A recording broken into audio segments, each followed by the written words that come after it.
Acquisition.com. Volume 2, 100 Million Leads: How to Get Strangers to Want to Buy Your Stuff. Alex Hormozi. It's hard to be poor with leads banging down your door. Hormozi family jingle. You have to sell stuff to make money. It seems simple enough, but everyone tries to skip to the make money part. It doesn't work. I tried. You need all the pieces. You need the stuff to sell, an offer. You need people to sell it to, leads. Then you got to get those people to buy it. Sales. Once you put all those in place, then you can make money. My first book, $100 Million Offers, covers the first step and gives you the stuff. It answers the age-old question, what should I sell? Answer, an offer so good people feel stupid saying no. But strangers can only buy your stuff if they know you exist. This takes leads. Leads mean a lot of different things to a lot of different people. But most agree that they're the first step to getting more customers. In simpler terms, it means they've got the problem to solve and the money to spend. If you're reading this book, you already know leads don't magically appear. You need to go get them. More precisely, you need to help them find you so they can buy your stuff. And the best part is, you don't have to wait. You can force them to find you. You do that through advertising.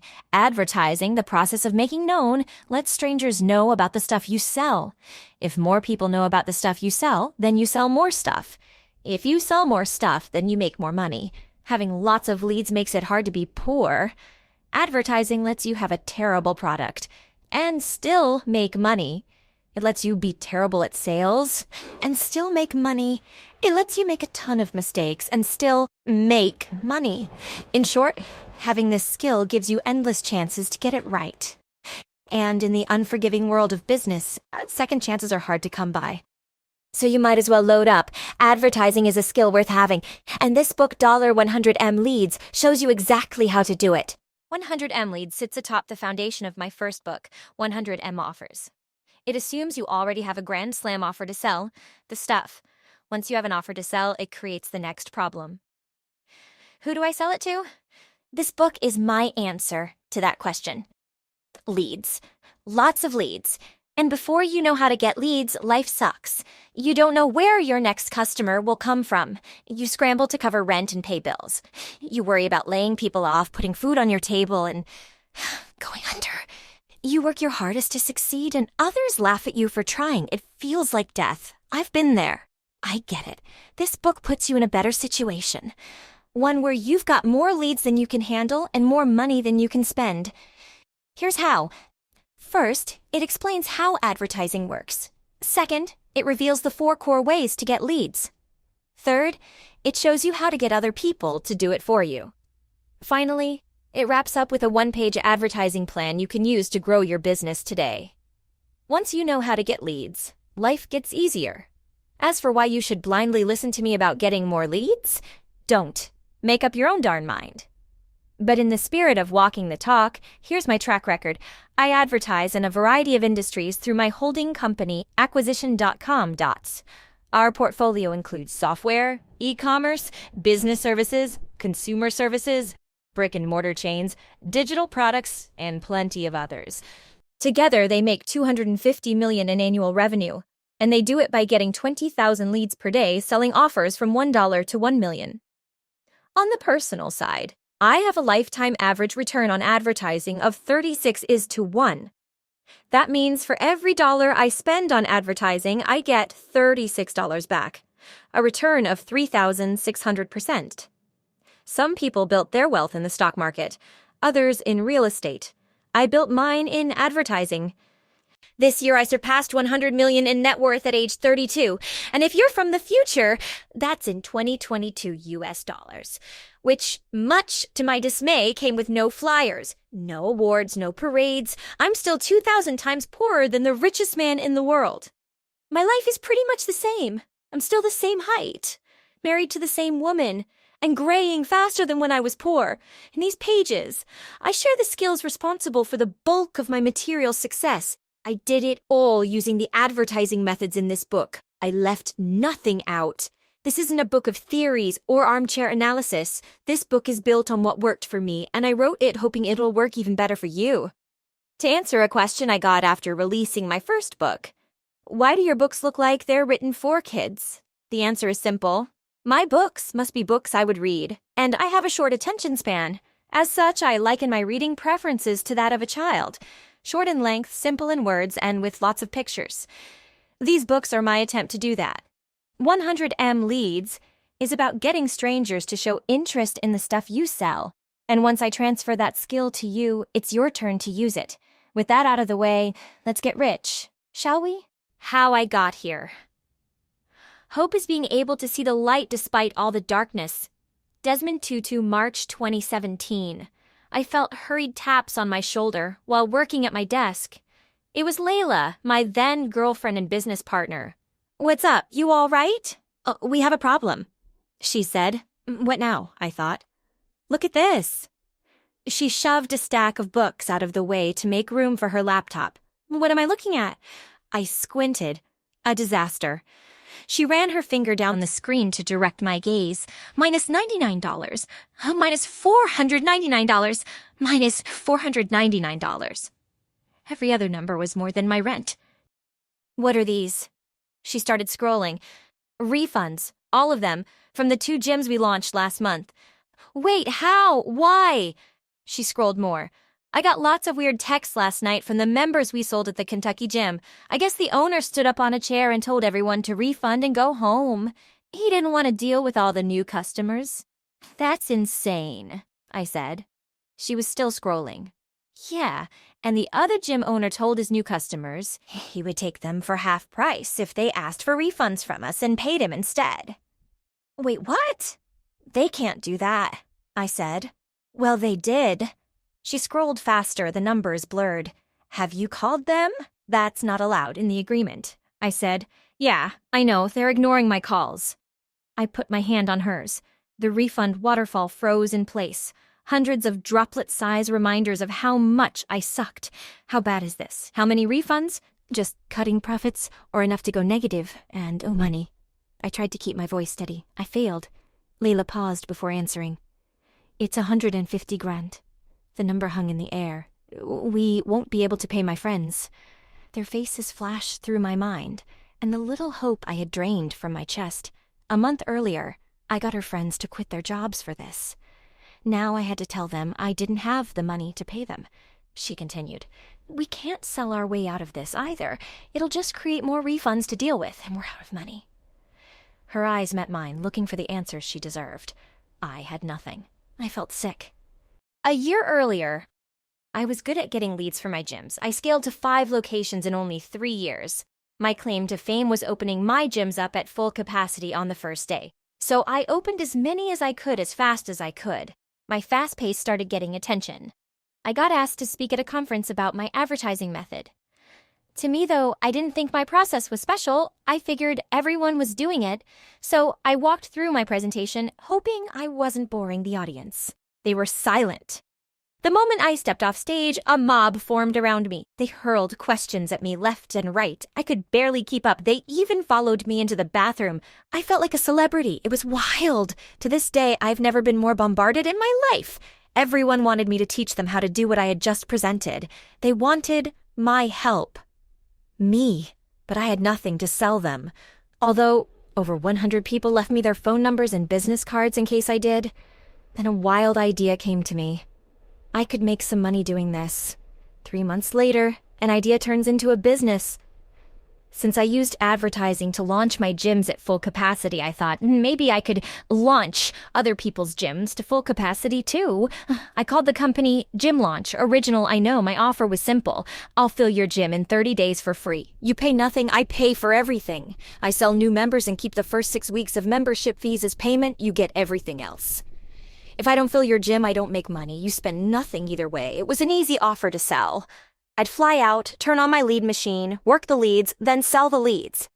Except, instead of selling them into my gym, I'd sell them into whatever gym I was camped at for the month. Every month I'd go to a new gym. Rinse and repeat. It worked. Word of this kid who'd fill your gym for free got around fast. Unless I hired help, referrals would have booked me out for more than 2 years straight. I couldn't keep running my gyms and doing this, so I sold my gyms and went all in on Gym Launch. I saw a problem, though. I filled their gyms, and they got to keep all the long-term profits. I left so much money on the table. But if I were part owner of some of the gyms, I could stack revenue month over month. Bingo. Not much later, one of the gym owners made such an offer. We'd be 50-50. I would fill the gym with members and he would fill it with staff. With this new model, I could open up 1 to 2 gyms per month and own them all. This would work much better than only collecting the upfront cash. A win-win partnership. A slight hitch in the plan, though. My new partner had poor financials. So nice guy Alex offered to pay all the expenses and take on all the liability for the first launch. I personally guaranteed the lease and would spend my time and money to fill it with members. Once filled, I would hand the gym over to him. I put all the money from selling my gyms, including my life savings, into this launch and go model. It took everything I had. A few weeks later, halfway through the launch, I woke up to find all the money in the account gone. All of it. The partner accused me of stealing and took the money as his share of the profits. But we hadn't made any profit. Then he sent the money to a foreign contact and filed for bankruptcy. That's what he told me anyway. When I offered to walk through the financials and account for every dollar, he refused. That's when I knew I'd made a terrible mistake. It turns out he had been indicted for fraud a few years earlier. And to make matters worse, I already knew. He told me it was just a big misunderstanding. I believed him. As the saying goes, when money meets experience, the money gets the experience and the experience gets the money. Lesson learnt. In 3 months, I went from a successful multi-location gym owner to selling all my gyms, to a cool new launching gyms thing, to completely broke. Everything I made from selling my gyms was gone. My life savings was gone. Wiped out. All of it. 4 years of work. Saving, sleeping on the floor. Erased in a... Oh no. Layla quit her life as she knew it to do this with me. She weathered my constant changes. She supported me in the half-baked partnership, even though she opposed it. Even with this huge failure, she never once even hinted, "I told you so." Instead, she told me, "The gym launch model is still good. Let's do more of those." So we did.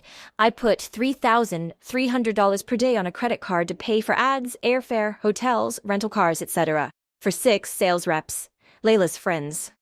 I say this lightly, but I covered what a nightmare it was in the first book, so I won't repeat it here. In the first month, we launched 6 gyms and collected $100,000. We made enough to cover the credit card bill. And for the record, that meant I was still broke. The next month, we made $177,400 with around $40,000 in profit. It gave me some room to breathe. Finally. And that's when Layla tapped me on the shoulder to share $150,000 worth of bad news. Now you're caught up. The morning after Layla told me we had $150,000 in refunds and lost all our money, again. A honking horn startled me at 3 a.m. My problems flooded back. Welp, I'm awake now. I pulled myself out of bed and slinked to my work corner. I walked over out of habit more than desire. I slid the chair out and plopped down, notebook and pen at the ready. I had to make $150,000 in profit, not revenue, in 30 days. And I had to do it with no money to my name and no experience making that much profit in a month, ever. So I started scribbling ideas. Charge an upfront fee for new gyms. Ask for a percentage of revenue from old gyms. Get gyms I already launched to prepay for a future launch. Call every old customer and sell them supplements. Over the phone, I kept penciling the math. None of these would make enough money. Not in 30 days, anyway. I felt glued to the chair. I have to figure this out. I stared at the notebook, hoping it knew something. It didn't. God, I suck. A few hours later, Layla woke up. Like clockwork, she walked into the kitchen and poured a cup of coffee. She got straight to work at the kitchen table behind me. "What you doing?" I asked, trying to distract myself. "Check-ins with online fitness clients," she said. "What does that bring in again?" $3,600 last month. "What do you charge?" $300 a month. Why? How long does it take you? "A few hours a week. And there's no overhead, just time?" "Yeah." "Why?" I plowed on. "I know these are old personal training clients, but do you think you could do it with strangers?" "I don't know. Probably. What are you thinking?" "I think I have something," I said.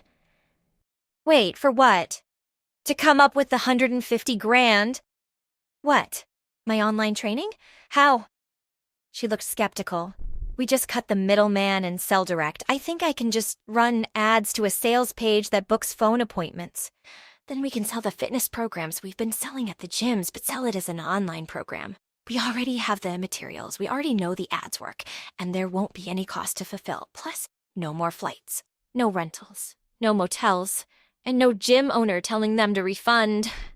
She hesitated. You think it could work?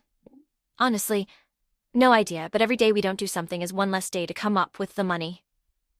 She thought hard. All right, let's do it. That was all I needed. I worked 38 hours straight to make the offer go live. A few hours later, leads started flowing. She took her first call the next day. I walked in as the call finished. $499. Yay, and what card did you want to use?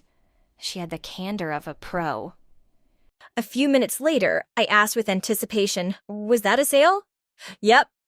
Dang, she's a pro. I even snapped a picture of Layla closing our first sale because it felt so momentous. Within days, we were doing $1,000 per day in online fitness sales. We also got the cash up front with almost no risk of refunds. This was working, but we were still way short of the $150,000. At lunch, she listened to my master plan between mouthfuls. Okay, the sales guys can stay home and sell this over the phone. If they do the same $1,000 per day as you, with 8 guys, we should hit $8,000 per day. In 30 days, we'll make $250,000. After ad spend and commissions, we'll have enough to cover the $150,000. What about the gyms we're supposed to launch? I'll call them and tell them we're going in another direction. They haven't paid us anything, so there's not much they can object to. I'll start calling them after lunch. The first call was to a gym owner in Boise, Idaho. Hello? I looked down to read the bullet points on my little script. Hey, man, we're not doing launches anymore. We're selling direct-to-consumer weight loss. So, we won't be coming out, and... He interrupted. But I really need this right now. I just refinanced my house and maxed out all my credit cards to keep my gym afloat. I put my life savings into this place. Is there any way you can help me? You launched my buddy's gym. I know what you can do. Given my worse-than-yours situation, I didn't care how bad his finances were, so I tried to sound polite. I get that it's a hard time, but we're not flying out. I'm sorry. Okay, I get you can't fly out, but is there any way you can just show me what to do? We really need this. I was beat up, exhausted, broke, and felt betrayed by the entire industry. I should have said no, but instead I said, fine, I'll show you how to get leads. But I'm not flying out there to save you if you can't sell. Totally get it. It's on me. I can close. I just don't have anyone walking in the door. I need leads. How much to show me how to launch? I looked down at my script. This is not how it was supposed to go. I wanted to say no and hang up. Our weight loss offer was working, and I didn't want distractions. He'd already told me he was broke, so I said the biggest number I could think of to get him off the phone. 6,000. Consider it my selling my secret, Sal. 6K. Yes, 6,000, I said, articulating the whole number, hoping to scare him off. 6K. Okay, done. What? I stood there slack-jawed, frozen in disbelief. $6,000. I floated out of myself and watched the conversation happen. I still get choked up thinking about it. Oh, great. What card do you want to use? Now, trying not to scare away the $6,000. Panicked, I wrote his card information on the flap of a cardboard box. When do I start? He asked. I'll send you everything Monday morning. Giving myself the insane task of packaging my entire gym leads and sales system in 48 hours. He agreed. I hung up and sat in shock. Once I came to my senses, I ran the credit card. 6,000 success. Is this real? I desperately wanted to tell Layla, but she was on a sales call. 15 minutes later, she walked in. Got another one, she said. You won't believe this. I just sold our gym launch system for $6,000 to the gym in Boise. What? I thought we were doing weight loss. Yeah, I know. So did I, but... She waited. I think we're still in the gym business. I think we were just doing it wrong. She needed more details. I didn't have any yet. I'm gonna call the gyms we plan to launch next month and see if they'll buy it too. Okay, she said. The next call went the same except when he said, how much? I said, 8,000. He agreed. Next call, same thing, except I said, $10,000. He agreed. All 8 gyms we planned to launch said yes to licensing the launch materials instead. In a single day, I collected $60,000 selling something with zero cost to fulfill. In a single day, I was a third of the way out of my $150,000 prison. I spent 5 years developing that advertising system. It finally paid off. Doing the thing that scared me most, giving away my secrets, led to the biggest breakthrough in my life. I can't believe it. I said, I think we can get out of this. So, are we not doing the weight loss thing? No, I guess not. I think we've had something here all along. We just had to put the pieces together. Do you think anyone else will buy it? I'm gonna call the 30 gyms we already launched. They know our system works because we did it in front of them. We also have some gym owner leads from that conference.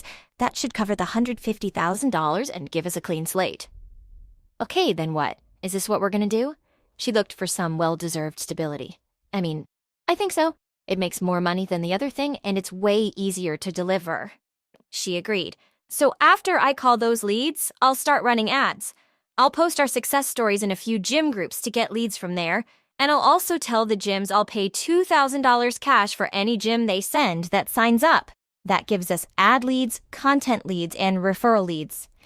In the next 30 days, we made $215,000 in profit. We covered the $150,000 in refunds with cash to spare. We did so well because the average gym using our advertising system added an extra $30,000 in cash in their first 30 days. It made them more money than they paid for it. It delivered. In spades. Plus, they got to keep all the cash. They loved it. Referrals poured in. I found the processing records from May-June 2017, the month it all happened. We finished that first year at $6,862,000 in revenue. The next calendar year, we did $25,900,000 in revenue and $17 million in profit. Yay, tens of millions. It was insane. Like nuts. The company continues to this day with 4,500 plus gym locations and counting. And no one is more surprised than me. Something I made actually worked. Finally, in 2018, we started Prestige Labs to sell supplements through our gym client base. We used Prestige Labs and the gyms as an affiliate network to generate weight loss leads for each other. In 2019, we started Allen, a new type of software company that worked leads for local businesses. In 2020, we founded Acquisition.com as a holding company for our business interests. In 2021, we sold 75% of Allen to a bigger company. I'm not allowed to say for how much, but Allen did $12 million in revenue in the prior 12 months, so you can use your imagination. We sold 66% of our supplement and gym licensing business to American Pacific Group at a $46,200,000 valuation, and that was after taking $42 million in owner pay over the first 4 years. I shared this because I can still hardly believe it. All this was because of a girl who believed in me, a credit card, and the ability to get leads. Important disclaimer. Knowing how to get leads saved my business, my reputation, and likely my life. It was the only way I stayed afloat. It was the reason I kept getting second, third, fourth, and fifth chances. I advertised a lot of different things in a lot of different ways. I advertised to get member leads for local gyms. I advertised to get online weight loss leads for Layla. I advertised to get gym owner leads to sell business services. I advertised to get affiliate leads for our supplement company. I advertised to get agency leads for our software. And so on. Getting leads has been my get-out-of-jail-free card with no expiration date. And at this point, it's faded and worn with use. I'd like to share this skill with you. I can show you how to get more leads, and here's your first piece of good news. By reading these words, you're already in the top 10%. Most people buy stuff and never crack it open. I'll also throw out a spoiler. The further you read, the bigger the nuggets get. Just watch. Thank you from the bottom of my heart. Thank you for allowing me to do work I find meaningful. Thank you for lending me your most valuable asset, your attention. I promise to do my best to give you the highest possible return on it. This book delivers. The world needs more entrepreneurs. It needs more fighters. It needs more magic. And that's what I'm sharing with you. Magic. Leads, lots of leads. You have a problem. You're not getting as many leads as you want because you're not advertising enough. Period. As a result, your potential customers are ignorant of your existence. How sad. This means less money flows your way. So now that you know you have a problem, unless you hate helping people and making money, you kinda have to solve it.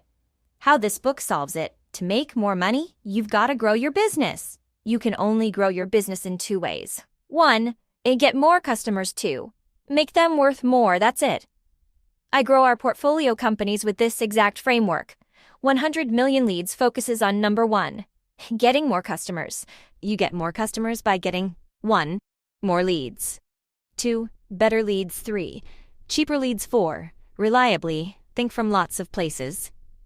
Bottom line, all else being equal, when you double your leads, you double your business.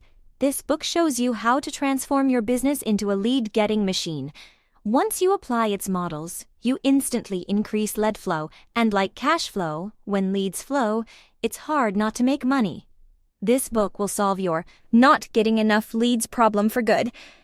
In a nutshell, I will show you how to get strangers to want to buy your stuff. What's in it for me? In one word, trust. I give this book and the course that comes with it for free, or at cost, in hopes of earning your trust. I want this book to provide more value than any $1,000 course, $30,000 coaching program, or $100,000 degree. Although I could sell these materials that way, I don't want to. I have a different model. I explain it below. Who am I looking to help? I want to provide value to 2 types of entrepreneurs. The first is under $1 million per year in profit. My goal is to help you get to $1 million in profit per year for free, and in so doing, earn your trust. Try a couple of tactics from this book. Get some leads. Then try a few more and get more leads. The more leads you get, the better. Do it enough and you become the second type of entrepreneur. The type making over 1 million in EBITDA, fancy word for profit, per year. Once you get there, or if that's you now, it would be my honor to invest in your business and help you scale. I don't sell coaching, masterminds, courses, or anything like that. Invest. I buy equity in growing, profitable, bootstrapped companies. Then I use the systems, resources, and teams of all my companies to fast-track the growth of your company. But don't believe me yet. We just met. My business model. My business model is simple. 1, provide better free products than the marketplace's paid products. 2, earn the trust of entrepreneurs who make over $1 million per year in profit. 3, invest in those entrepreneurs to fast-track their growth. 4, help everyone else for free, for good. Our process reverse engineers success. The winners know my models will work for them because they already have. And I know the winners will use them because they already do. So we operate on shared trust. This approach avoids failures and increases the likelihood of success. Win-win. Easy to say, but let me show you how much of a difference our process makes. Within the first 12 months, our average portfolio company 1.8 times revenue and 3x profits. And we partner for the long haul. That's just the first 12 months. Our average portfolio company, who's been with us between 12 and 24 months, 2.3 times revenue and 4.7 times is profits. As a fun exercise, plug your numbers in to see what that would look like for you. This stuff works. That's how I know the models I'm about to show you work. They already have Acquisition.com's mission: to make real business accessible to everyone. Businesses solve problems. Businesses make the world better. There are too many problems for any one person to solve. And I can't cure cancer, end hunger, or solve the world's energy crisis for now. But I can provide value to the entrepreneurs who build the businesses that will. I want to help create as many businesses as possible so we can solve as many problems as we can. So I share these business building frameworks rather than hoard them. Fair enough? Cool. Let's press on. Saw a basic outline of this book. I laid this book out from 0 clients, 0 leads, 0 advertising, 0 money, 0 skills was section 2, to max clients, max leads, max advertising, max money, and max skills, section 4. We learn more skills as we progress in the book. And when we have more skills, we can get more leads in the same amount of time. So we finish with the most complex skills that get us the most leads for our time spent. We save them for the end because they take lots of skills and money, and getting good and having money takes time. I want this book to help a person get their first 5 clients and crack their first $10 million month and beyond. This order also reminds those with skills and money, me included, of the basics we stopped doing. Our businesses deserve better. Respecting the tried and true methods that got you to your current level will probably get you to the next one. Masters never don't do the basics. So we go from getting your first lead all the way to building a 100 million leads machine. Here's the breakdown. Section 1. You're about to finish reading it right now. Section 2. I reveal what makes advertising really work. Most entrepreneurs think about advertising the wrong way. Since they think about advertising the wrong way, they do the wrong stuff to get leads. You want to do the right stuff to get leads. This is the way. Section 3. We learn advertising's core 4. There are only 4 ways to get leads, so if there is a most important how-to section, it's this one. Section 4. We learn how to get other people, customers, employees, agencies, and affiliates to do it all for you. And this completes the assembly of your fully functioning $100M leads machine. Section 5. We wrap up with a 1-page advertising plan you can use to get more leads today. Section 2. Get understanding advertising. Simplified. In this section, we cover 3 things to make sure advertising does exactly what we want it to do. First, we talk about what a lead actually is. If we want more of them, then we better be darn well sure we're talking about the same thing. Second, we learn how to separate leads that make you money from leads that waste your time. Third, I show you the best ways I know to get the leads that make you money to show interest in the stuff you sell. Let's dive in. Leads alone aren't enough. If you cannot explain something in simple terms, then you don't understand it. Dr. Richard Feynman, Nobel Prize winner in physics. I'll let you in on a little secret. This book started because somebody asked me what a lead was. You'd think it would be simple, but I couldn't give a straight answer. And after 6 months of trying to figure it out, I was more confused than before. It became clear I didn't know as much about leads as I thought. My search for a clear definition of a lead snowballed into the massive project that became $100M leads. All this to say, we've got to agree on what the heck a lead is before we dive headfirst into getting them.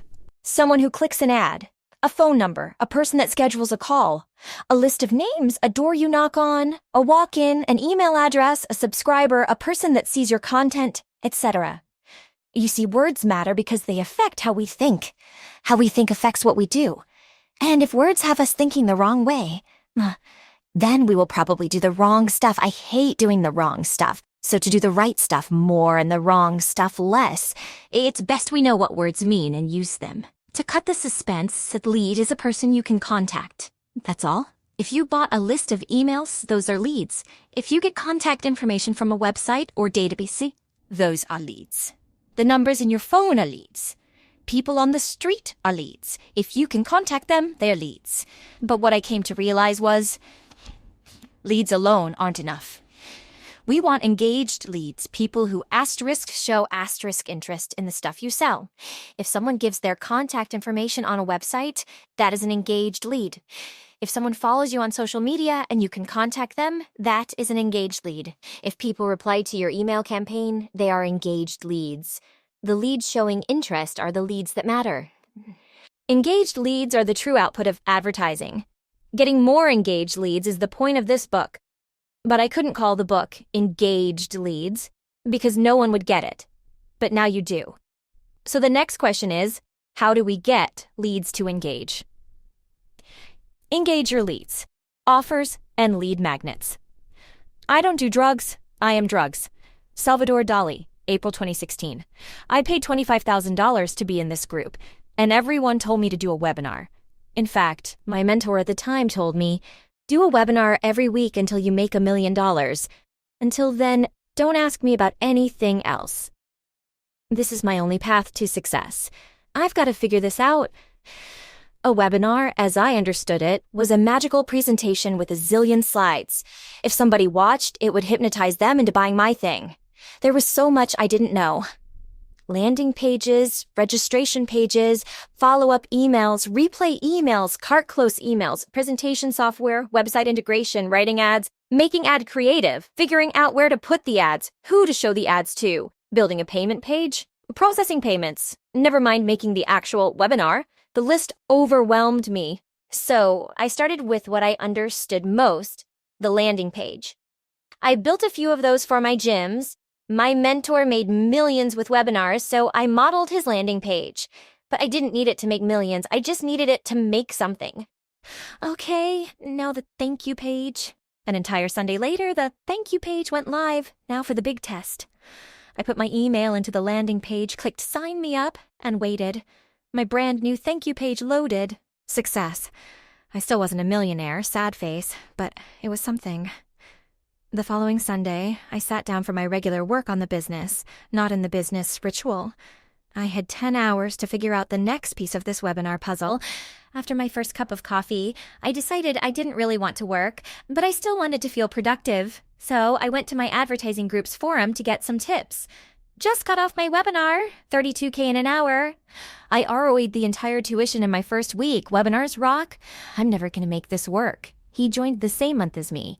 He was in the same industry as me. He figured out how to make money with his webinar before me. He was stealing all the clients before I even got a chance. Everyone is making money except me. Desperate, I called other people in the group. I will do anything for your business. Build a sales team, write your sales scripts, fix your sales process. Anything. Just help me finish this webinar, please. One person agreed to help me. Thank God. 8 Sundays later, and the little circle next to my ad campaign turned green.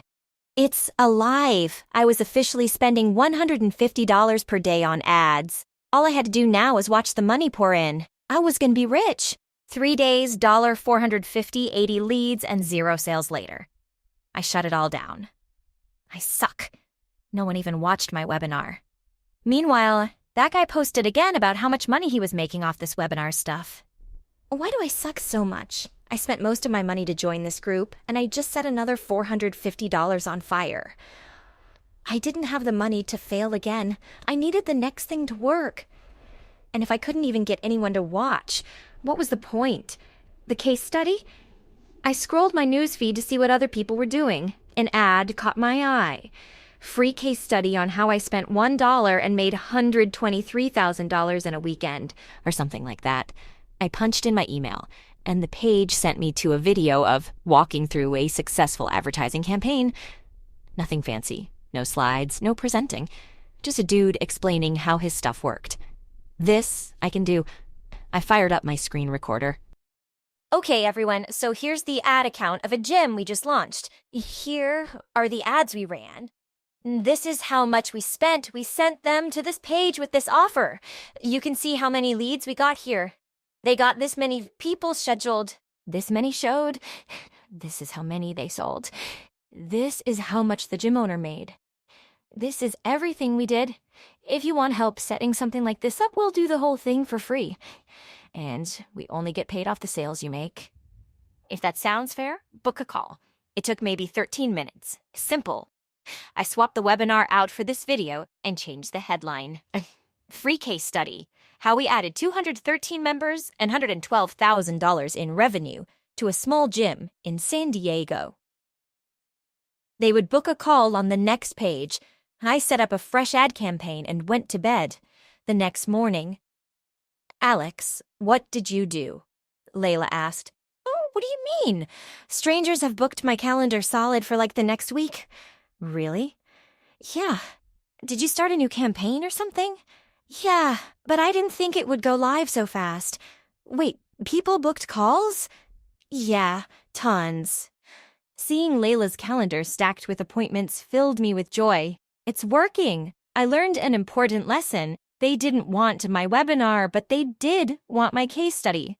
This accidental discovery showed me how getting leads actually works. You have to give people something they want. The best part is, it's easier than you think. Lead magnets. Get leads to engage offers are what you promise to give in exchange for something of value. Often, a business promises to give its product or service in exchange for money. This is a core offer. If you advertise your core offer, then you go straight for the sale. The direct path to money. Advertising your core offer might be all you need to get leads to engage. Try this way first. Sometimes, though, people want to know more about your offer before they buy. This is common for businesses that sell more expensive stuff. If that's you, then you'll often get more leads to engage by advertising with a lead magnet first. A lead magnet is a complete solution to a narrow problem. It's typically a lower cost or free offer to see who is interested in your stuff. And once solved, it reveals another problem solved by your core offer. This is important because leads interested in lower cost or free offers now are more likely to buy a related higher cost offer later. Think of it like salty pretzels at a bar. If somebody eats the pretzels, they'll get thirsty and order a drink. The salty pretzels solve the narrow problem of hunger. They also reveal a thirst problem solved by a drink which they can get in exchange for money. The pretzels have a cost, but when done right, the drink revenue covers the cost of the pretzels and nets a profit. So your lead magnet should be valuable enough on its own that you could charge for it. And after they get it, they should want more of what you offer. This gets them one step closer to buying your stuff. A person who pays with their time now is more likely to pay with their money later. Good lead magnets get more engaged leads and customers than a core offer alone and do it for less money. So let's make a lead magnet, shall we? 7 steps to creating an effective lead magnet. Step 1. Figure out the problem you want to solve and who to solve it for. Step 2. Figure out how to solve it. Step 3. Figure out how to deliver it. Step 4. Test what to name it. Step 5. Make it easy to consume. Step 6. Make it darn good. Step 7. Make it easy for them to tell you they want more. Something to keep in mind before we start. Grand Slam offers work for free stuff as much or better than they do for paid stuff. So make your lead magnet so insanely good people will feel stupid saying no. And yes, this means you may have a few insanely valuable offers, even if some are free. But that's a good thing. The business that provides the most value wins. Period. So let's get started. Step 1. Figure out the problem you want to solve and who to solve it for. Here's a simple example we can walk through together. This book is a lead magnet. You are a lead. I want to solve an engaged lead problem, and I want to solve it for businesses making less than $1 million in annual profit. With enough engaged leads, they can make more than $1 million+ in annual profit. Then they qualify for my core offer, me investing in their company to help them scale. The first step is picking the problem to solve. I use a simple model to figure this out. I call it the problem-solution cycle. You can see it below. Every problem has a solution. Every solution reveals more problems. This is the never-ending cycle of business and life. And smaller problem-solution cycles sit inside larger problem-solution cycles. So, how do we pick the right problem to solve? We start by picking a problem that's narrow and meaningful, then solve it. And like we just learned, when we solve one problem, a new problem reveals itself. Here comes the important part. If we can solve that new problem with our core offer, we've got a winner. This is because we solve this new problem in exchange for money. That's it. Don't overthink it. Example, imagine we help homeowners sell their homes. That is a broad solution. But what about the steps before selling a home? Owners want to know what their house is worth. They want to know how to increase its value. They need pictures. They need it cleaned. They need landscaping. They need minor things fixed. They need moving services. They may need staging, etc. These are all narrow problems great for lead magnets. We pick one of the narrow problems and solve it for free. And although it helps, it makes their other problem more obvious. They still have to sell their home. But now we've earned their trust. So we can charge to solve the remaining problems with our core offer and help them achieve their broader goal. Action step. Pick the narrowly defined problem you want to solve. then make sure your core offer can solve the next problem that comes up. Step 2. Figure out how to solve it. There are 3 types of lead magnets, and each offers a different type of solution. First, if your audience has a problem they don't know about, your lead magnet would make them aware of it. Second, you could solve a recurring problem for a short amount of time with a sample or trial of your core offer. Third, you can give them one step in a multi-step process that solves a bigger problem. All 3 solve one problem and reveal others. So your 3 types are 1. Reveal problems, 2. Samples and trials, and 3. One step of a multi-step process. 1. Reveal their problem. Think diagnosis. These lead magnets work great when they reveal problems that get worse the longer you wait. Example. You run a speed test that shows their website loads at 30% below the speed it should. You draw a clear line between where they should be and how much money they lose by being below standards. Example. You do a posture analysis and show them what their posture should look like. You draw a clear line to what their pain-free life would look like if their posture were fixed and how you can help. Example. You do a termite inspection that reveals what happens when the bugs eat their home. If they do have termites, you can get rid of them for cheaper than the cost of another home. If they don't, they can pay you to prevent the termites from coming to begin with. You can sell them either way. Win-win. 2. Samples and trials. You give full but brief access to your core offer. You can limit the number of uses, time they have access, or both. This works great when your core offer is a recurring solution to a recurring problem. Example. You hook them up to your faster server and show their website loading at lightning speed. They get more customers from your faster load times. If they want to keep it, they need to keep paying you. Example. You give a free adjustment for their bad posture and they experience relief. To get permanent benefits, they must buy more. Example. Food, cosmetics, medicine, or any other consumables. Consumables by nature have limited uses and solve recurring problems with recurring use. So, single-serving, fun-sized, etc. Samples are great lead magnets. It's how Costco sells more food than other stores. They give out samples. 3. One step of a multi-step process. When your core offer has steps, you can give one valuable step for free and the rest when they buy. This works great when your core offer solves a more complex problem. Example. This book. I help you get to $1,000, 000 plus per year in profit. Then you'll have new problems we can help you solve and scale from there. Example.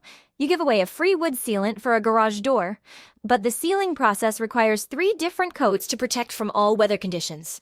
I do the first one free, explain how it only gives partial coverage, and offer the other 2 in a bundle. Example.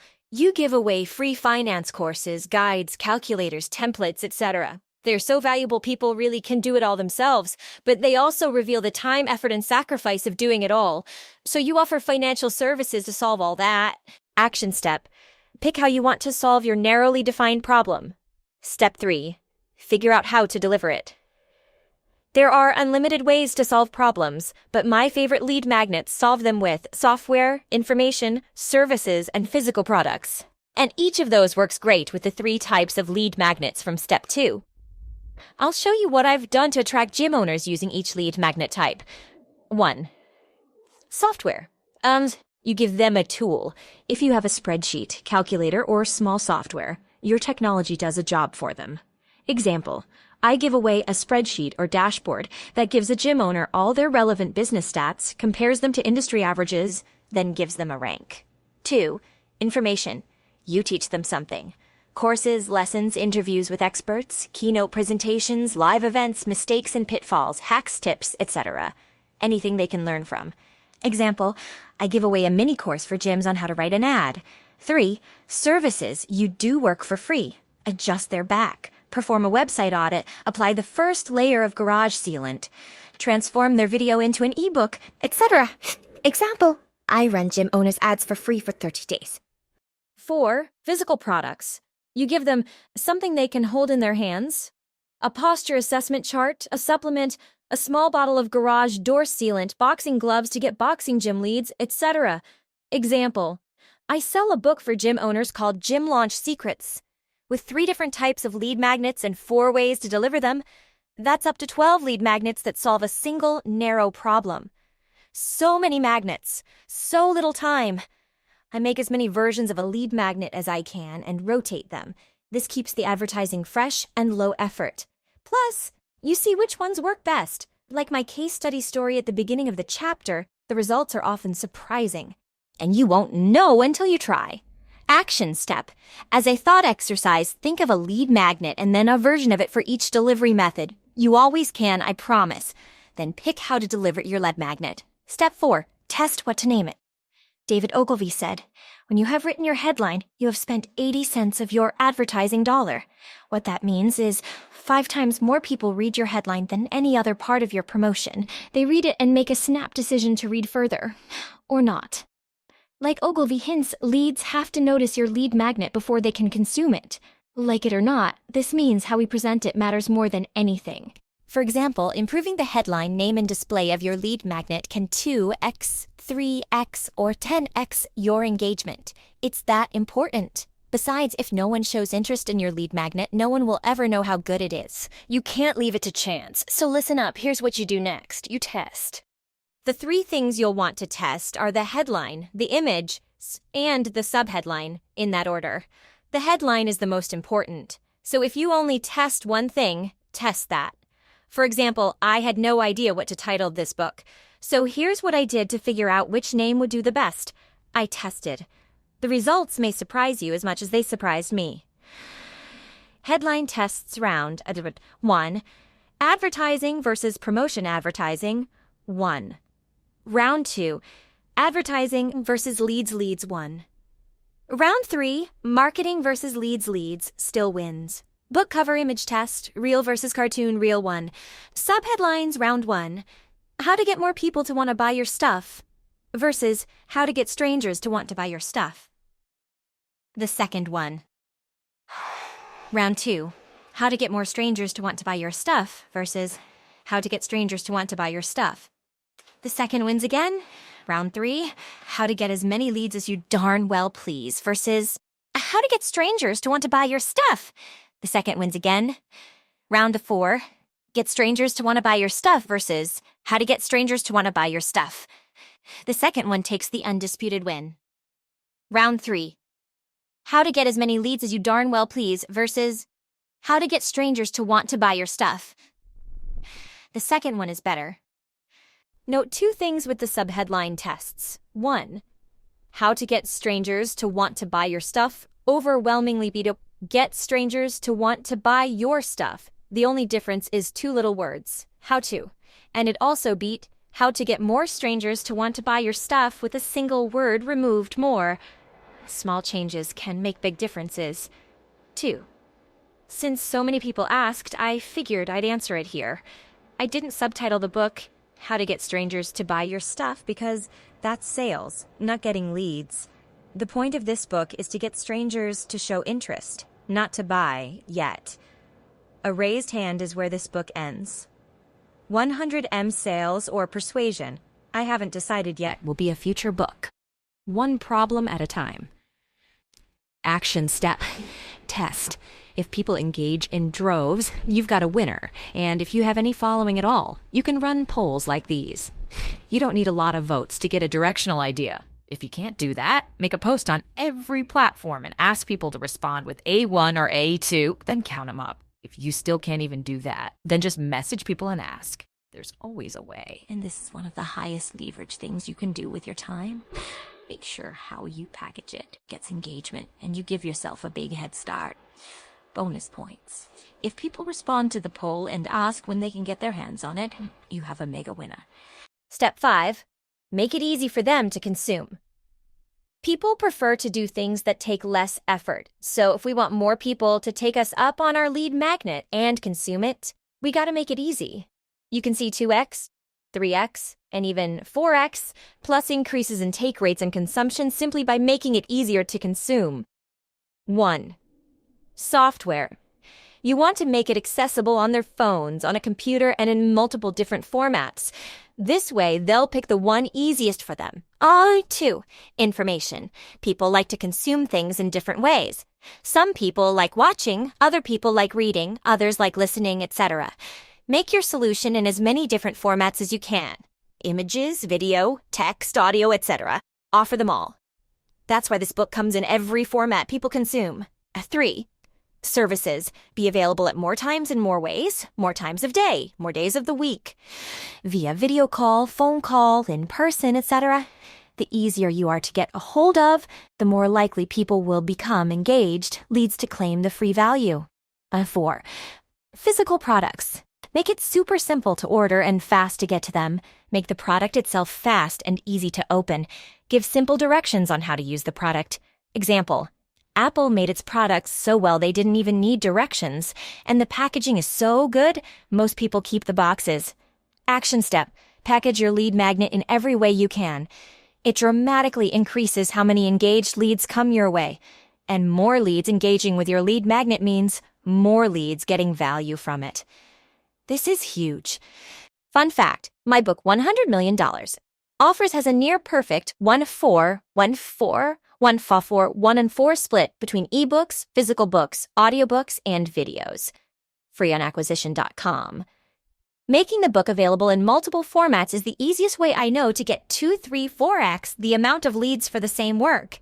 If I only made it available in one format, I'd miss out on the 3, 4x the people who wouldn't have read the book otherwise. What a shame that would have been, and what a waste. Step 6. Make it darn good. Give away the secret, sell the implementation. The marketplace judges everything you have to offer, free or not, and you can never provide too much value. But you can provide too little. So you want your lead magnet to provide so much value people feel obligated to pay you. The goal is to provide more value than the cost of your core offer before they've bought it. Think about it this way. If you're scared of giving away your secrets, imagine the alternative. You give away sucky fluff? Then people who might have become customers think this person sucks. They only have sucky fluff. Then they buy from someone else. So sad. Not only that, they tell other folks who might have bought from you not to. It's a vicious cycle you don't want to ride. But remember, people buy stuff based on how much value they think they'll get after they buy it. And the easiest way to get them to think they'll get tons of value after they buy is, drumroll please, to provide them with value before they buy. Imagine a company scaled from $1M to $10M just by consuming my free content. The chance they'll partner with acquisition.com is huge because I paid for my share before we even started. Action step. 99% of people aren't going to buy, but they will create or destroy your reputation based on the value of your free stuff. So make your lead magnets as good as your paid stuff. Your reputation depends on it. Provide value. Stack the deck. Reap the rewards. Step 7. Make it easy for them to tell you they want more. Once the leads consume the lead magnet, some of them will be ready to buy or learn more about your offer. This is the time to give a call to action. A call to action CTA tells the audience what to do next, but there's a little more to it than that, at least if you want your advertising to work. Good CTAs have 2 things. 1, what to do, and 2, reasons to do it right now. What to do? CTAs tell the audience to call the number, click the button, give information, book the call, etc. There are way too many to list. Just know CTAs tell the audience how to become engaged leads. Good CTAs have clear, simple, and direct language. Not don't delay, but instead call now. Read the next paragraph to learn more. See what I did there? Reasons to do it right now. If you give people a reason to take action, more people will do it. But a couple things to keep in mind. First, good reasons work better than bad reasons. And second, any reason, even bad ones, tends to work better than no reason at all. So to get more people to take action, I include as many effective reasons as I can. Here are my favorite reasons to act now. A. Scarcity. Scarcity is when there is a limited amount of something, especially when there is a small supply compared to demand. When something is scarce, like your lead magnet or offer, people also tend to want it more. And this is why they're more likely to act right now. The fewer you have, the more valuable people think it is. But there's a catch. The fewer you have, the fewer engaged leads you can get before running out. So the best strategy I know for scarcity is reality. Let me explain. If you sold 1,000x the customers tomorrow, could you handle it? If not, you have some limit to how much you can sell. Maybe you're limited by customer service, onboarding, inventory, time slots per week, etc. Don't keep it a secret. Advertise it. This gives you ethical scarcity. If you can't handle more than 5 new customers per week, say so. Draw attention to the natural scarcity in your business. If you have limitations, you may as well use them to make money. Example, the most convenient class times fill up fast. Call now to get the one you want. I can only handle 5 people per week, so if you want it solved soon, do XYZ. We only printed 1 batch of shirts and will never reprint this design. Get one so you don't regret missing out forever. B. Urgency. You can have unlimited units to sell, but let's say you stop selling them in an hour. On purpose. I bet more people that thought a normal will buy your thing in that hour. This is urgency in action. Urgency is when people act faster because they have a short amount of time. And the less time people have, the faster, more urgent they tend to act. So if you make the time they can act on your CTA shorter, you can get more of them to act on it faster. You can also use the same urgency with discounts or bonuses that go away after X minutes or hours, after which this offer will never be available again. Example, our July 4th promotion ends Monday at midnight, so if you want it, take action now. Our Black Friday promotion ends at midnight. There are only 4 hours left. Get it while the getting's good. Through Friday, I'll also throw in a free hat to anyone who buys more than 3 books. So if you want to look slick in an acquisition.com hat, buy now. C. Fraternity party planner, my favorite. Make up a reason. Fraternities don't need a reason to party, but they sure make up some doozies. John got his wisdom teeth removed. Kegger. Margarita Monday. Toga Tuesdays. Thirsty Thursday, etc. Your reason doesn't even have to make sense, and it will still get more people to act. In fact, Harvard ran an experiment showing that people were more likely to let someone cut in line if they only gave a reason. The number of people that let others cut increased if the reason made sense, like scarcity and urgency. But any reason still works better than no reason. So I always try to include one. Think the stuff you say after the word because. Examples. Because moms know best. Because. Your country needs you. Because it's my birthday. And I want you to celebrate with me. Action step. Give a clear, simple, action-oriented CTA, then give them a reason why using scarcity, urgency, and any other reasons you can think of. And do it often. Don't be clever. Be clear. Even if your lead magnet costs money to deliver, it should still lower your cost to get a new customer. This is because more engaged leads means more chances to get customers, and the extra customers more than cover your costs. That's the point. Let's say you make $10,000 of profit on your core offer, and it costs you $1,000 in advertising to get someone on a call for it. If you close 1 out of 3 people, it costs you $3,000 in advertising to get a customer. Since we have $10,000 in profit to work with, that's fine. But we're savvy. We can do better. So let's do better. Imagine you advertise a free lead magnet instead of your core offer. Your lead magnet costs you $25 to deliver, and because it's free to them, more will engage.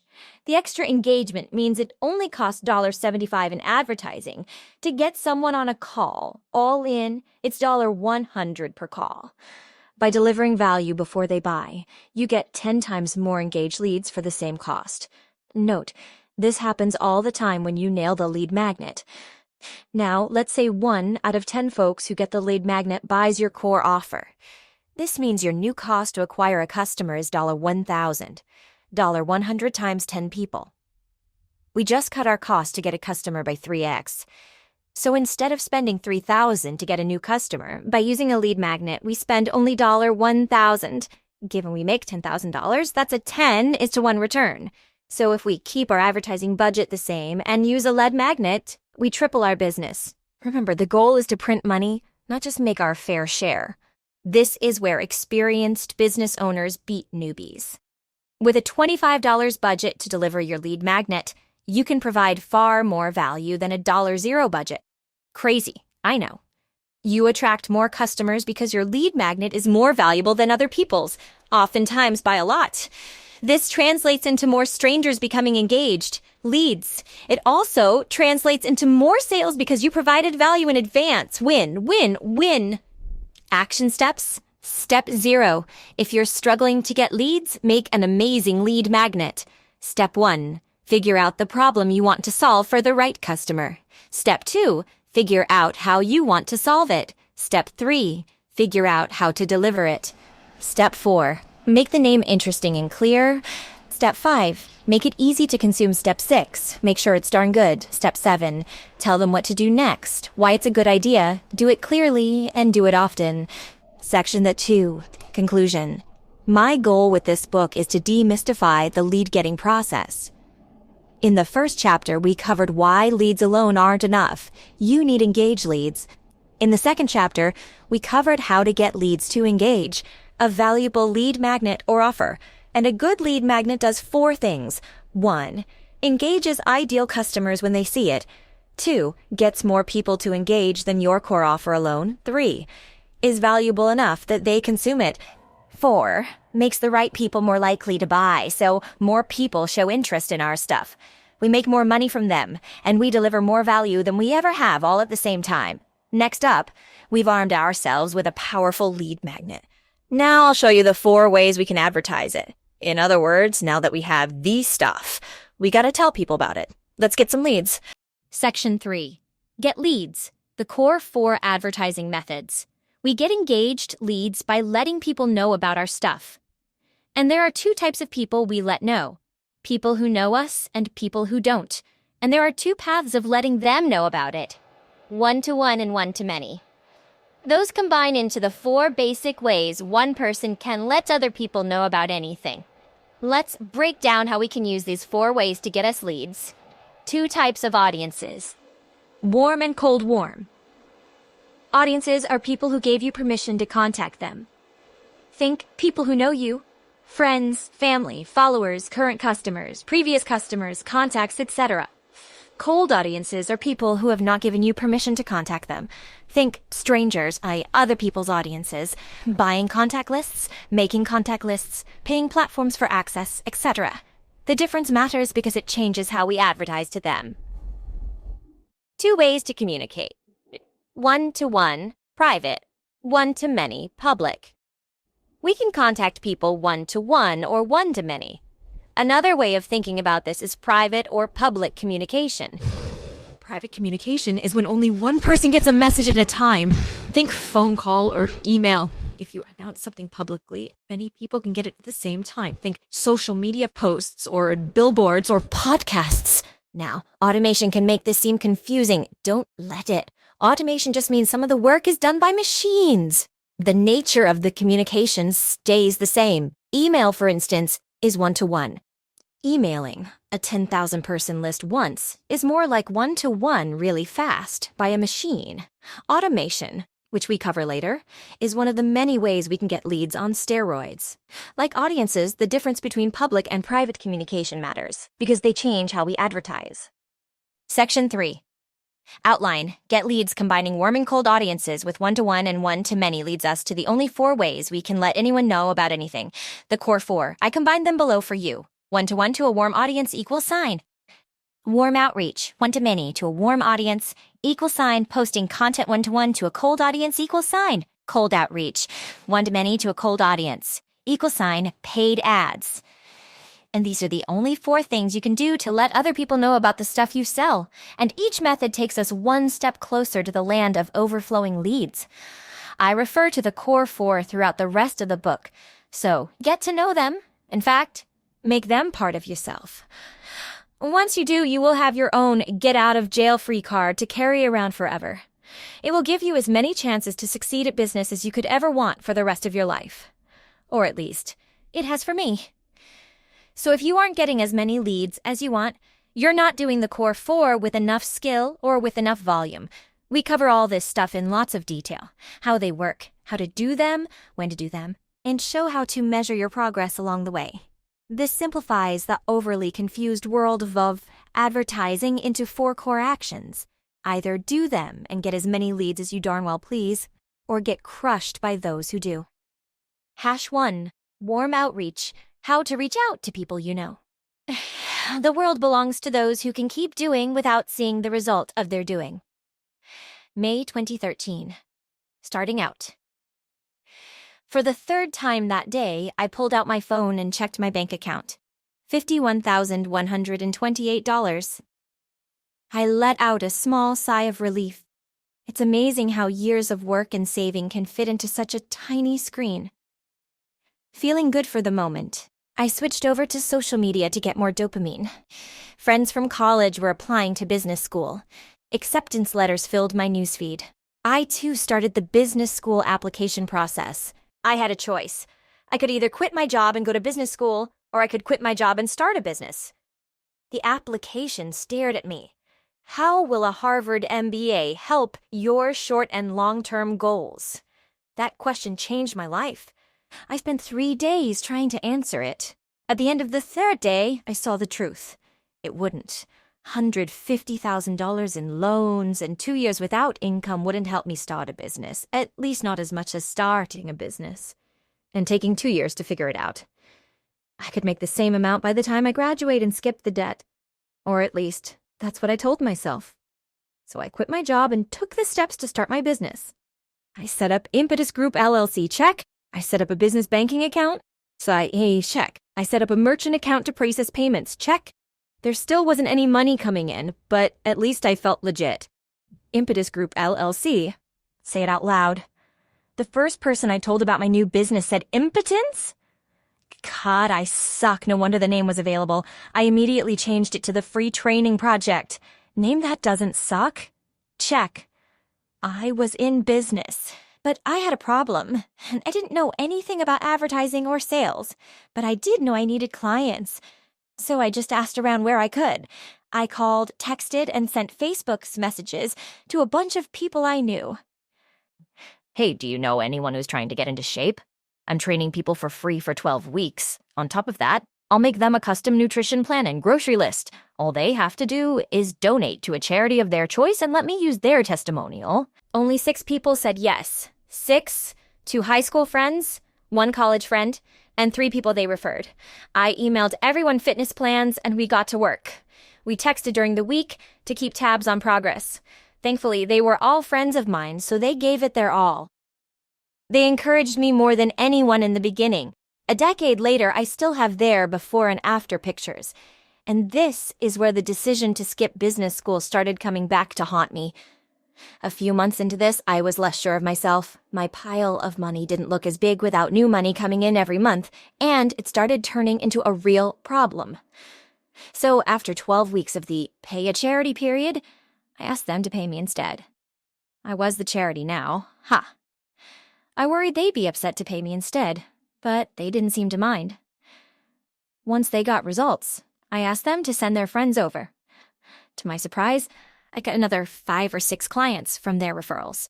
I asked the referrals to pay me directly. Again, none of them minded. That little business made about $4,000 per month and replaced the income from my first job.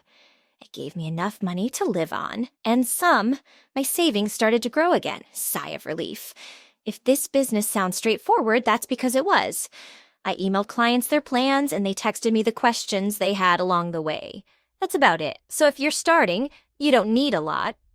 All you need is a tax ID, a bank account, a way to take payments, and a way to communicate with people. But that last part, a way to communicate with people, is the most important part. It's how you get leads. So even though I had no idea I was doing warm reach outs, one of the core 4, it's how I got my first leads. I still get leads this way, just with bigger numbers, and I'll show you how you can too. How warm reach outs work. Warm reach outs are when you make one-to-one contact with your warm audience, aka the people who know you. It's the cheapest and easiest way to find people interested in the stuff you sell. It's super effective, and most businesses don't do it. Don't be like most businesses. Also, you do have a warm audience. even if you don't know it. Everybody knows somebody. So your personal contacts are the easiest place to start. Warm reach-outs Usually come in the form of calls, texts, emails, direct messages, voicemails, etc. And like we learned in section 2, you advertise one of two things. You let them know about your lead magnet, something free and valuable, or you let them know about your core offer, the main thing you sell. When you start doing warm reach-outs, you don't get many engaged leads for your time. You do everything on your own and make each message personal. But for that reason, it is reliable. As certain as the sun rises and sets, it works. Note, reaching out to your warm audience works whether you have 100 contacts or 1 million. So as your business grows, you will use automation and employees to make it more efficient. The systems start small with you, but they scale all the way up. I detail how to scale these systems to larger audiences in Section 4, how to do warm reach-outs in 10 steps. Warm reach-outs are a fantastic way to get your first 5 clients for any new product or service. Advanced folks, think re-engagement and new product lines. Here's how to do it. Step 1, get your list. Step 2, pick a platform. Step 3, personalize your message. Step 4, reach out. Step 5, warm them up. Step 6, invite their friends. Step 7, make them the easiest offer in the world. Step 8, start at the top. Step 9, start charging. Step 10, keep your list warm. Step 1, but I don't have any leads. Everyone has a list. You know other humans. Let me prove it to you. Grab your phone. Inside, you have contacts. Each contact has subscribed to communication from you. They have given you the means and permission to contact them. Pull up all the email accounts you've used over the years. Pull your contacts and address list from each.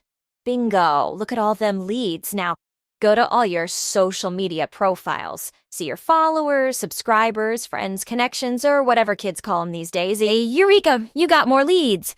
Add up all your contacts from all the platforms. Seriously, figure out the number.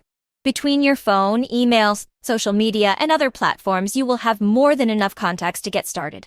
For many of you, this will be your first 1,000 leads. Would you look at that? I don't have any leads. Psh, just found some. And if you're terrified, you'll have to talk to people. Relax. You'll like what I'm going to show you next. Step 2. But I don't know where to start. Pick a platform. Pick the platform you have the most contacts on. Phone, email, social media, mail, carrier pigeon, etc. It doesn't matter, just pick the one with the most contacts. You'll hit them all eventually anyways. Step 3. But what do I say? Personalize your greeting. Use something you know about the contact as your actual reason to reach out. If you don't have much personal info, you can check their social media profiles, etc.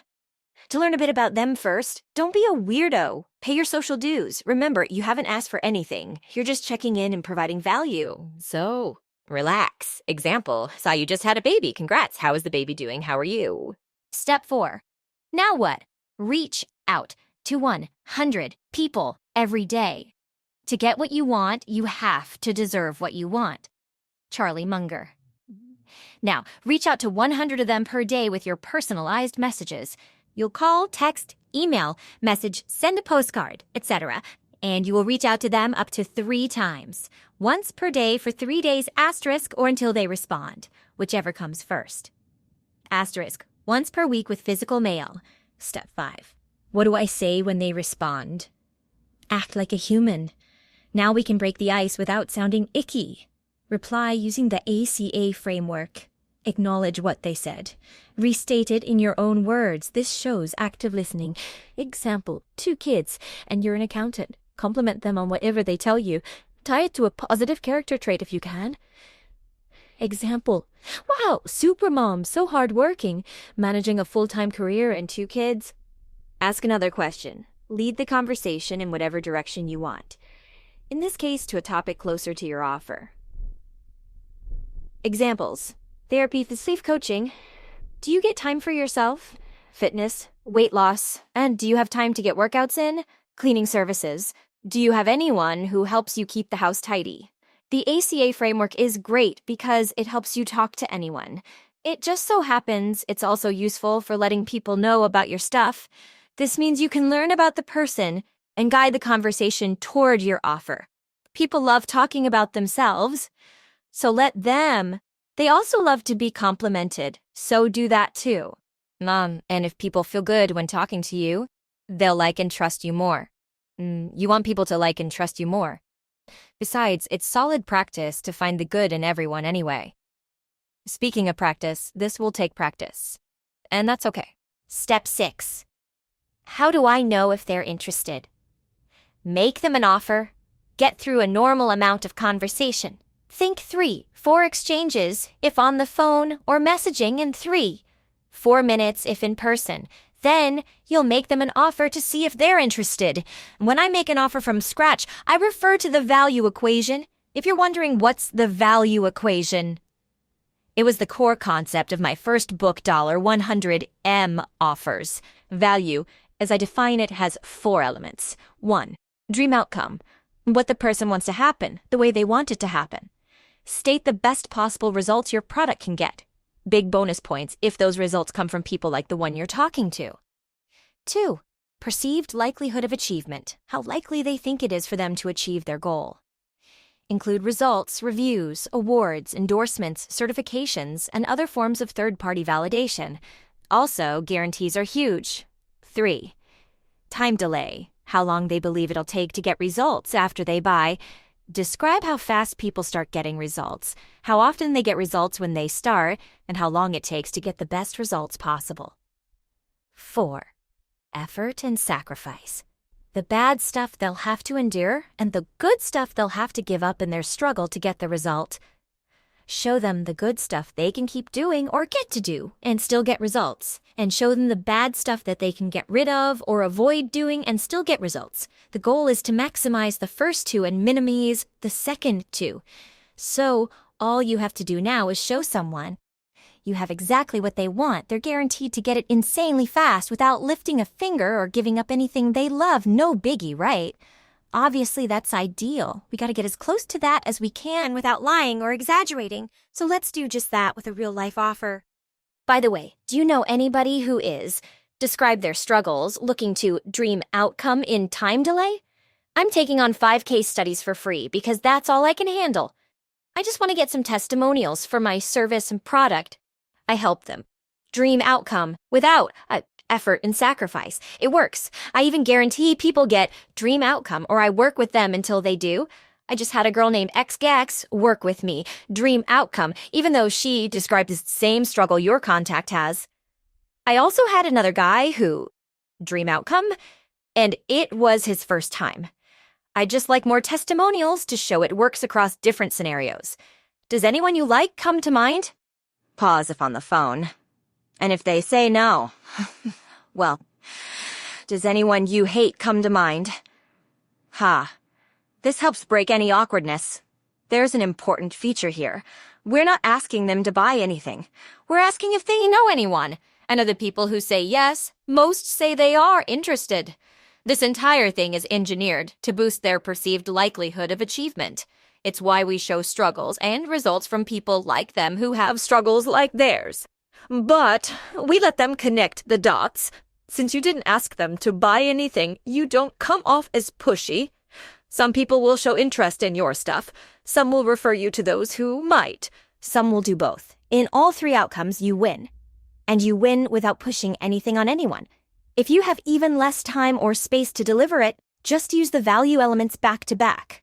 I help, ideal customer, get, dream outcome, in time period, without effort and sacrifice, and increase perceived likelihood of achievement. Look at the pro tip below.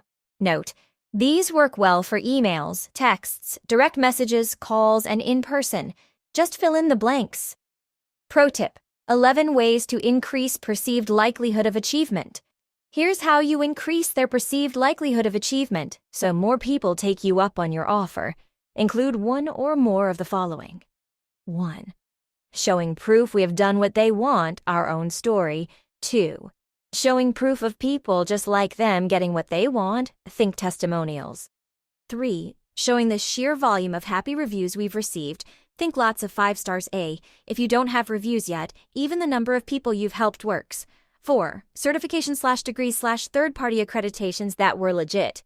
5. Numbers, stats, research that supports the outcome you want them to believe. 6. Experts vouching for us. 7. Some new, unique characteristic they haven't failed with before, so it might work this time. 8. Celebrities who endorsed us. They trusted them. So should I. 9. Guaranteeing they'll achieve it, so we put some skin in the game too. 10. How well you describe them, or the current pain they're experiencing. The more specific, the better. Think he, she really gets me. They must know how to help. 11.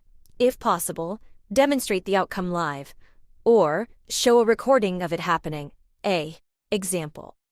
Advertising agency plays a recording of a call that a gym owner has to make to lead on the sales call. Could you handle making a call like that to a lead if we get them for you? It demonstrates the outcome of the advertising services. People don't want leads, they want customers. They just don't know a better way to ask for them. Step 7. How do I get them to say yes? Make it easy for them to say yes, make it free. After people show interest, make your offer easy to say yes to. I like to start with the easiest offer enhancer in the world, and free. And don't try to look advanced if you're not. People aren't dumb. Just be honest and keep it simple. Since I'm only taking on 5 people, I can give you all the attention you need to get brag-worthy results. And I'll give it all for free so long as you promise to. 1. Use it. 2. Give me feedback. And 3. Leave a killer review if you think it deserves one. Does that sound fair? This sets reasonable expectations up front, and boom, now you're just helping people for free. Winning. My recommendation, whenever you launch a new product or service, make the first 5 free. The exact number matters less than knowing why you benefit from it. Here's why. 1. You get the reps in and become comfortable with making offers to people. It'll calm your nerves knowing you're just helping for free. For now, winky face. 2. You probably suck. For now. People are far more forgiving when you haven't charged anything. 3. Because you probably suck. You need to learn how to suck less. You suck less by doing more. It's better to have a few guinea pigs to get the kinks out. You'll learn a ton from the people you help for free, I promise. Even though it may not feel like it now, you're getting the better end of the deal. 4. If people get value, especially for free, they're far more likely to. Step 7. How do I get them to say yes? Make it easy for them to say yes, make it free. After people show interest, make your offer easy to say yes to. I like to start with the easiest offer enhancer in the world, and free. And don't try to look advanced if you're not. People aren't dumb. Just be honest and keep it simple. Since I'm only taking on 5 people, I can give you all the attention you need to get brag-worthy results. And I'll give it all for free so long as you promise to. 1. Use it. 2. Give me feedback. And 3. Leave a killer review if you think it deserves one. Does that sound fair? This sets reasonable expectations up front, and boom, now you're just helping people for free. Winning. My recommendation, whenever you launch a new product or service, make the first 5 free. The exact number matters less than knowing why you benefit from it. Here's why. 1. You get the reps in and become comfortable with making offers to people. It'll calm your nerves knowing you're just helping for free. For now, winky face.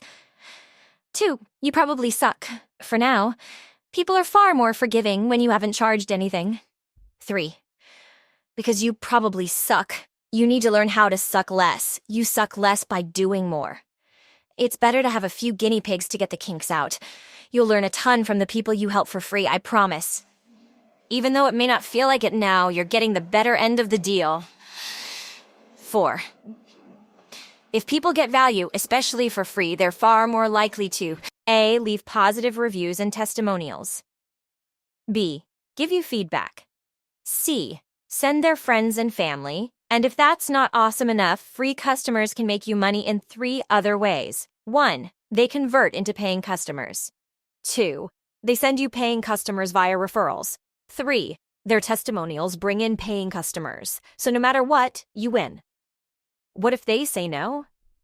Often the most expensive part of what you sell isn't the price, it's the hidden costs. Hidden costs are the time, effort, and sacrifice it takes to get results from the thing you sell. In other words, the bottom part of the value equation. If you struggle to give your stuff away for free, it means either people don't want it, extreme outcome, they don't believe you, perceived likelihood of achievement, or the hidden costs, time, effort, and sacrifice are too high. In short, your free stuff is too expensive, so figure out the hidden costs. Once you do, you unlock even more value that you'll eventually be able to charge for. To build your understanding of hidden costs, ask. So when someone says no, ask why? What would I have to do to make it worth it for you to continue? Their answers give you a chance to solve their problem. And if you solve that problem, they'll probably buy from you. And even if they don't buy from you, they'll give you the ammo to get the next person to. And remember, failure is a requisite for success. It's part of the process, so rack up failures as fast as you can. Get them out of the way to start paying down your no tax. If you get thousands of no's, you will get your yeses, I promise. I always tell myself, yeses give me opportunity, no's give me feedback. Either way, I win. Step 8. What do I do once I've reached out to everyone? Start back at the top. After reaching out to all the leads on one platform, switch to the platform you have the second most leads on. After you reach out to those leads, go to the platform you have the third most leads on, and so forth. Let's say you follow this to the T because being poor sucks more than helping people for free. If between all platforms you have 1,000 leads, that gives you 10 solid days of work. A month of work including follow-ups. By this point, I promise 5 or more people will have accepted your free offer, and some will have converted into paying customers. If you did a good job, they'll send friends and they'll become paying customers too. So let's make our first dollar. Step 9. But I can't work for free forever. Start charging. This is important. This is your litmus test to know when you're good enough to charge.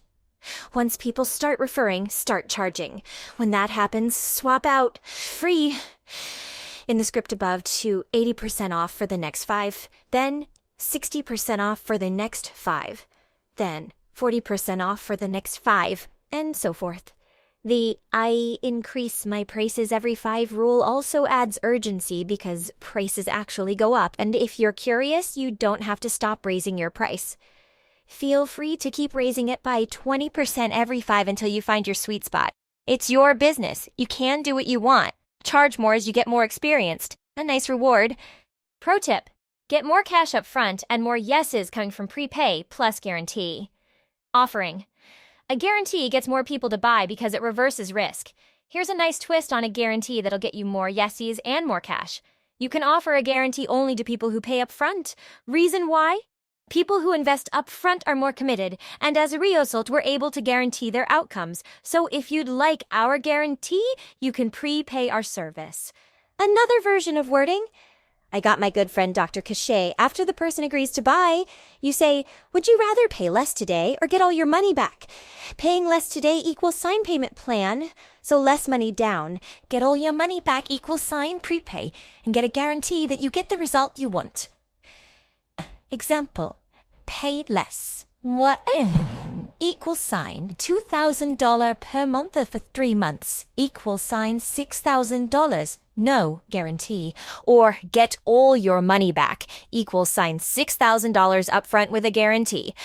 Presented this way, the majority of the people take the upfront cash option with the guarantee. So if you planned on offering one anyways, you may as well weaponize it to incentivize more people to pay upfront. Step 10. But what do I do from here? Keep your list warm. Give regular value to your list through email, social media, etc. to keep it warm. A warm list stays primed for your warm reach-outs in the future. We cover exactly how to give that value in the next chapter. Once you've given value for a while, or see who wants value, probe your list with Dean Jackson's timeless 9-word email template.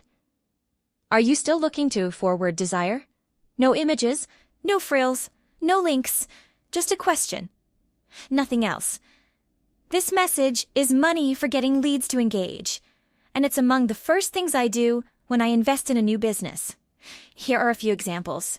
Are you still looking to buy your dream home, get more sales leads, tone up your arms, open an online store, start a YouTube channel? You get the idea. Swipe and deploy. You make the ask to see who replies, aka engaged leads, and these replies should be your top priority for warm reach-outs. I'll end step 10 here because I break down this give-ask process in the next chapter. The main point is that a warm list is a huge asset because it's a consistent and growing source of engaged leads. If you treat them well, your audience will feed you forever. Advertising checklist summary. Now let's look at this in 10 lines because it took 10 pages to get here. Warm reach outs daily checklist. Who yourself? What? First 5 free. Where? Phone / email / physical mail / SMS / etc. To whom? Your contacts. When? First 4 hours of your day. Why? You want to get customers or intros. How? Personalized message using ACA. How much? 100 attempts per day. How many? Follow up 2 more times after first. How long until you get customers? Benchmarks. How well am I doing? Warm reach outs should get about 1 in 5 contacts to engage. So 100 warm reach outs should get about 20 replies. Of the 20 who reply, another 1 in 5-ish will take you up on your free offer. So 4 people. Of the 4 who take your free offer now, you should be able to convert 1 into some sort of paid offer later. Hooray! Money. This framework allows you to predict how many customers you get per 100 warm reach outs. In the example, you would get 1 customer per 100 reach outs. These numbers vary based on the value of your offer and how much they trust you. But no matter what, with enough volume, you will get a customer. And the more you do it, the better your numbers will get. It just takes effort. You'll also learn a lot about what engages your audience, what they value, and how to make offers to them. This knowledge can make you millions. You get to learn while you earn. Score. This process alone can take you to 100,000 per year with nothing else. Wild, I know. Here's the money math. This assumes 1% of your list buys a $400 offer using only warm reach outs. 500 reach outs per week. Equal sign 5 customers per week. $400 product equal 5 customers per week times $400. Each equal sign $2,000 per week. 2,000 times 52 weeks equal sign $104,000. Bingo. Which, as of this writing, is still 2 times the median household income in the US. Not bad. Pro tip. And join communities. To learn even faster, join communities of people doing the same advertising method as you. They're great for peer support and up-to-date tricks and tips. Also, don't do anything sketchy. There are lots of people who pride themselves on pushing the legal envelope. Don't be that person. It always come back to bite you. Do it the right way, and you will feed yourself for life. You'll learn more in the first 10 days of doing 100 reach outs than you did from everything you've ever read or watched. Get that learning done as fast as you can. Remember, we want to get rich, not just get by. What's next? Warm reach outs have 2 limitations. The first is time. When you're starting out, getting new customers should take the majority of your time. Think 4 hours per day, minimum. It should be the first thing you do when you get up, and you shouldn't stop until you achieve your goal. Embrace the work. It will be part of the story you tell one day. It has been for me. The second limiter is the number of people who know you. You'll eventually run out. Don't worry though, we can get more. A lot more. Now we add the second of the core 4 advertising activities, posting free content. #2, post free content part 1, how to build an audience to get engaged leads. No one's ever complained about getting too much value. January 2020. Did you hear about Kylie Jenner? Layla asked. No, why? I replied. She's now the youngest female self-made billionaire. Wait, what? Yeah, she's 20. Forbes just put her on the cover. I was 10 years older than her and not a billionaire. Why do I suck so much? How could she make so much more than me? I thought I was pretty good at business. We took home $13M in personal income the year before. But I was clearly missing something, and I felt horrible about it. My ego protected me. Well, Kris Jenner is her mother, and she must have organized all this. I wrote it off as rich parents and moved on. A few months later, Layla looked up from her computer. Dude, Huda just sold a minority stake in her company at a $600M valuation. Huda, the makeup girl? I replied.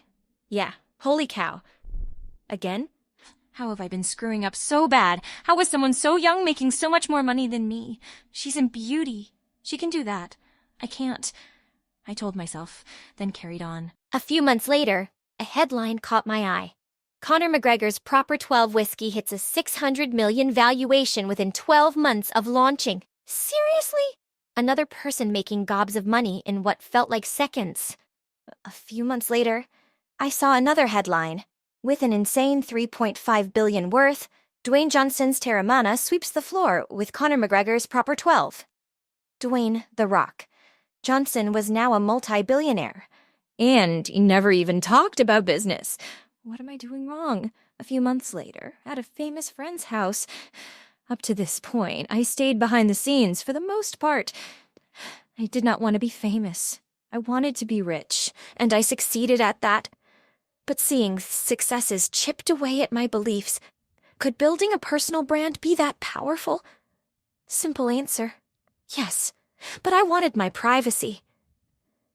We sat around his kitchen table and I asked him, "You get all these weird messages from strangers. People threaten your family. Are you still happy you became famous?" He replied with something that changed my life forever. "If getting weird messages and hate from people I don't know is the price I have to pay to make the impact I want to have, I'd pay that price any day of the week." I felt exposed. I was being a pansy. I claimed I wanted to make the impact but wasn't willing to pay the price for it. After that conversation, Layla and I went all in on building personal brands. I have a core belief I'd like to transfer to you. If someone is making more money than you, they are better at the game of business in some way. Take it as good news. It means you can learn from them. Don't think that they had it easy. Don't think that she'd had a shortcut. Don't tell yourself they broke some moral code. Even if it's true, none of those beliefs serve you. None of those beliefs make you better. Years ago, I was vocal about making content. I didn't see the point. Why would I waste my time making something that would disappear in a few days? I thought it was a stupid waste of time and let everyone know. I was wrong. It really wasn't about the content at all. It was about the audience. What I didn't understand was the content you create isn't the compounding asset. The audience is. So even though the content may disappear in time, your audience keeps growing. This was a lesson my ego prevented me from learning for too long. It took an entire year of getting hit in the face with solid evidence before I changed my ways. Building an audience is the most valuable thing I've ever done. I saw Kylie Jenner, Huda Katan, Conor McGregor, and The Rock become billionaires overnight. My famous friend said a massive audience was crucial to his success. The overwhelming evidence broke my beliefs, so I rewrote them. I now saw the power of having an audience. But I didn't know where to start. So I did what I always do. I paid for knowledge. Buying somebody else's experience saves the time it would take to figure everything out yourself.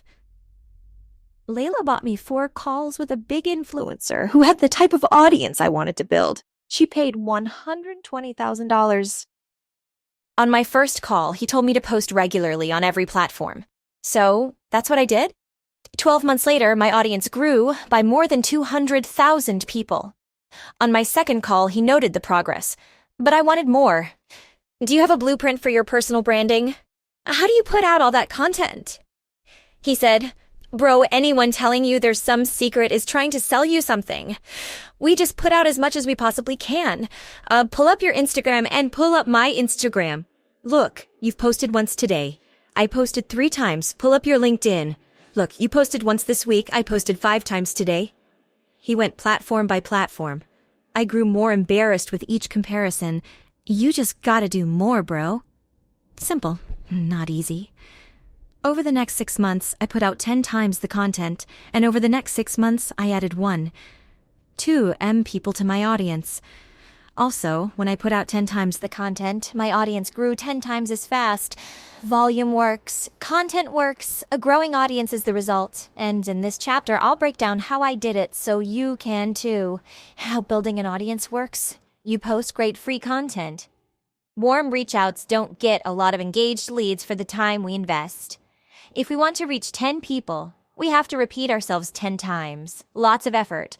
By posting free content, we can say it once and reach all 10. so posting free content can get a lot more engaged leads for the time we invest.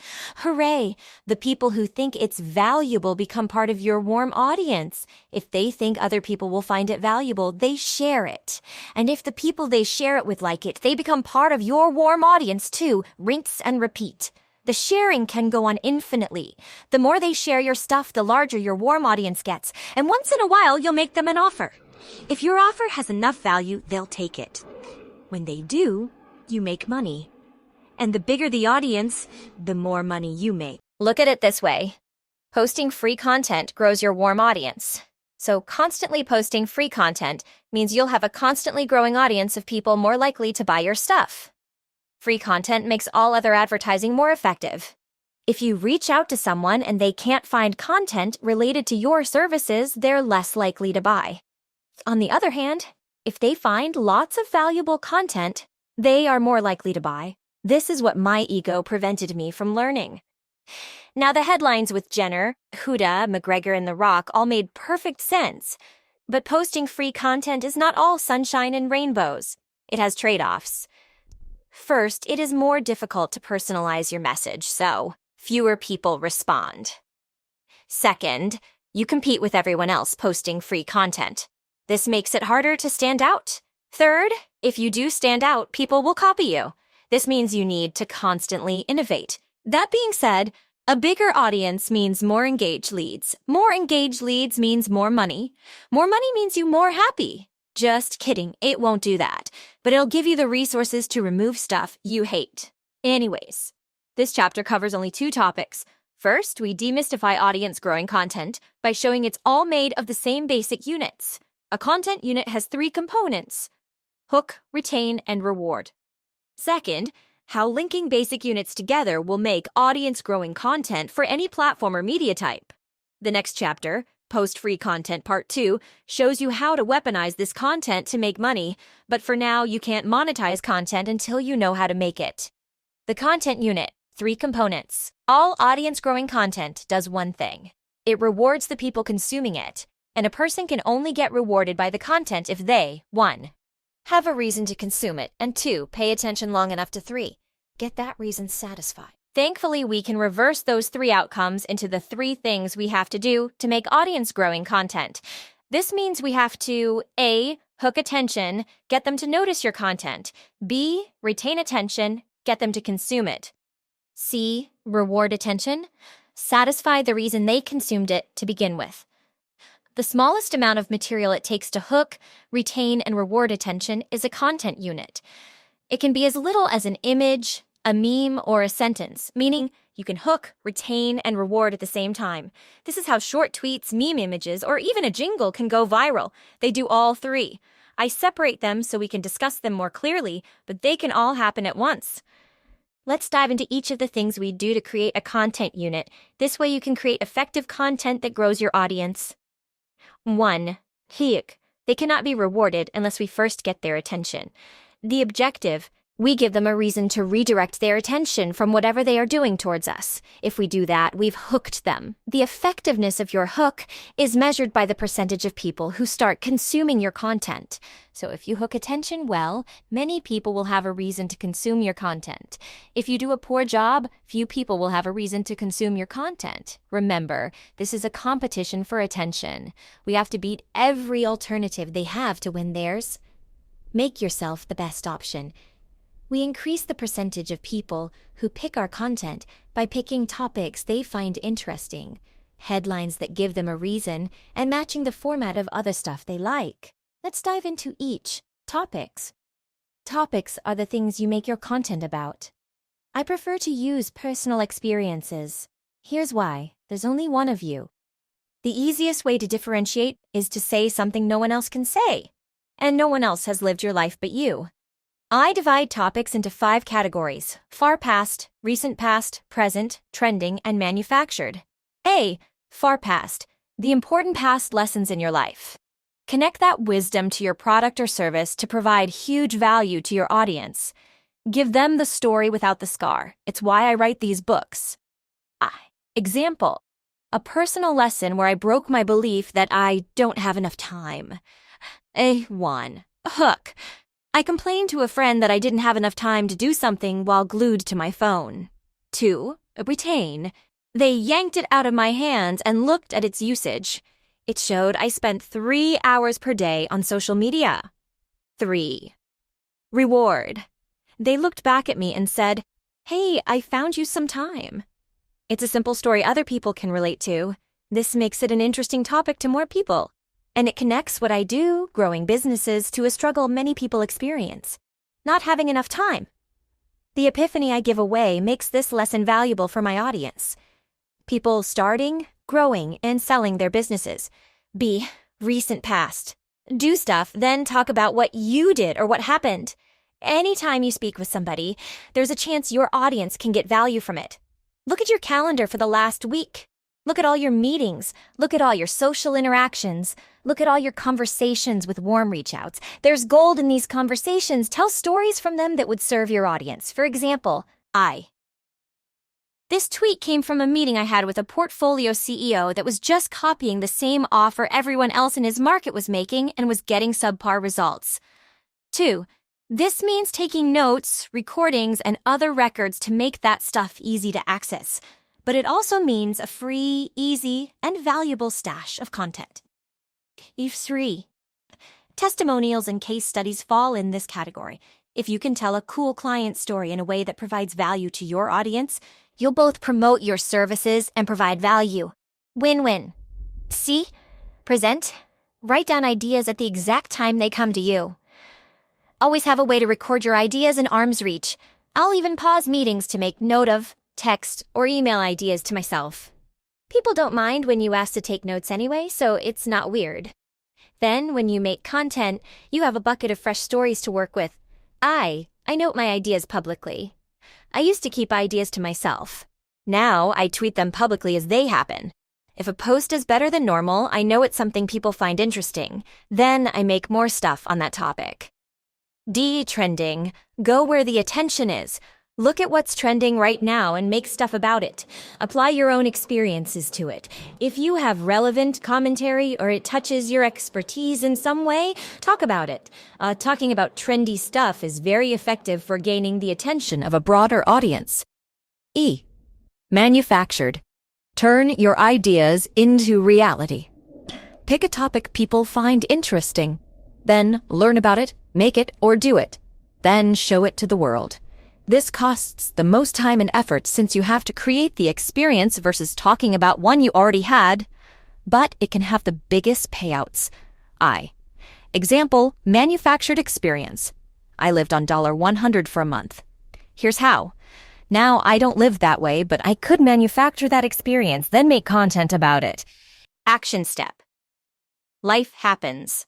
Profit by sharing yours. Headlines. A headline is a short phrase or sentence used to grab the audience's attention. It communicates the reason they should consume the content. They use it to weigh the likelihood they will get a reward for consuming your content versus another. Rather than give you a bunch of templates, I'd rather give you the timeless principles that make great headlines. And there's no greater headline creator than the news. So let's study them. A meta-analysis of news revealed headline components that drove the most interest in stories. They are as follows. Try and include at least 2 in your headline. Recency. As recent as possible, quite literally the news eye. Example. People pay attention to something that happened an hour ago more than a year ago. B. Relevancy. Personally meaningful I. Example. Nurses pay more attention to stuff that affects nurses compared to stuff that affects accountants. C. Celebrity, including prominent people, celebrities, authorities, etc. I. Example. Normally, we wouldn't care what another human has for breakfast every day. But if it's Jeff Bezos, we do. Since he's a celebrity, many people care. D. Proximity. Close to home geographically. I. Example. A house on fire across the country doesn't get your attention. If it's your neighbor, it sure does. Make it as close to home as possible. E. Conflict of opposing ideas, opposing people, nature, etc. Idea and example. Pineapple versus no pineapple on pizza. Conflict. E2. An example. Good versus evil, hero versus villain, left versus right. 3. Example. Freedom versus security, justice versus mercy. You get the idea. FF. Unusual. Odd, unique, rare, bizarre, I. Example, think of a six-fingered man at the old-time circuses. If it's outside of the norm, people pay more attention. G. Ongoing. Our stories still in progress are dynamic, evolving, and have plot twists. I. Example. If someone goes into labor, people want updates every 10 minutes because anything could happen. Action step. Include one or more of these components to give yourself meatier, attention-grabbing headlines. Format. Once we have a good topic and communicate it with a headline using one or more components, we need to match our format to the best content on the platform. People consume content because it's similar to stuff they've liked in the past. Matching the popular format of the platform gets the most people to interact with it, so we want to make our content look like the stuff they've liked before. Format example. This meme communicates the point better than I can with words. All four images above are Hinsin images, but they have a different look and feel. This is because the formatting depends on the audience you want to hook and the platform your audience is on. Bottom line, you've got to make your content look like what they expect will reward them. Otherwise, no matter how good it is, better-looking content will hook them before yours even has a chance. Action. Step. Format your content for the platform first. Then tweak it so it hooks your ideal audience. Use the best content on the platform that targets your market as your guide. This concludes the hook step of our content unit. Always following these basics will already put you in the top 1%. At least, it has for me. 2. Retain. My favorite driver of retention is curiosity. It's my favorite because if done correctly, people will wait years. People want to know what happens next. For example, I get messages daily for years now about when I will release a book on sales. My favorite way to get the audience curious is to embed questions in their minds. Unresolved questions can be explicit or implicit. You can directly ask the question, or the question can be implied. My 3 favorite ways to embed questions are lists, steps, and stories. A. Lists. Lists are things, facts, tips, opinions, ideas, etc. Presented one after the other, good lists in free content also follow a theme. Think top 10 mistakes or 5 biggest moneymakers and so on. Giving the number of listed items in your headline or in the first few seconds of your content tells people what to expect. And in my experience, this retains more of the audience's attention for longer. This files for free example. 7 ways I invested $1,000 in my 20s that paid off big. Example. 28 ways to stay poor. Example. A content unit has 3 pieces. Steps. Steps are actions that occur in order and accomplish a goal when completed. Provided the early steps were clear and valuable, the person will want to know how to do them all to accomplish the overall goal. Example. 3 steps to creating a great hook. Example. How I create a headline in 7 steps. Example. The morning routine that boosts my productivity. Note. Here's the difference between steps and lists. Steps are actions that must be done in a specific order to get a result. So steps are less flexible, but have a more explicit reward. Lists can have just about anything on them in any order you want. So lists are more flexible but have a less explicit reward. C. Stories. Stories describe events, real or imaginary, and stories worth telling often have some lesson or takeaway for the listener. You can tell stories about things that have happened, might happen, or will never happen. All 3 drive curiosity because people want to know what happens next. Example.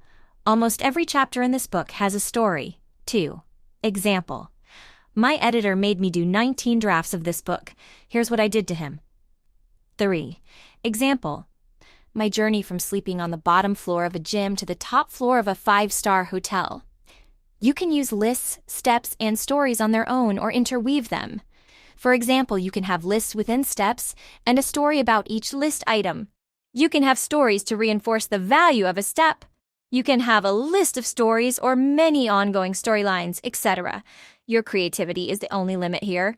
That's why people who make a lot of content call themselves content creators. This chapter, for example, has lists within steps and stories interweaving them. Action step. Use lists, steps, and stories to keep your audience curious. Embed questions in their minds to make them want to know what happens next. 3. Reward. Anyone can think of cool hooks and organize their content using lists, steps, or stories. But the real question is it good? Does it satisfy the reason they'll watch to begin with? Does it make people want to share it? How good your content is depends on how often it rewards your audience and the time it takes them to consume it. Think value per second. For example, the same person who gets bored 3 seconds into a 10-second video may also binge a 900-page book. And that same person may binge a television series for 8 hours straight. So there's no such thing as too long, only too boring. Now, we can't guarantee a specific reward, but we can increase the chance reward happens by hooking the right audience with proper topics, headlines, and formatting, retaining them with lists, steps, and stories to get them curious and wanting more, clearly satisfying the reason the content hooked them to begin with. Example: if your hook promises 7 ways to make up with your spouse and you give A, 4 ways, B, 7 ways that stunk, or they've heard them all before. C, you're talking to a room of single guys who don't have spouses.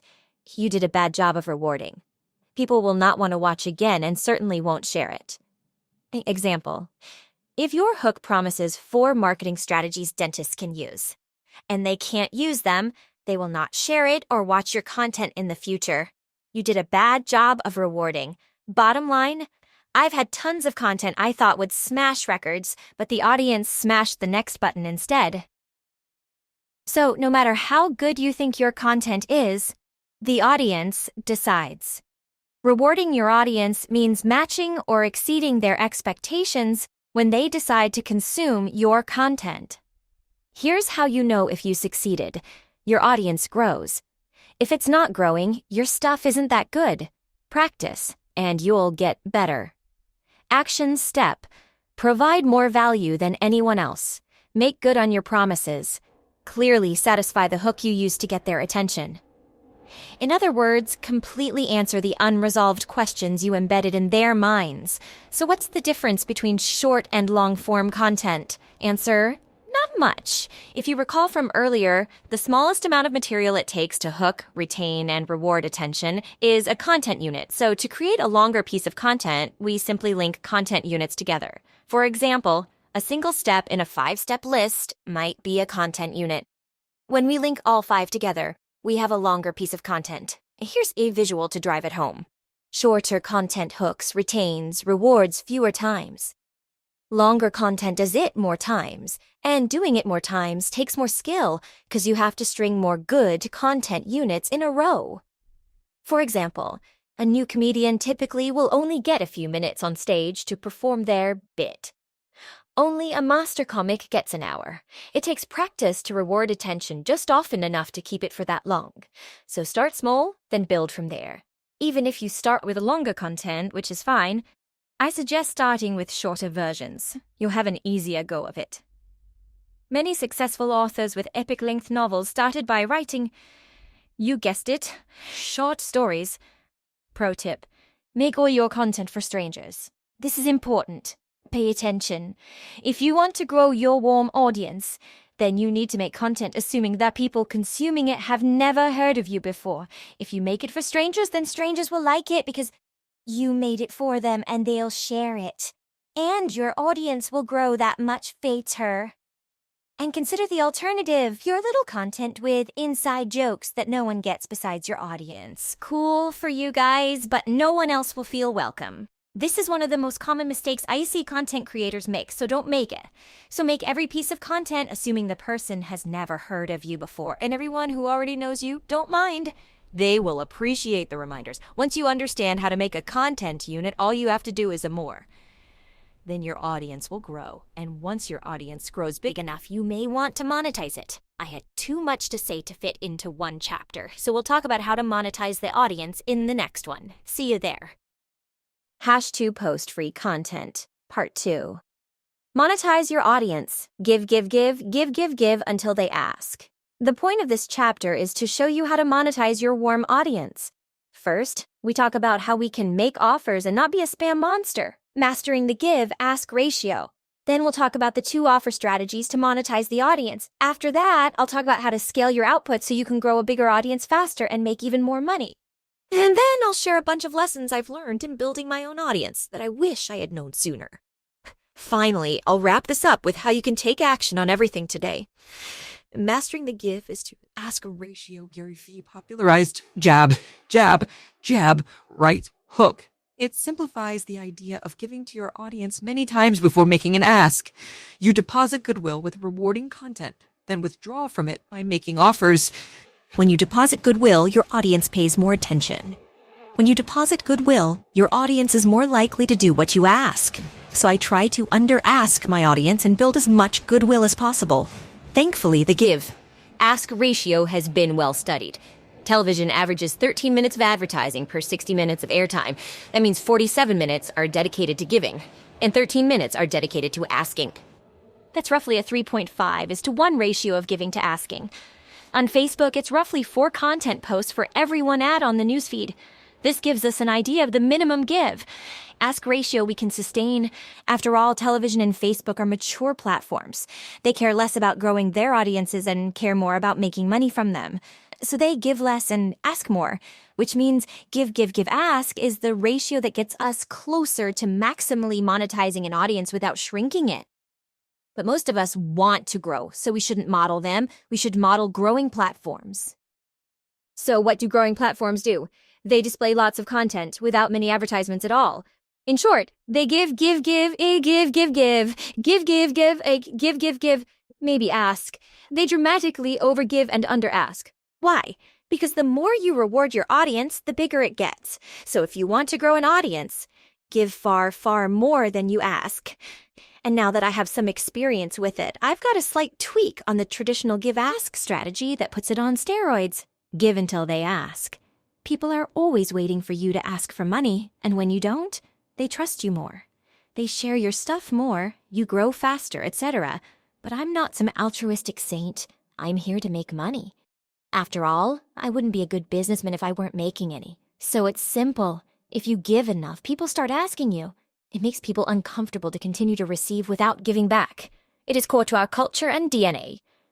They'll go to your website, DM you, email you, etc. to ask for more. Not only that, when you use this strategy, you get the best customers. They are the ones who are the biggest givers. They are the ones who, even as paying customers, still feel they get the better end of the deal. And best of all, if you advertise this way, your growth never slows. When you use this strategy, you give in public, ask in private. You let the audience self-select when they're ready to give you money. That's why, in my opinion, give until they ask is the best strategy. But if you feel like asking, I get it. So let's talk about how to ask. If you're gonna do it, you might as well do it well. Bottom line, the moment you start asking for money is the moment you decide to slow down your growth. So the more patient you are, the more you will get when you finally make your ask. Action step. Give until they ask. Pro tip. Give in public, ask in private. If you continue to give in public, and people will ask you privately to sell them stuff, bank on it. The best of both worlds is to never stop giving in public and get an increasing number of people asking you privately to buy your stuff. Give, and you will get without losing goodwill or slowing your audience growth. How to make money from content. Ask to be clear, I think you should use the give until they ask strategy. But if you need to pay rent, feed your family, etc., I get it. Sometimes you gotta ask. So let's talk about how to do that without sounding like a nincompoop. Think of asks as commercials. You interrupt this program with a very important message. Since you are the one providing the value, you interrupt your own content with commercials about the stuff you sell. But since it's your audience, you pay the cost of potential loss of trust, slowing growth, and of course, the time it took you to gather the audience in the first place. But money-wise, it's free. Now, I use 2 strategies to weave promotions into content. Integrated offers and intermittent offers. Let's cover both. Integrated, you can advertise in every piece of content so long as you keep your give-ask ratio high. You'll continue to grow your warm audience and get engaged leads. Win-win. For example, if I make an hour-long podcast, having 3x 30-second ads means I'd have 58.5 minutes of giving to 1.5 minutes of asking. Well, above the 3:1 ratio. On the flip side, I had a friend who had a podcast that blew up quickly. Eager to monetize his new audience, he started making offers, asking too frequently in the content. His podcast not only stopped growing, it actually shrank. Don't be like that. Don't kill your golden goose. It's a balancing act. Overgive to protect your most valuable asset, the goodwill of your audience. Action step. I most commonly integrate the asks, aka CTAs, after a valuable moment Or the end of the content piece. Consider trying one of those places first, and make sure your audience growth doesn't slow. Then add in the second and so forth. Intermittent. The second way you can monetize is through intermittent asks. Here's how it works. You make many pieces of content of pure gives, then occasionally make an ask piece. Example, you make 10 give posts, and on the 11th, you promote your stuff. The difference between the first way and the second way depends on the platform. On short platforms, the intermittent way will dominate. On long-form platforms, integrations are often your best bet. When you make your ask, you either advertise your core offer or you advertise your lead magnet. That's it. Don't overcomplicate this. Lead magnet example. If I just talked about a way to get more leads on a post/video/podcast/etc., I would then say, I have 11 more tips that have helped me do this. Go to my site to grab a pretty visual of them. And as long as I have an audience that wants to get more leads, this will get some of them to engage. Then, the thank you page after the opt-in page for my lead magnet would display my paid offer with some video explaining how it works.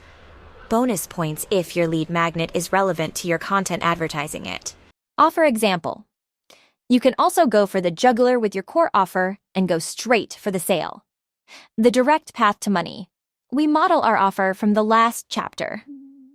I'm looking for 5 specific avatar to help achieve dream outcome in time delay. The best part is you don't have to.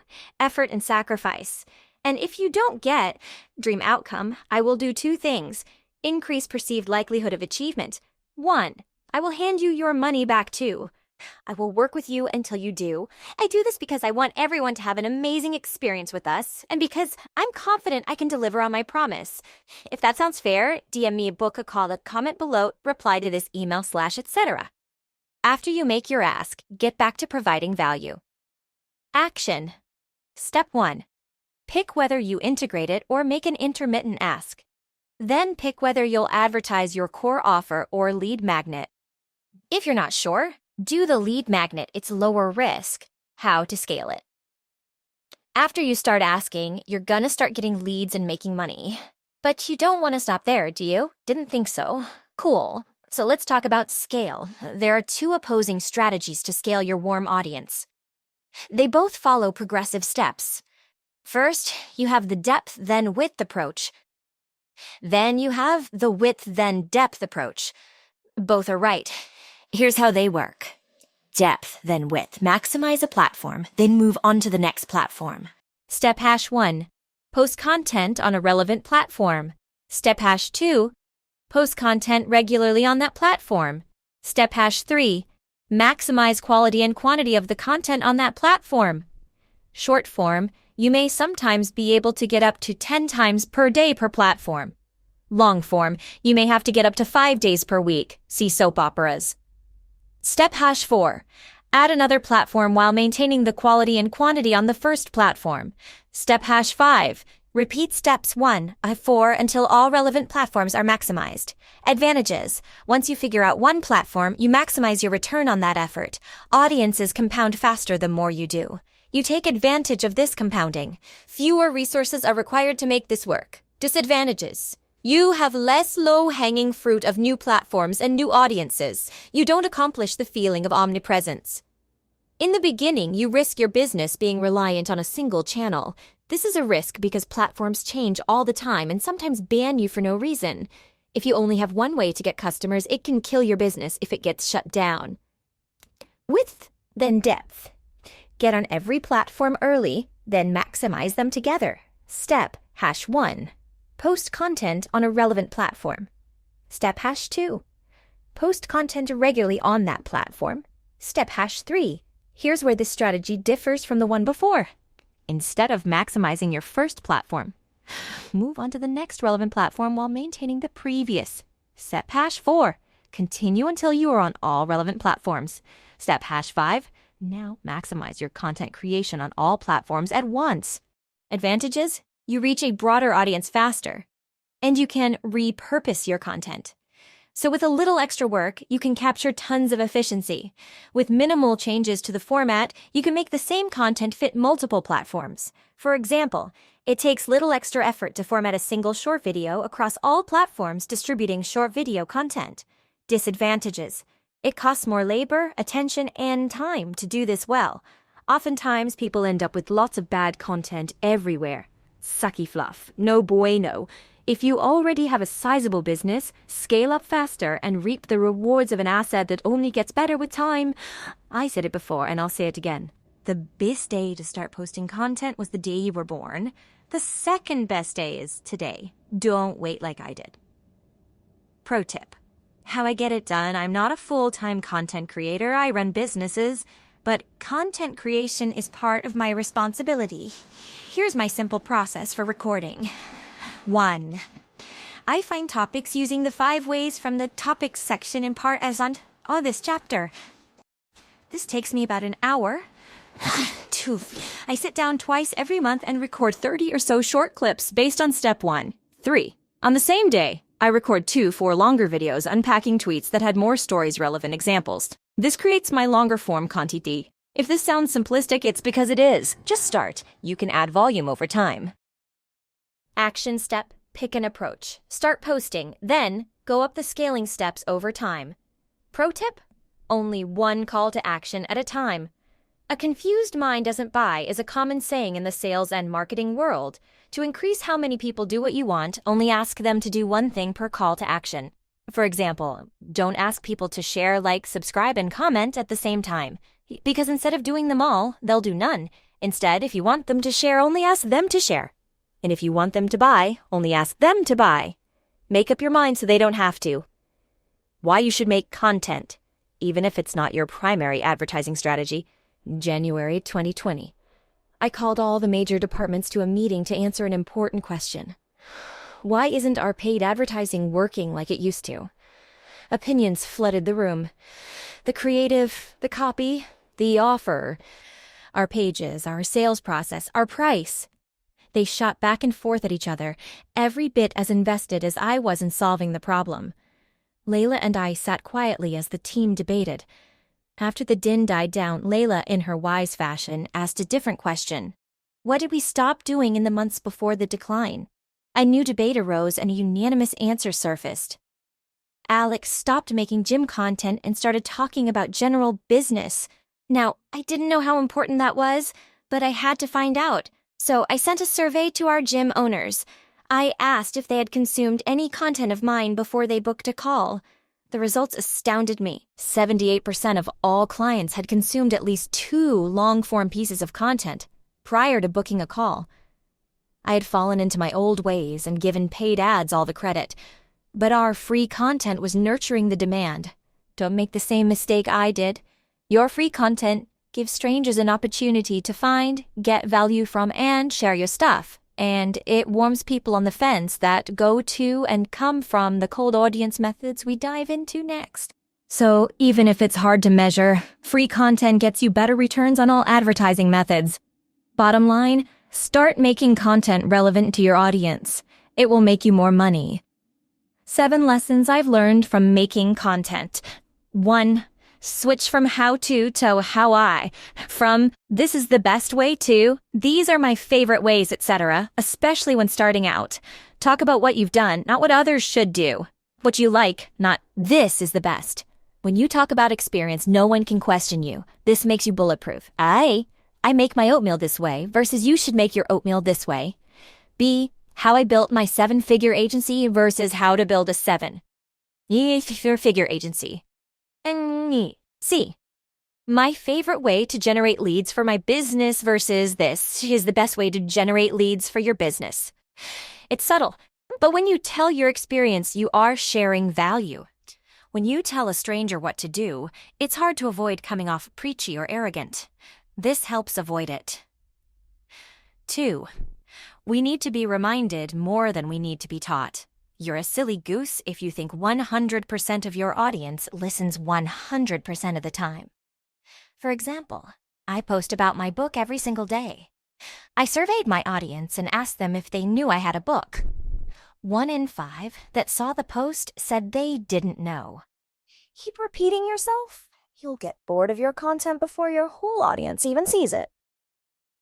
3. Puddles, ponds, lakes, oceans. Narrow the focus of your content. If you have a small local business, you probably shouldn't make general business content. Not at first, at least. Why?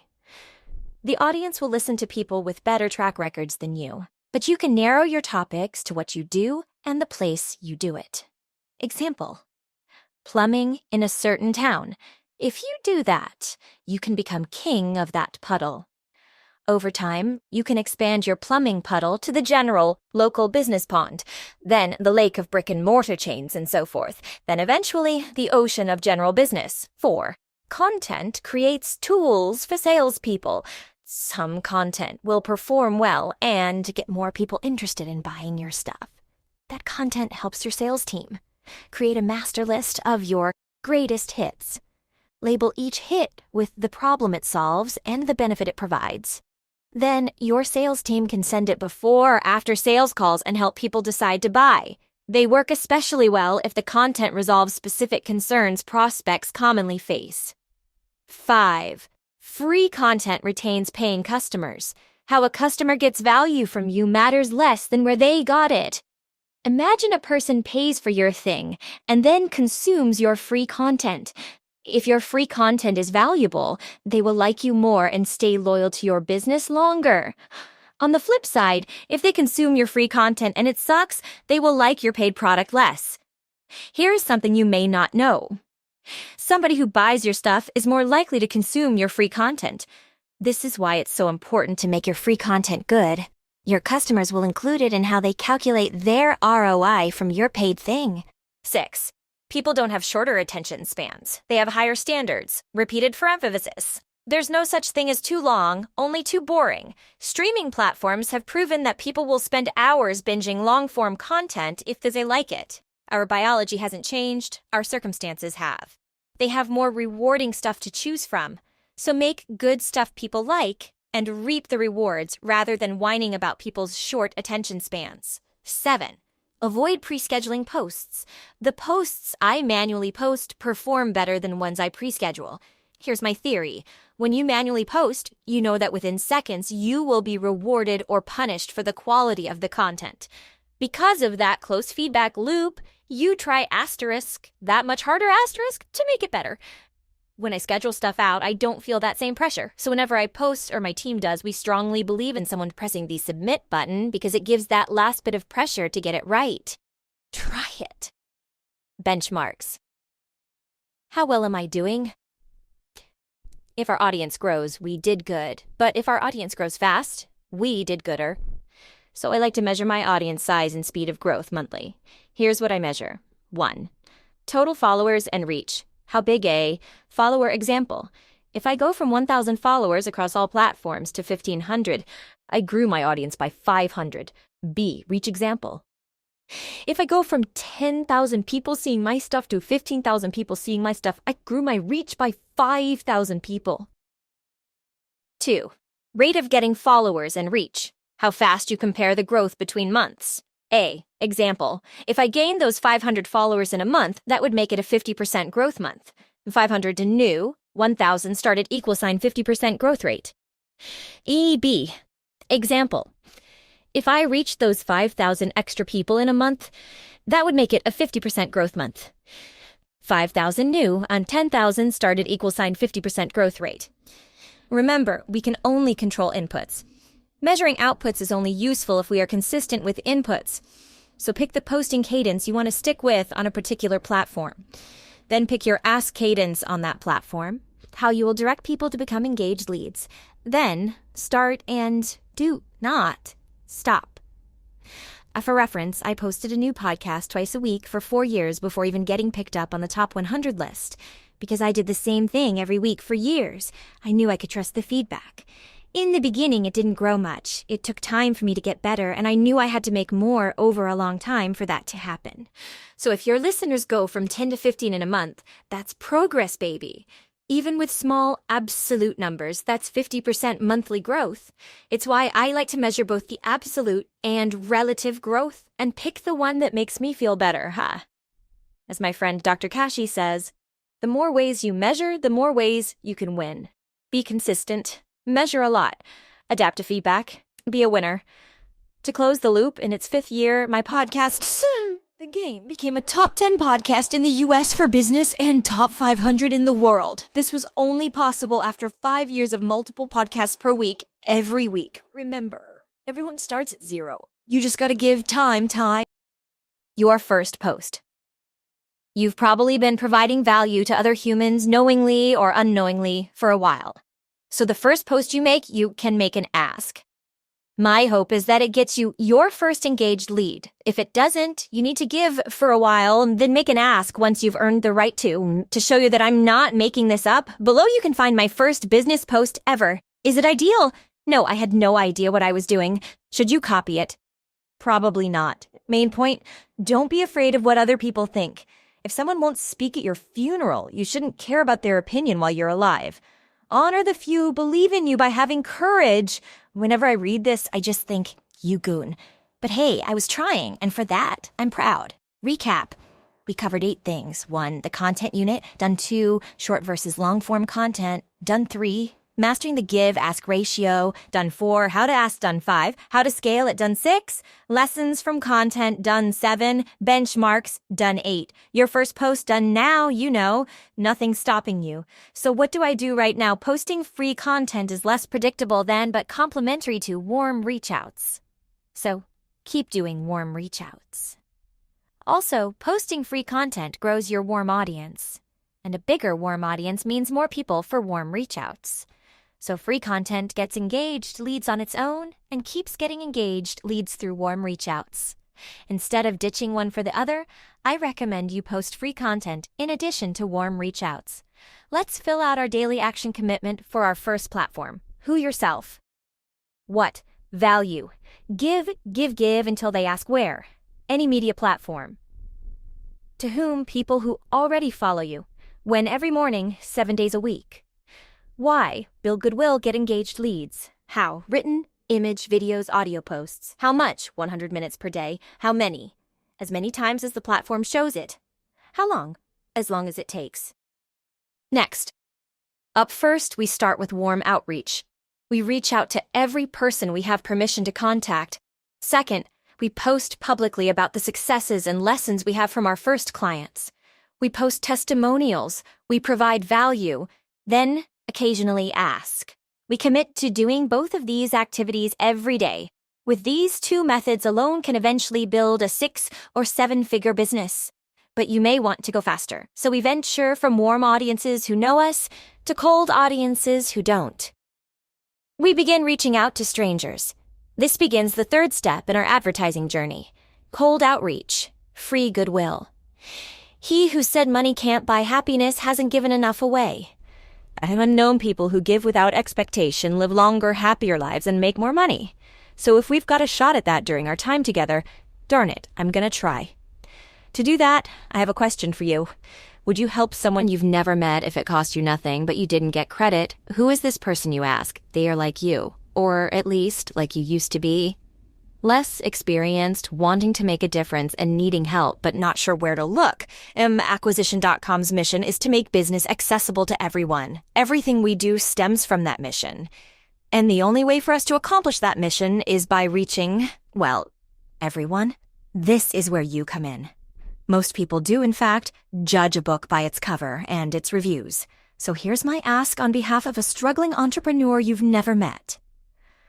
Please help that entrepreneur by leaving this book a review. Your gift costs no money and less than 60 seconds to make real, but can change a fellow entrepreneur's life forever. Your review could help. One more small businesses provide for their community. One more entrepreneur support their family. One more employee get meaningful work. One more client transform their life. One more dream come true. To get that feel-good feeling and help this person for real, all you have to do is, and it takes less than 60 seconds, leave a review. If you are on Audible, hit the 3 dots in the top right of your device, click Rate and Review. Then leave a few sentences about the book with a star rating. If you are reading on Kindle or an e-reader, scroll to the bottom of the book, then swipe up and it will prompt a review for you. If for some reason these changed, you can go to Amazon or wherever you purchase this and leave a review right on the book's page. If all fails, scan this QR code. If you feel good about helping a faceless entrepreneur, you are my kind of people. Welcome to Hormozi Nation. You're one of us. I'm that much more excited to help you get more leads than you can possibly imagine. You'll love the tactics I'm about to share in the coming chapters. Thank you from the bottom of my heart. Now, back to our regularly scheduled programming. Your biggest fan, Alex P.S. Fun fact, if you provide something of value to another person, it makes you more valuable to them. If you'd like goodwill straight from another entrepreneur, and you believe this book will help them, send this book their way. #3, Cold Outreach, How to Reach Out to Strangers to Get Engaged Leads. Quantity has a quality all of its own. Napoleon Bonaparte, July 2020. COVID-19 raged. In a matter of months, 30% of my customers went out of business. Protesters filled every platform with hate and anger. Politicians made promises. Small businesses suffered in silence. Unemployment skyrocketed. The most tumultuous election ever was upon us, and here we were trying to generate leads to pay our bills. Employees everywhere and their families depended on it. All 3 of my companies at the time, Gym Launch, Prestige Labs, and Allen, relied on brick-and-mortar businesses staying open, and they were closed. Brilliant strategy, Alex. To make matters worse, Apple did a software update that crippled our ads. The market was crap. Our paid ads were crap. And I carried the bucket. I ran through worst-case scenarios. How much cash would it take to keep us afloat? How long do I keep paying people when there's no end in sight? Should I dip into personal accounts? Give up 1/3 of my life savings? Half, all of it? What does that say about me? I had no idea what to do. Early that Saturday morning, I tried to sleep long enough for my alarm to wake me, but it was no use. I went to my office and checked Instagram. I had a new message waiting for me. Hey Alex, Kale told me you guys don't need salesmen anymore, so my offer got pulled. I quit my job to accept it. Super honored you considered me. I hope you'll consider me again the next time you have openings. Looking for context, I scrolled up. Reading our earlier messages rewarded me with a pang of guilt. I was the one who told him to apply. He took the rejection well. A sign of a good salesman. I felt obligated to reply. You on? I messaged. Yes, he replied. Got 5? Yes. We hopped on a call. He sounded a little nervous, but I could tell he knew his stuff. It sucks we don't have enough leads for this guy. I've wanted to work for you a while now. I read your book and used the scripts to become the top producer at my company, he said. That's awesome. I'm so glad to hear it. What kind of company, I asked. Gym software company. Oh, I hadn't heard of them. Oh, interesting. How do you guys get leads? We're 100% cold outreach. You cold call and cold email gyms, then sell them software? Yeah, pretty much. How big is the team? We've got about 30 guys. A team of 30? What's your revenue like if you can share that with me? We're doing about $10 million per month now. Insane. Just from cold outreach? Yeah, we run some ads, but we haven't cracked that yet. And you do this with a retention offer? You're not even really making gyms more money? Yeah, it's definitely not as easy to sell as the stuff you do for gyms.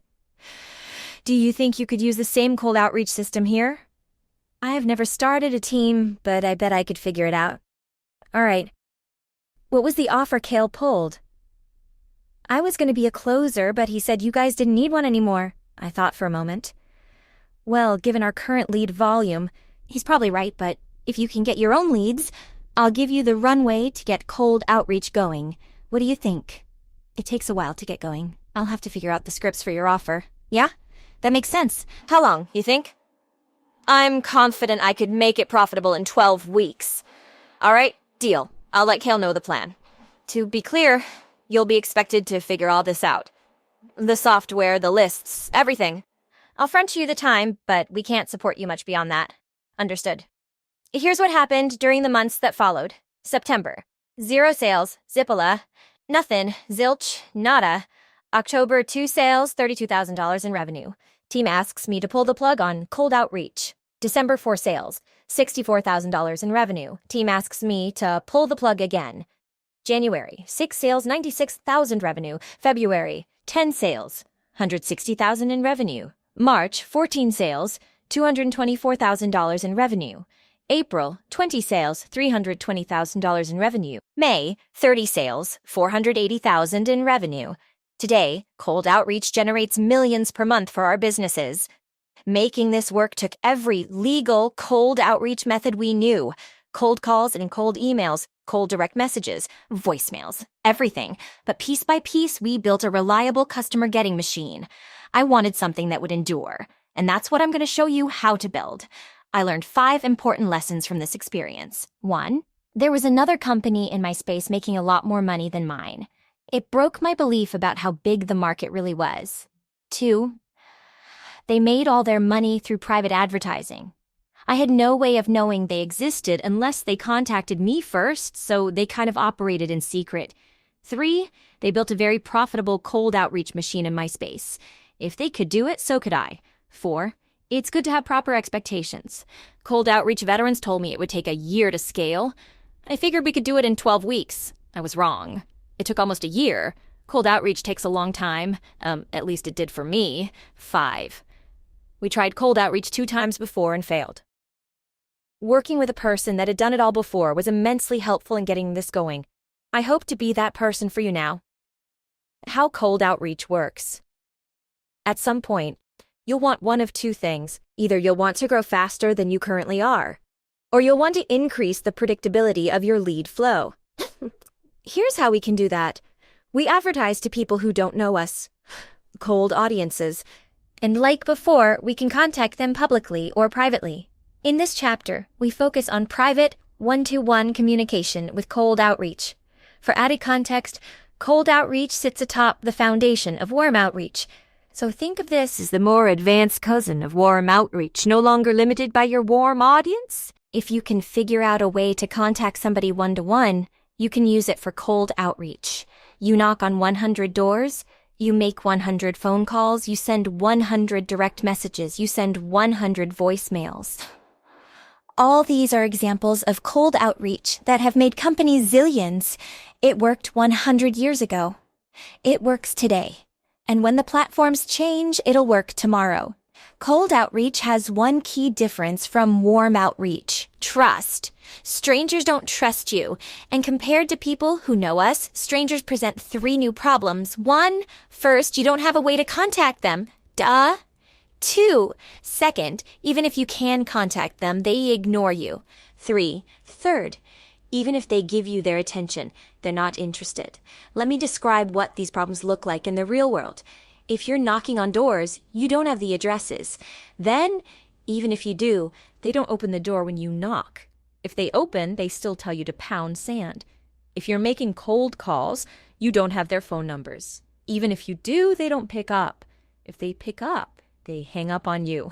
If you're sending cold emails, you don't have their email addresses. Even if you do, they don't open the email. Even if they do, they don't respond. If you're sending direct messages, you don't have a place to send it.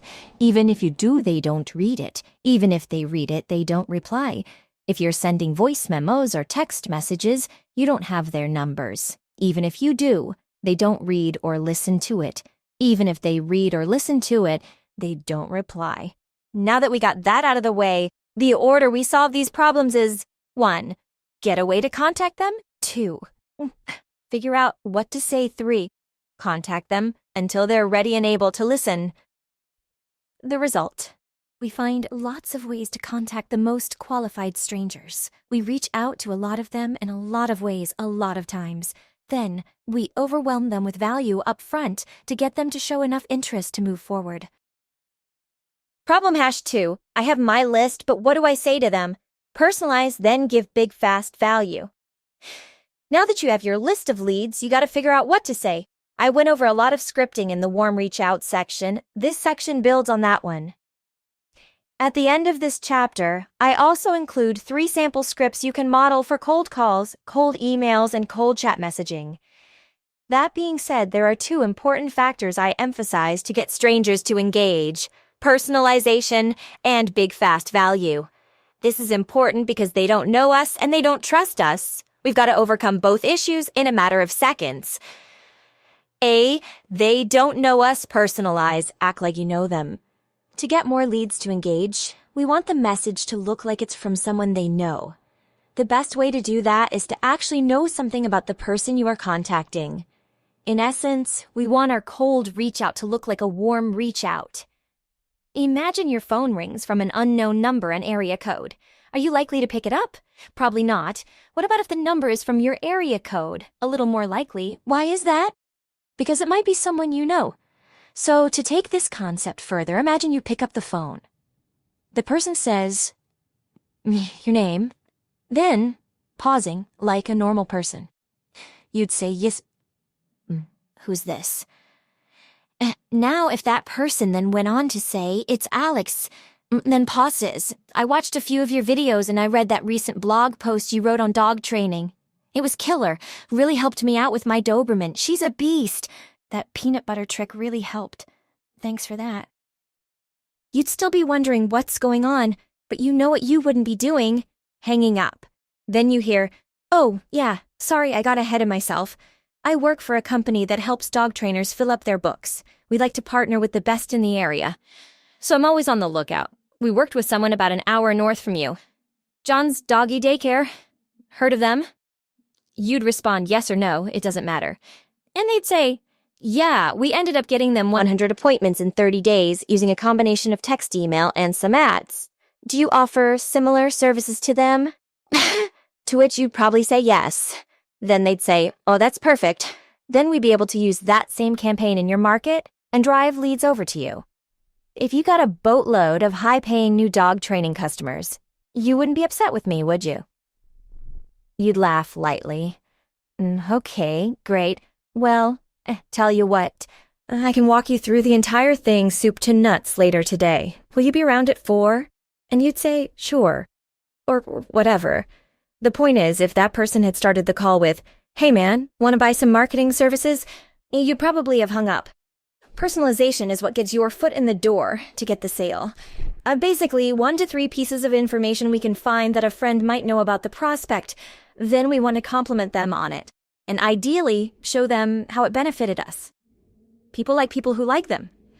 Even if someone doesn't know you, they'll give you more time if you know something about them. This comes in handy for personal subject lines on emails, the first few messages in chat, or the first few sentences someone hears. Even if someone doesn't know you, they will appreciate the time you took to research them before contacting them. This tiny effort goes a long way. Action step. Do a little research on each lead before you send them a message. We can do this ourselves, pay people to do it for us, or use software. Batch this work. Then use your notes to figure out the first thing you'll open with to feel more familiar. Pro tip L, 50% email response rate bump. I took our cold outreach template and rewrote it below a 3rd grade reading level. The results? 50% more leads responded. Salts B. They don't trust us. Big, fast value. The key difference between people who know you and strangers is strangers give you far less time to prove your worth, and they need a lot more incentive to move towards you. So make your life easier by giving away the farm. We're not trying to tickle their interest. We're trying to blow their minds in under 30 seconds. Like warm reach outs, you can directly make your offer, or offer a lead magnet, or both.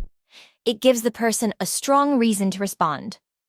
I specifically call out big fast value, rather than your lead magnet, as a reminder that it needs to be big fast value.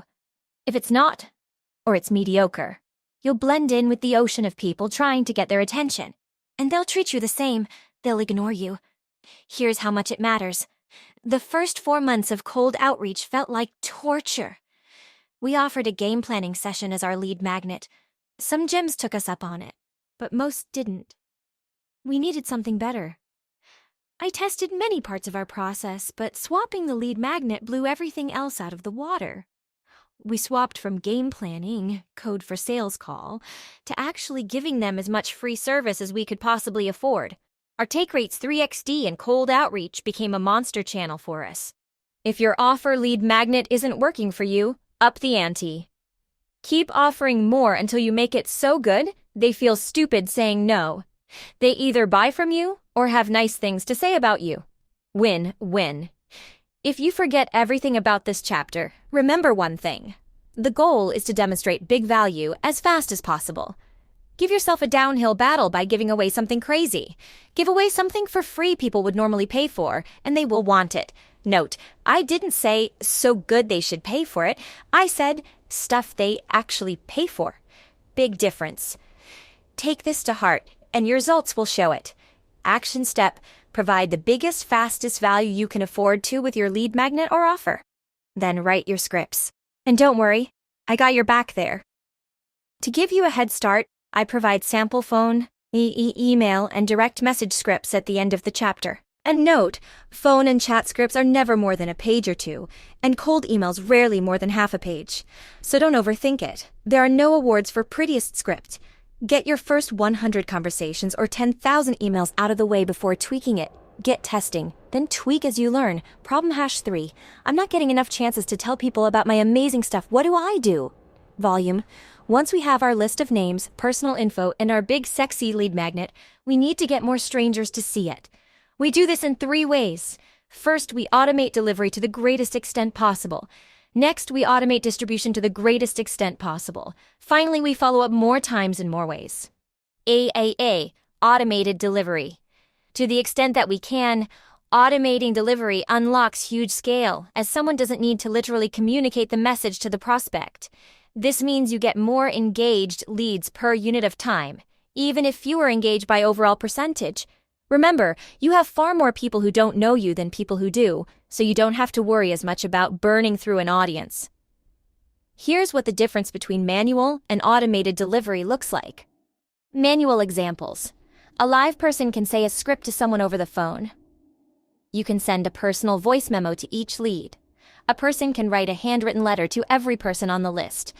If it takes a person time to convey the message each time, it's manual. Automated examples. We can send a pre-recorded voice memo to someone's direct messages. We can send a pre-recorded voicemail to someone's voicemail box. We can send templated emails to an inbox or a templated text to someone's phone. We can send a pre-recorded video, etc. You record your message one time and then send the same message to everyone. Pro tip: use technology that gets you more engaged leads for your time. Every day, AI, deepfakes, and other technology advance. They become more indistinguishable from human communication. This means we will be able to automate elements of what we currently are forced to spend time on. Embrace technology as it comes out to reap the rewards. Ultimately, technology serves a single purpose: to get us more output per unit of time. Use it. B. Automate distribution. Once we have our messages prepared, we gotta distribute them. And there's no award for who works the hardest, only for who gets the best results. Although one leads to the other. And as you build your skills, you will find ways to automate portions of the work. I encourage you to automate when ethical and available. Manual examples. Dial each phone number. Click send on each email, direct message, text, etc. Automated examples. Use a robot to dial multiple numbers at a time. Send a blast of 1,000 emails, texts, voicemails at one time, etc. Generally speaking, you sacrifice personalization for scale. You get a higher response rate with personalized messages. The fewer leads you have, the less automation you should use. For example, if there are only 1,000 hedge fund managers who meet your criteria, you're going to want to personalize every one of them. On the other hand, if you're targeting women 25, 45 trying to lose weight, there are tens of millions of them. So you can get away with less personalization. But if you personalize, you'll get even more. Wink. Pro tip: personalization tech. The perfect combination for maximum leads is max personalization with max volume. And with tech, you don't always sacrifice personalization for scale. Every day, data becomes more accessible to find personal data. If you can set up the tech to accomplish both, personalization, and volume, you create a deadly effective lead-getting combo. Action step. Embrace new technology. Allocate 10 to 20% of your effort towards brand new untested technology. For example, if you make phone calls 5 days per week, try out a new dialer or tech one of the days and see how it does compared to your standard dialer. C. Follow up. More times. More ways. There are 2 more ways you can get more from your list of names. First, you try to contact them more than once. Shocker, but want to know something crazy and most people don't. Here's a different way to think about it. Imagine you really needed to get a hold of your parents because something important came up. What would you do? You probably call them, text them, leave a voicemail, etc. And if they still haven't responded, what would you do? You call and text them again, probably shortly thereafter. It's the same way with prospects. They are in danger of living life without your solution. Be a hero. Save them. The more ways you try to contact someone, the more likely you are to contact them. People respond to different methods. For example, I never respond to phone calls, but I reply to direct messages far more. Contacting someone multiple times, multiple ways shows them you are serious. And doing so quickly communicates you have something important to discuss. Curiosity increases because they fear they're missing out. Personally, I like to email first. You know why? Because most people don't respond. If someone doesn't respond to one of your reach-out methods, use that as a reason to follow up with another method. Hey, I'm calling you to follow up about my email. We either get a response or a real reason to reach out again. We win either way. And once you do get them booked for an appointment, expect more than one conversation. Remember, we're contacting complete strangers. Outreach takes more touch points with people who don't know you, so expect 2 to 3 conversations before a higher ticket sale. Shoot for less, but expect more when you start out. Bottom line, act like you're actually trying to get a hold of these people rather than going through the motions, and you probably will. Action step, contact each lead multiple times in multiple ways. Pro tip, don't be a nincompoop. If someone asks you not to contact them, don't contact them again. And not because there isn't a chance it could work, but because for the same effort, you could reach out to someone who isn't already negatively inclined. It's just more efficient to turn neutrals to yes than no to yes. On top of that, you don't want a bad reputation. That kind of stuff follows you. Try hard because you have a genuine desire to solve their problems, but be respectful. Second, once you finish contacting your list, start back at the top again. This actually works for 3 reasons. 1, because they simply may not have seen your first series of messages. Only a fool would think 100% of people see what you put out 100% of the time. So we make up for that discrepancy with follow-up. 2, even if they do see it, it may not have been a good moment to respond. People's schedules change every day.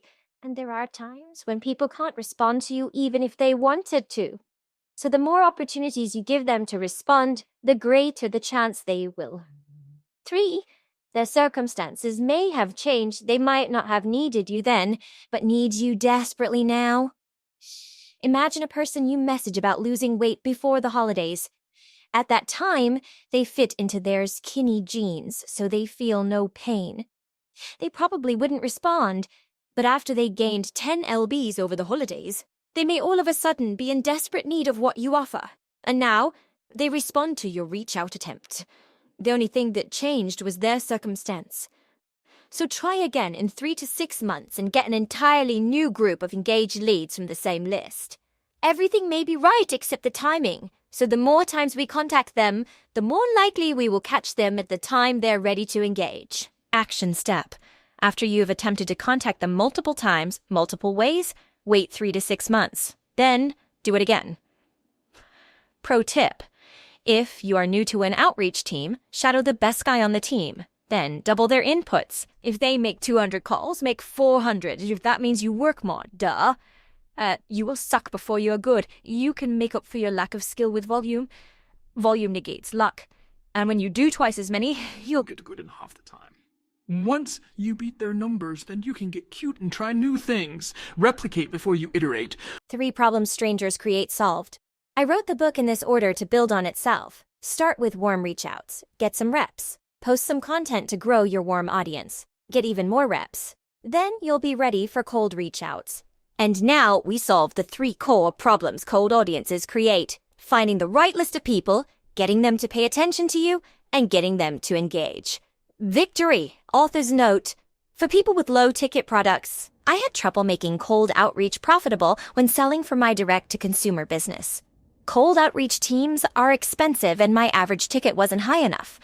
But I learned I could make a low-ticket product into a high-ticket product if I sold a lot more at once.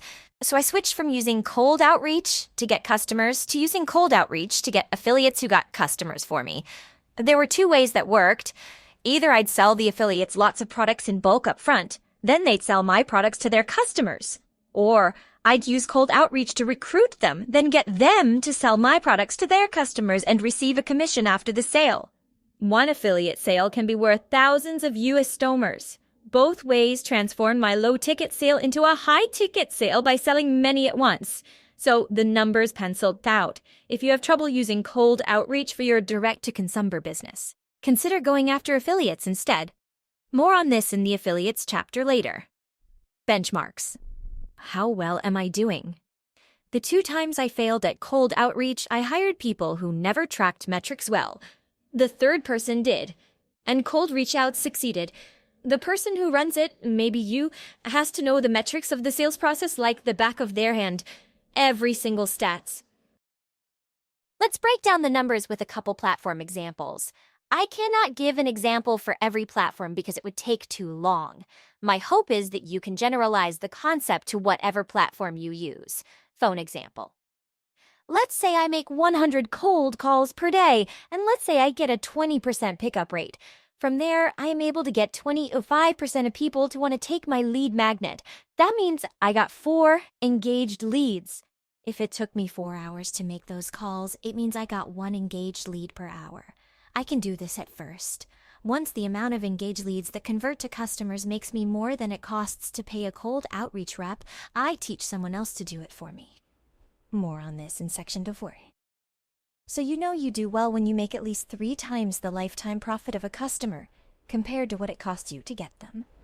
Email example. Let's say you send 100 personalized emails per day. From there, 30% open our email. From there, 10% reply showing interest. That means we'd have 3 engaged leads.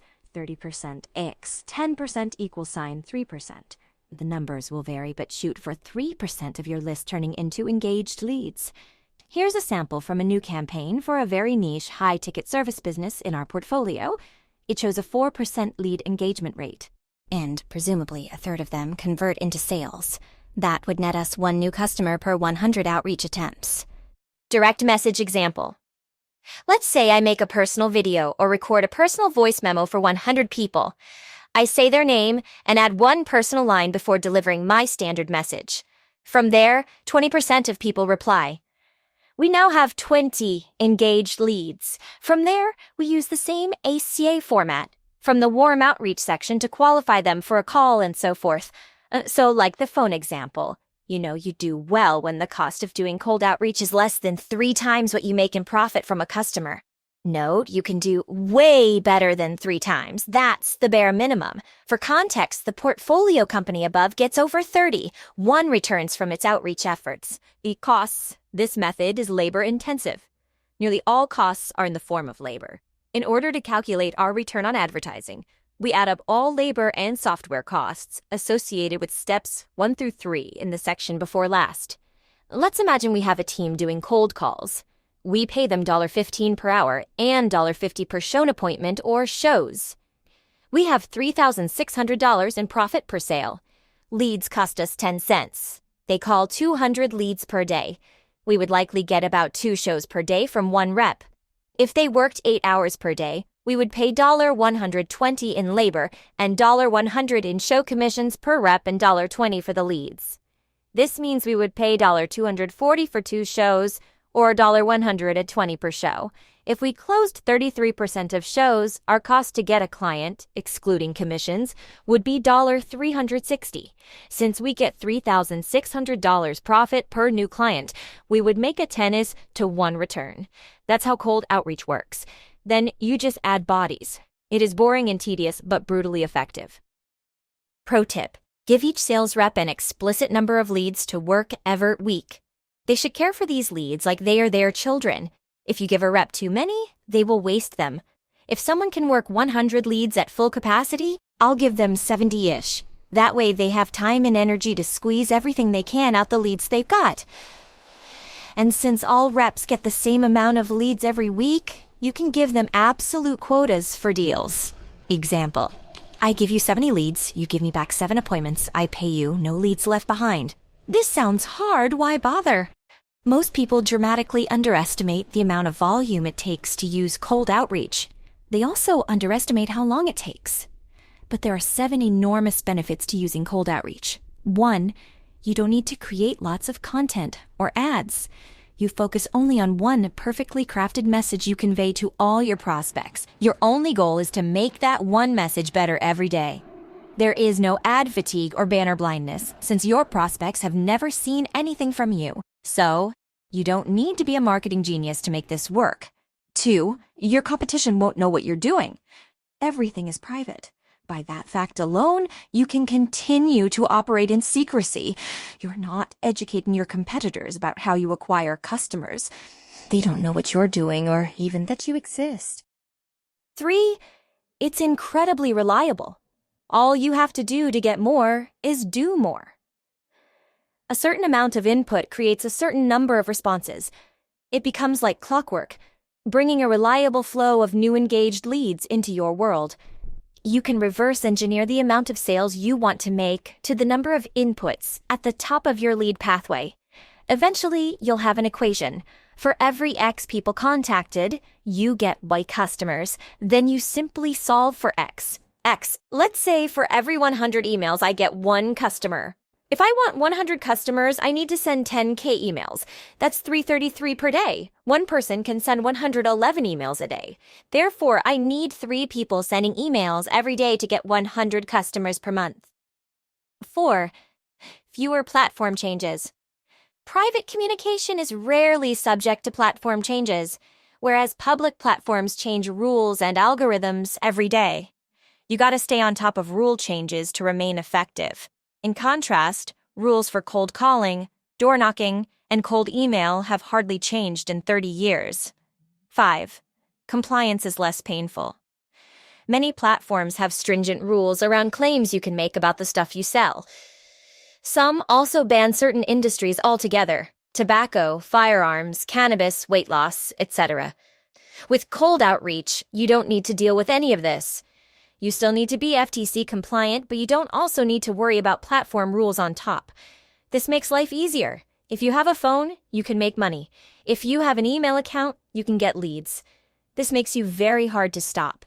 6, no spokesperson = sellable business. If an investor can buy it from you without worrying your business will stop getting customers if you leave, your business is far more valuable.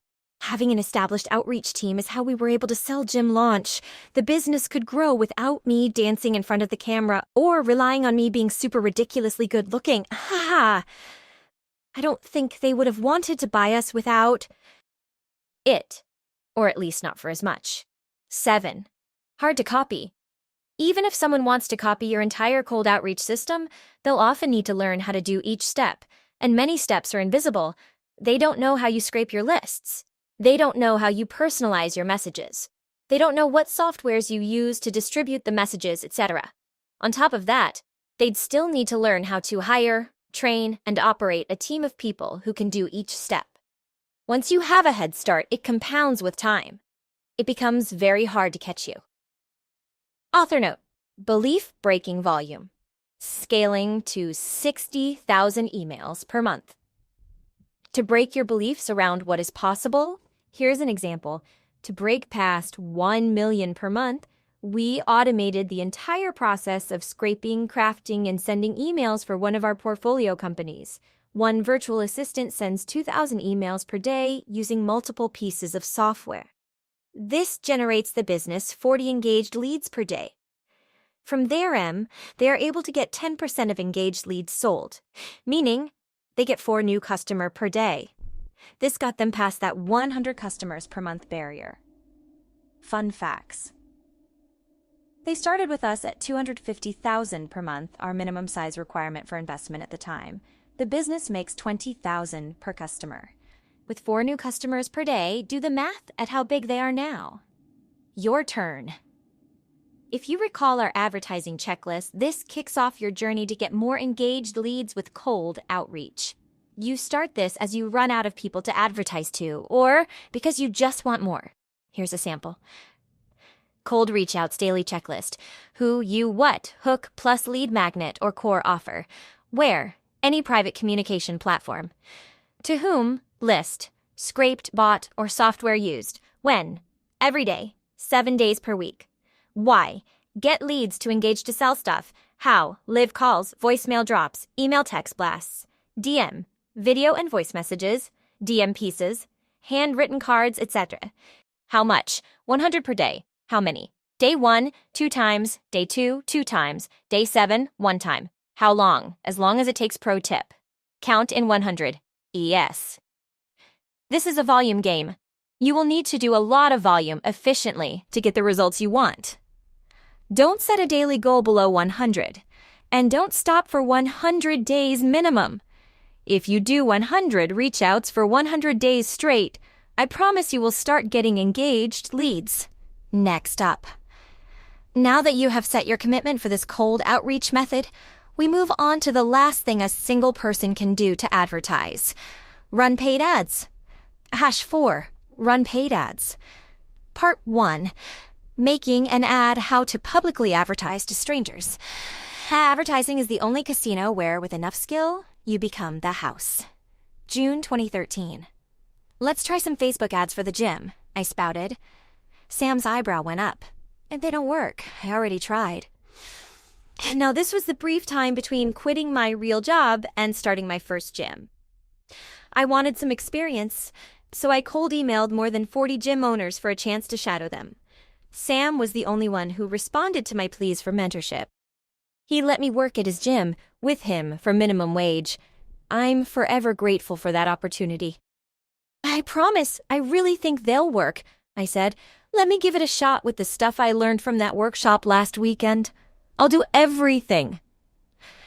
That workshop took most of my puny savings.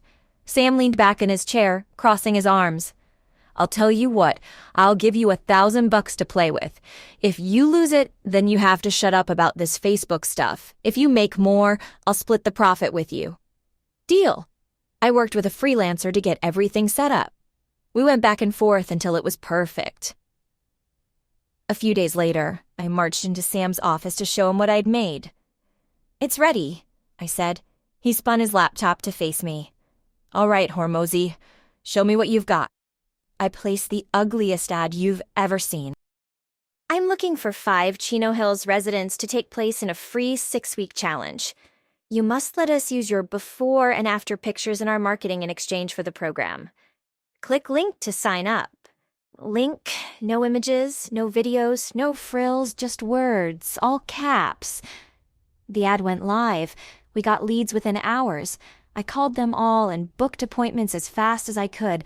I also texted them about an hour before to remind them of our appointment, and as soon as they walked in, I started yapping about our 6-week challenge. I had 0 sales skills. My conviction made up for my lack of skill. They bought. I sold 19 people at $299 each. We made just under $5,700 from the $1,000 investment. True to his word, Sam cut me a check and handed it over. He made it out for $2,500, more than my share. Sam, this is... He cut me off. Nice work, Hormozi. Do it again.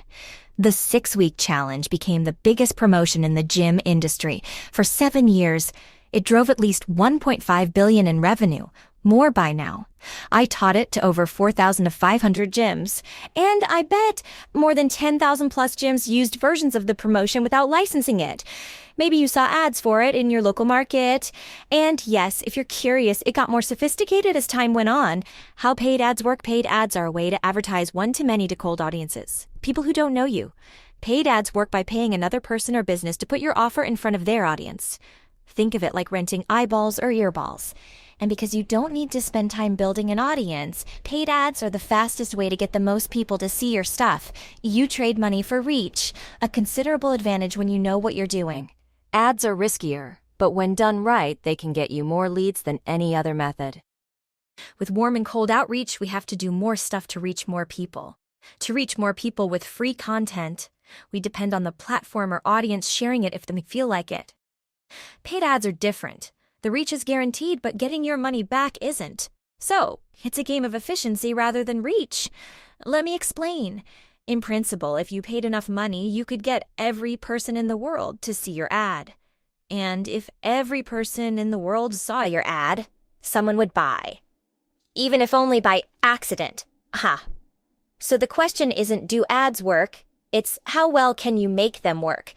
In other words, it's a push and pull between how much you spend and how much they buy. And like cold outreach, paid ads go to colder, lower trust audiences. So even with good offers, a smaller percentage of people will respond.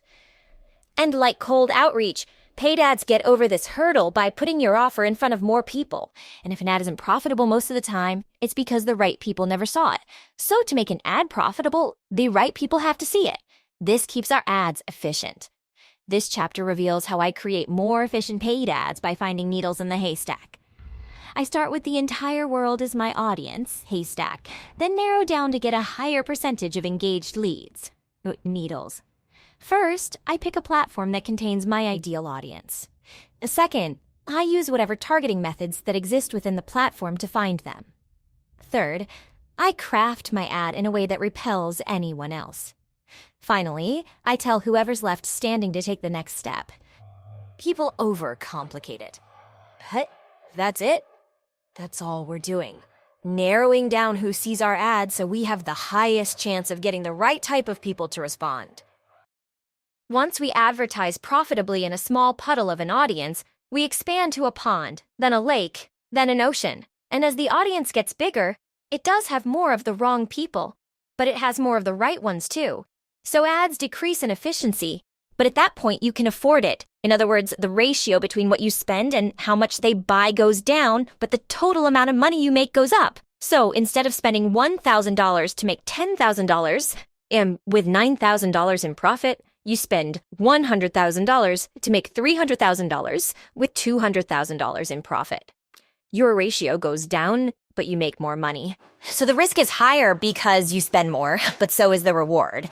This means we want to make the audience as big as possible while still turning a profit. Paid ads give us 4 new problems to solve. Let's break them down together. 1. Knowing where to advertise. 2. Getting the right audience to see it. 3. Making the best ad for them to see. 4. Getting permission to contact them. Step 1. But where do I advertise? Find a platform where these 4 things are true. Platforms distribute content to an audience. If you're not familiar with any available platforms, I invite you to come join me on planet Earth. If you've ever consumed content, which you have, you've directly or indirectly used a platform and been a member of its audience. And wherever there's an audience, you can usually advertise. So if you want to become a great entrepreneur, you have to learn about them. Here's what I look for in a platform I want to advertise on. I've used it and gotten value from it as a consumer. So I have some idea how it works. I can target people on the platform interested in my stuff. I know how to format ads specific to the platform, which I'll dive into in step 3. I have the minimum amount of money to spend to place an ad. And yes, platforms change all the time, but these principles stay the same. Pro tip: place ads where your competitors place ads to start. Platforms often have different ad types. For example, on LinkedIn, you can send message ads or you can run newsfeed ads. On Instagram, you can run ads to the newsfeed or stories. On YouTube, you can run ads on the sidebar, midstream, or as pre-roll. So how do you know where to start? Look at the ad placement of other people in your space. You start there. If they can make it work, so can you. Replicate before you iterate. Action steps. Start with one platform that meets the 4 requirements and start watching, listening, or reading ads on the platform as a first step to learning how to make one. Step #2. But how do I get the right people to see it? Target them. So if we start with the entire world, which we kind of do, we need to be a bit more specific. For example, if you choose a platform that has 100 million users, you've already cut out 99% of the world right off the bat. And if everyone who buys from you speaks English, you also want to exclude the audiences within the platform who don't. If that's half the platform's users, You're already at 99.5% of the world excluded. Specific is good. The right message to the wrong audience will fall on deaf ears. It doesn't matter how good your ads are. If you're marketing to Florida residents about a local business in Iowa, it's probably not going to work. So you have only one goal when targeting. Get the highest number of people that you think will buy your stuff to see your ad. We did our first round of targeting by selecting our platform. We do the second round within the platform itself. Modern advertising platforms have two ways to target. You can use them separately or combine them. 1. Target a lookalike audience. Modern platforms can show your ad to an audience that is similar to and much bigger than a list you provide. Advertisers call this a lookalike audience. Modern platforms will make lookalike audiences for you so long as you upload their minimum list size. The bigger the list and the higher quality the contacts, the more responsive the lookalike audience will be. Start with your list of current and previous customers. If your customer list is big enough to meet the platform minimum, use it. If it's not big enough, add your warm reach-out list. If it's still not big enough, add your cold reach-out leads to hit the minimum. This is exactly what I do. Forcing the list to the right size sometimes makes the lookalike audience too broad, and that's okay because you can. 2. Target with factors of your choosing. Targeting options include age, income, gender, interests, time, location, etc. For example, if you know no one over 45 or below 25 has ever bought your thing, then exclude anyone outside that range. If you sell car parts, then show your ad during car shows and on car channels. If only people with pets buy your thing, then include pets as an interest. Basic filters on top of the platform-generated lookalike audience are a simple way to get more of the right people to see your ads. End result, more efficient ads. Pro tip, local targeting. Since local markets are already tiny in comparison to national markets, you won't want to add many more filters. Be as specific as possible, but no further. The local market on its own is already 0.1% of a nation, so you're already pretty narrow. The more filters you use, the more specific the list. The more specific the list, the more efficient your ads, but the faster you will burn through it. However, this specificity sets you up to get more wins early on. The wins from smaller specific audiences now give you the money to advertise to larger and broader audiences later. This is how you scale. Action steps. Bring all your lead lists together into one place. Separate them by past and previous customers, warm outreach, and cold outreach. Eventually, you'll have a list of people that engaged with your paid ads by giving you contact information but didn't buy. That'll come in handy. Then, if the platform allows, use these lists in order of quality to create your lookalike audience. Then, if the platform also allows, add filters on top of your lookalike audience to target an even higher percentage of people to engage with your ad. If you're incapable of making a lookalike audience, then simply start by targeting interests. Step #3. But what should my ad say? Call out plus value plus call to action, CTA. To this day, I don't change the channel when I see an ad. I rarely mute ads or skip ads. In fact, I have no premium subscriptions that remove ads on any media platforms either. Main reason, I want to consume the ads. I want to see how businesses do 3 things. 1, how they call out their ideal customers. 2, how they present the value elements. 3, how they give their audience a call to action. When I look at ads this way, it turns what was once an everyday nuisance, ads, into a continuous learning experience. Consuming ads on purpose with the core elements in mind makes me a better advertiser, and it will make you a better one too. Let's use the 3 chunks to make an ad. 1, callouts. I need to get them to notice my ad too. Value. I need to get them interested in what I have to offer. 3, calls to action. I need to tell them what to do next. 1. Call out. People noticing your ad is the most important part of the ad by a lot. The purpose of each second of the ad is to sell the next second of the ad, and the headline is the first sale. As David Ogilvy says, after you've written your headline, you've spent 80 cents of your advertising dollar. Focus your effort front to back. As crazy as this sounds, and all the pros are nodding their heads, my advertising became 20x more effective when I focused the majority of my effort on the first 5 seconds. We need the audience's eyes and ears just long enough for them to realize, this is for me, I'll keep paying attention. This first impression is the part of the ad I test the most. Imagine you're at a cocktail party in a big ballroom. Lots of people talking in groups, loud music playing in the background. In all that noise, a single sound pierces through it all, and you turn around. Want to know the sound? Your name, you hear it, and instantly look for the source. Scientists call it the cocktail party effect. In simple terms, even when there's tons of stuff going on, a single thing can still catch and hold our attention. So our goal with call-outs is to harness the cocktail party effect and cut through all the noise. After all, if they never notice your ad, nothing else matters. A call-out is whatever you do to get the attention of your audience. Call-outs go from hyper-specific to get one person's attention to not at all specific to get everyone's attention. Let me explain. If someone drops a tray of dishes, everyone looks. If a child yells mom, then the moms look. If someone says your name, only you look. But again, they all get attention. And I try to make my call-outs specific enough to get the right people and broad enough to get as many of them as I can. So pay close attention to how advertisers use call-outs, especially the ones targeting your audience. Here's what I look for with verbal call-outs. Using words to get attention. 1. Labels, a word or set of words putting people into a group. These include features, traits, titles, places, and other descriptors. Example, asterisk Clark County moms, asterisk gym owners, asterisk remote workers, asterisk. I'm looking for XYZ, asterisk, etc. To be most effective, your ideal customers need to identify with the label. A, people automatically identify with their local area.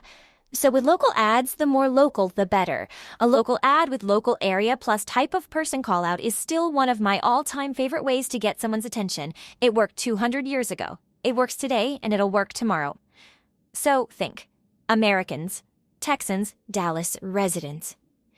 Irving residents. If you live in Irving, you'll immediately think this ad could affect you, so it catches your attention. 2. Questions. Questions where if people answer, yes, that's me, they qualify themselves for the offer. X, asterisk. Do you wake up to pee more than once a night? Asterisk. Do you have trouble tying your shoes? Asterisk. Do you have a home worth over $400,000? Asterisk 3. If-then statements. If they meet your conditions, then you help them make a decision. Asterisk. If you run over $100,000 per month in ads, we can save you 20% or more. Asterisk. If you were born between 1978 and 1986 in Muskogee, Oklahoma, you may qualify for a class action lawsuit. If you want to XYZ, then pay attention. 4. Ridiculous results. Bizarre, rare, or out of the ordinary stuff someone would want. Asterisk massage studio books out 2 years in advance. Clients furious. Asterisk. This woman lost 50 pounds eating pizza and fired her trainer. Asterisk.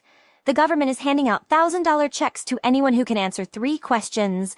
Asterisk, etc. Callouts don't have to be just words. They can also be noises or visuals in the environment. Let's go back to the cocktail party. Sure, a drop tray of dishes would get everyone's attention, but so would the cling asterisk of a knife against a champagne flute. They both get everyone's attention for different reasons. One signals an embarrassing disaster and the other signals important news. But in either case, everyone still wants to know what happens next. So if the platform allows, good advertisers use verbal and nonverbal callouts together. Here's what I look for with nonverbal callouts, using the setting and spokesperson to get attention. 1. Contrast. Any stuff that sticks out in the first few seconds. The colors, the sounds, the movements, etc. Note what catches your attention. Example.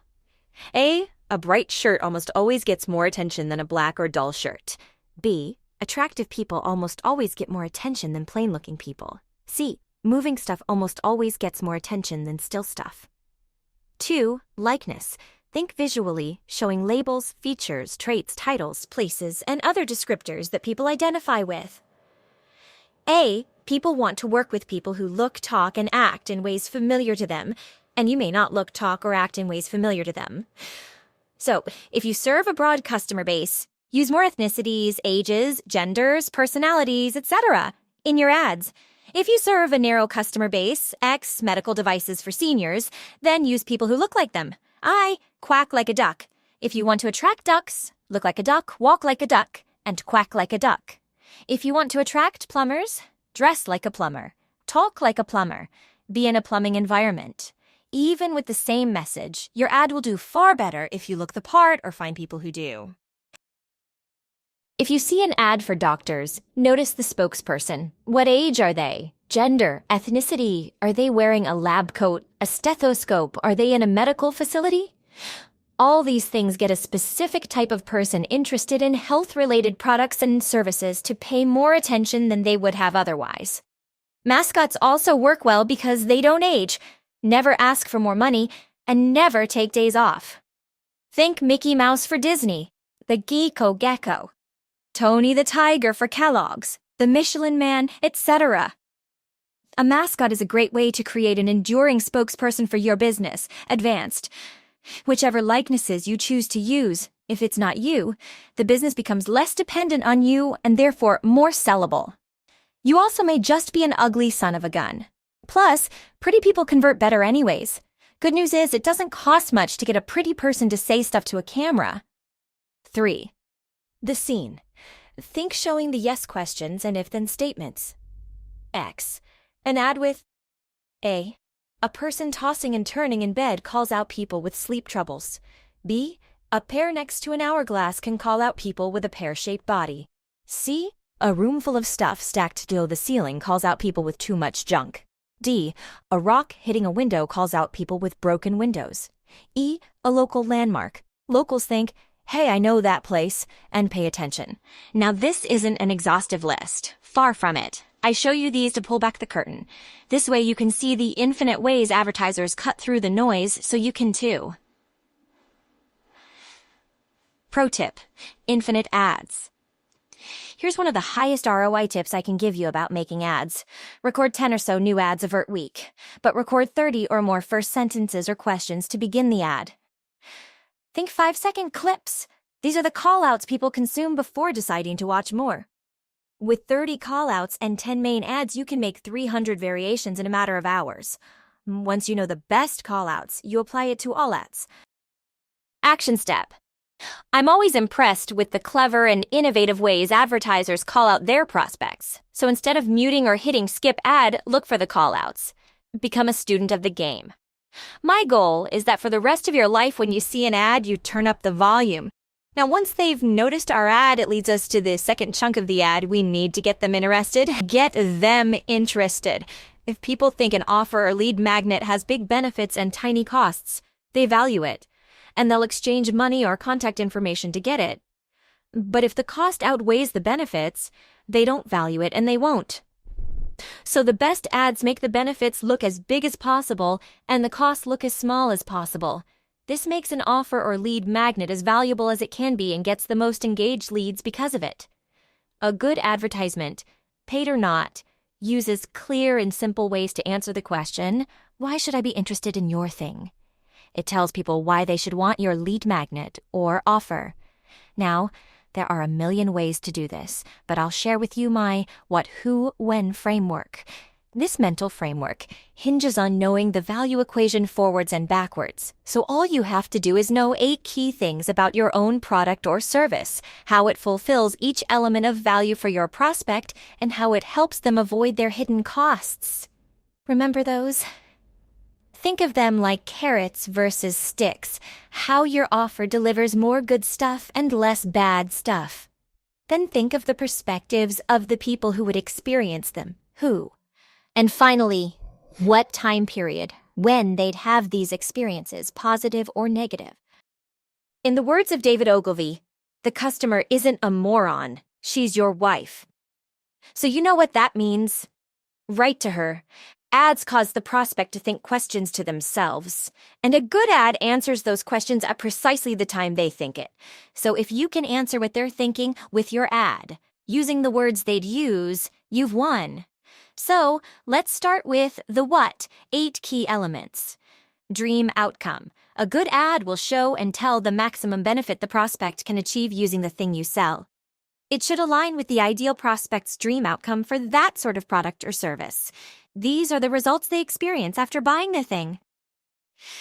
Opposite. Nightmare. A good ad will also show them the worst possible hassles, pain, etc., of going without your solution. In short, the bad stuff they'll experience if they don't buy. Perceived likelihood of achievement. Because of past failures, we assume that even when we buy, there's a risk we don't get what we want. Lower perceived risk by minimizing or explaining away past failures, emphasizing the success of people like them, giving assurances by authority, guarantees, and how what you have to offer will at least give them a better chance of success than what they currently do, etc. Opposite. Risk. A good ad will also show them how risky it is to not act. What will their life be like if they carried on as they always have?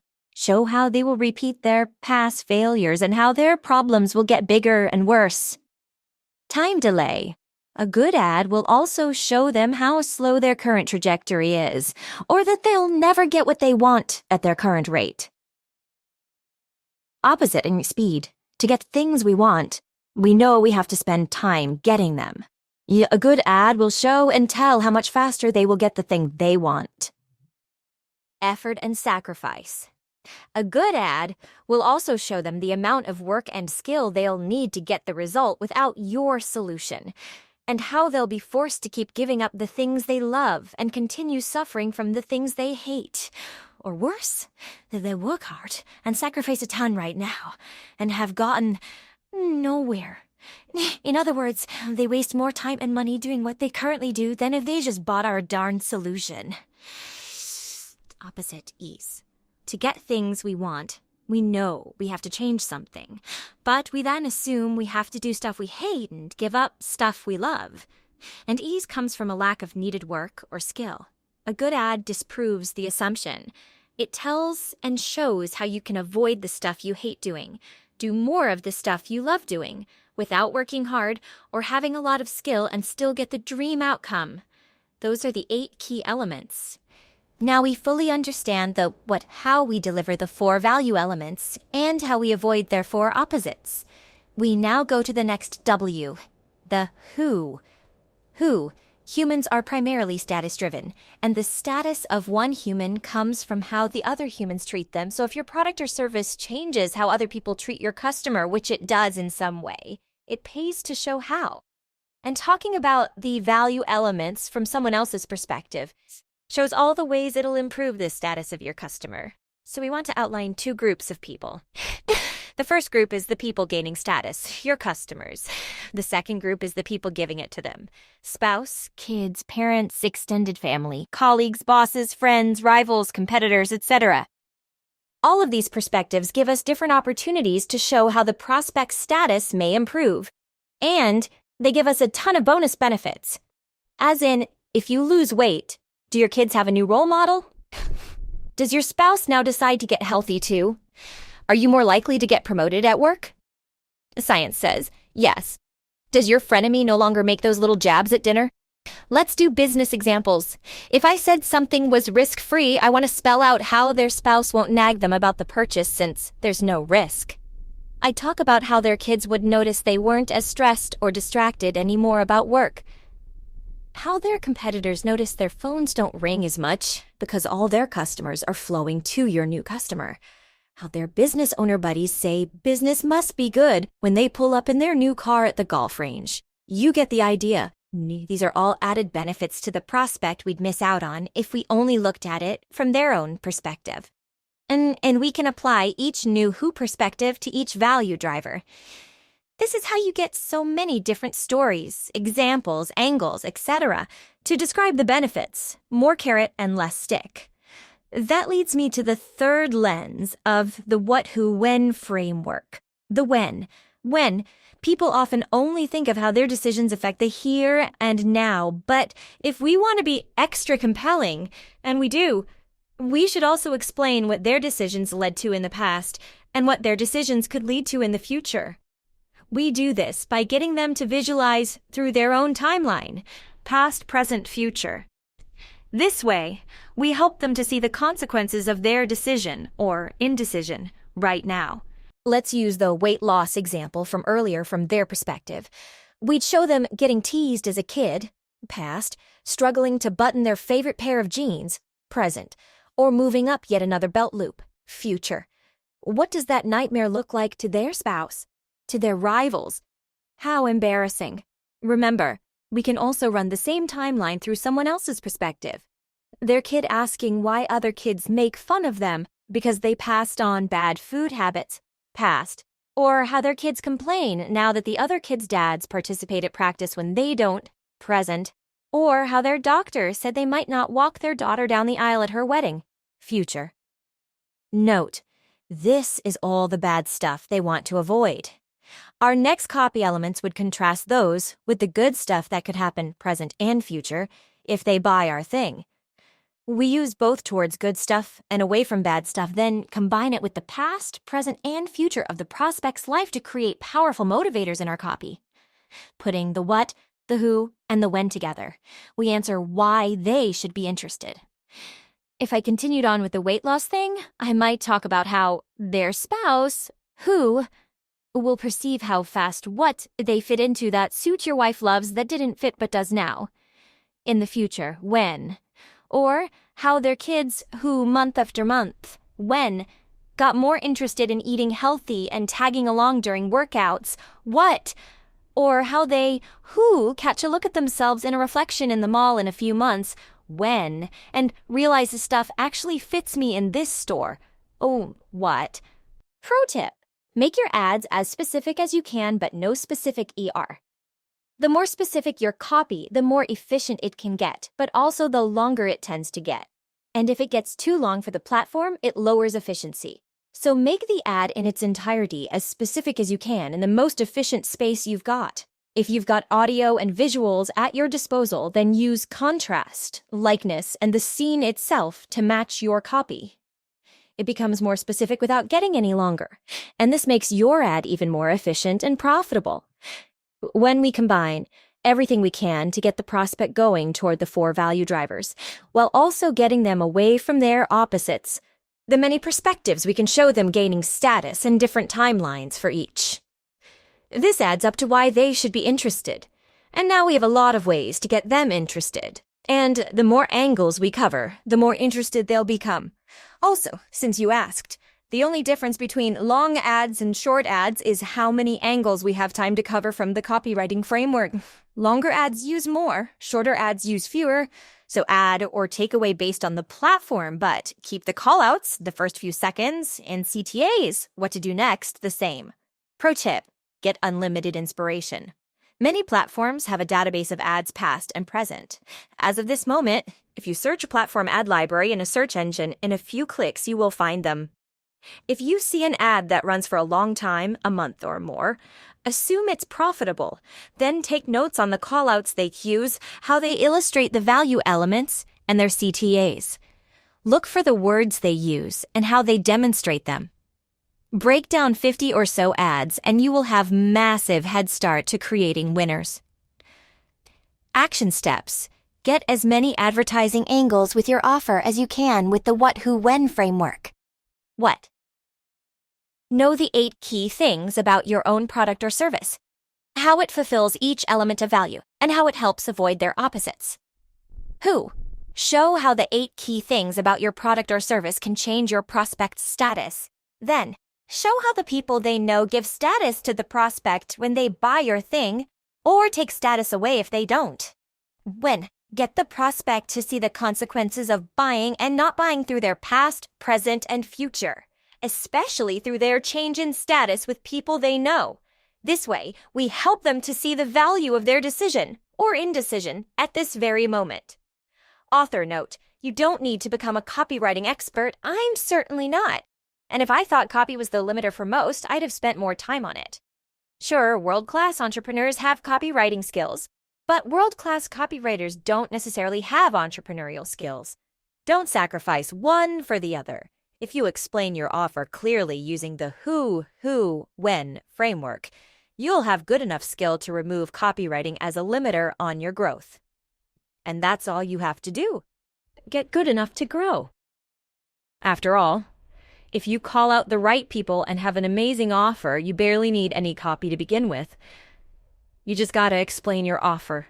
Get good enough to make your ads profitable, then scale and see what breaks next. I also include a few more ad tips and tricks that have served me well in the lessons at the end of the chapter. But even if you never use them, there's only one more thing you'll need to turn these interested folks into engaged leads. 3. CTA. Tell them what to do next. If your ad got them interested, then your audience will have huge motivation for a tiny time. Take advantage. Tell them exactly what to do next. SPELL it out. Click this button. Call this number. Reply with yes. Go to this website. Scan this QR code. Wink. So many ads still don't do this. Your audience can only know what to do if you tell them. Make CTAs quick and easy. Easy phone numbers, obvious buttons, simple websites. For example, a common CTA is to direct the audience to a website, so make your web address short and memorable. Note, this comes from a guy who spent $370,000 on a single-word domain acquisition.com. So, I may overvalue easy domains, but I don't think I do. I think everyone else undervalues them. Just my 2 cents. Beyond these basics, which most still forget, you can also use all the tactics like urgency, scarcity, and bonuses from Step 7 from the Engage Your Leads chapters to make even stronger CTAs. They apply here and everywhere else you tell your audience to do something.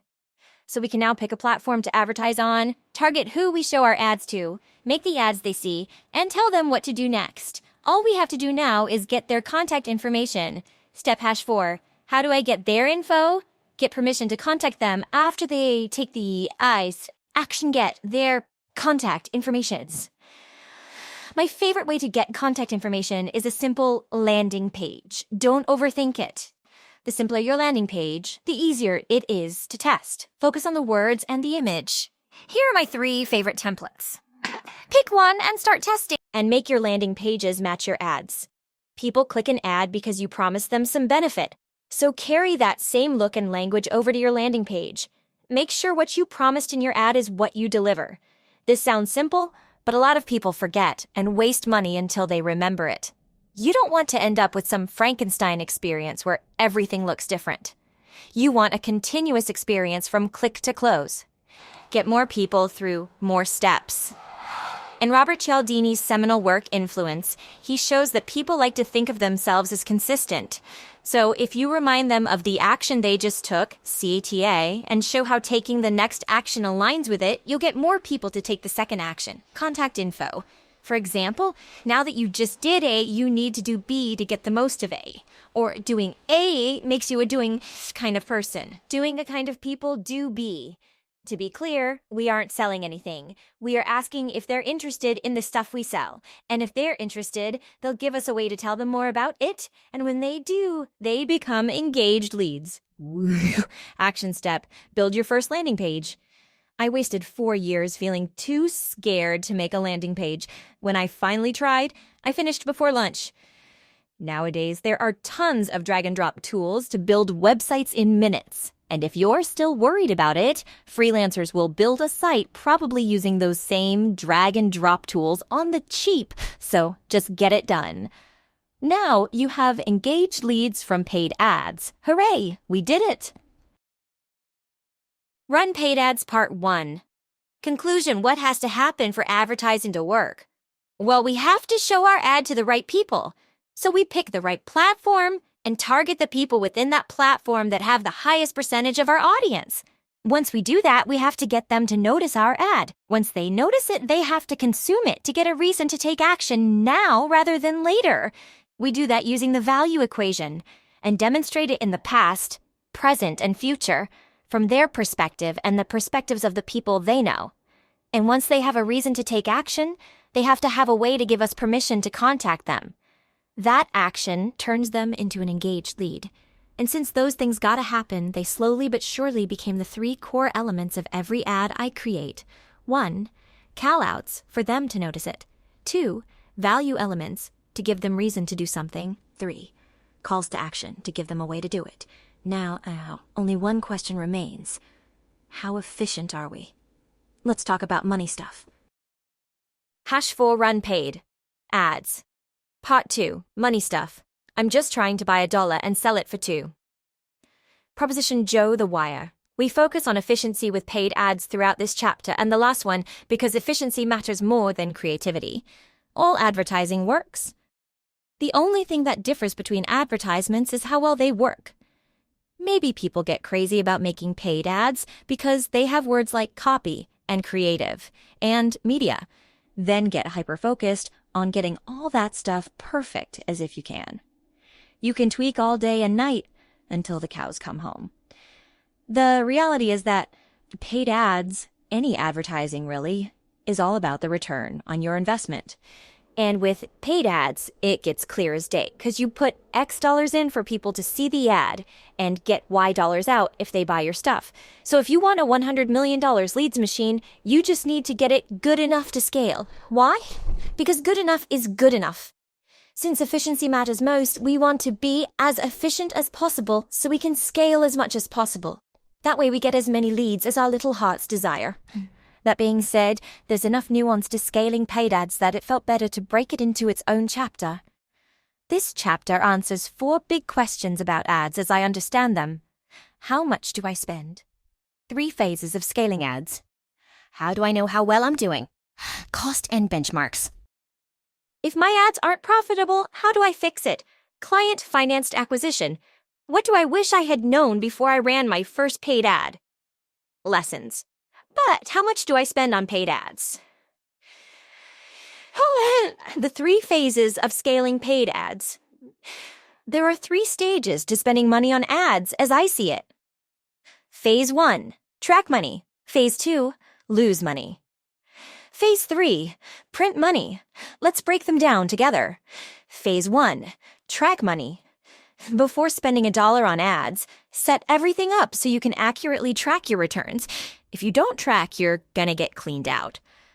It would be like going to a casino and playing your favorite game for as long as you felt like it rather than for as long as you could afford it. But once you have tracking, you can do more of the stuff that makes you money and less of the stuff that doesn't. It rigs the game in your favor. So, get a consultant, watch tutorials, and get it set up. End of story. Once you have the tracking, you can start losing money like a pro. Wink. Phase 2. Lose money. It's half joking.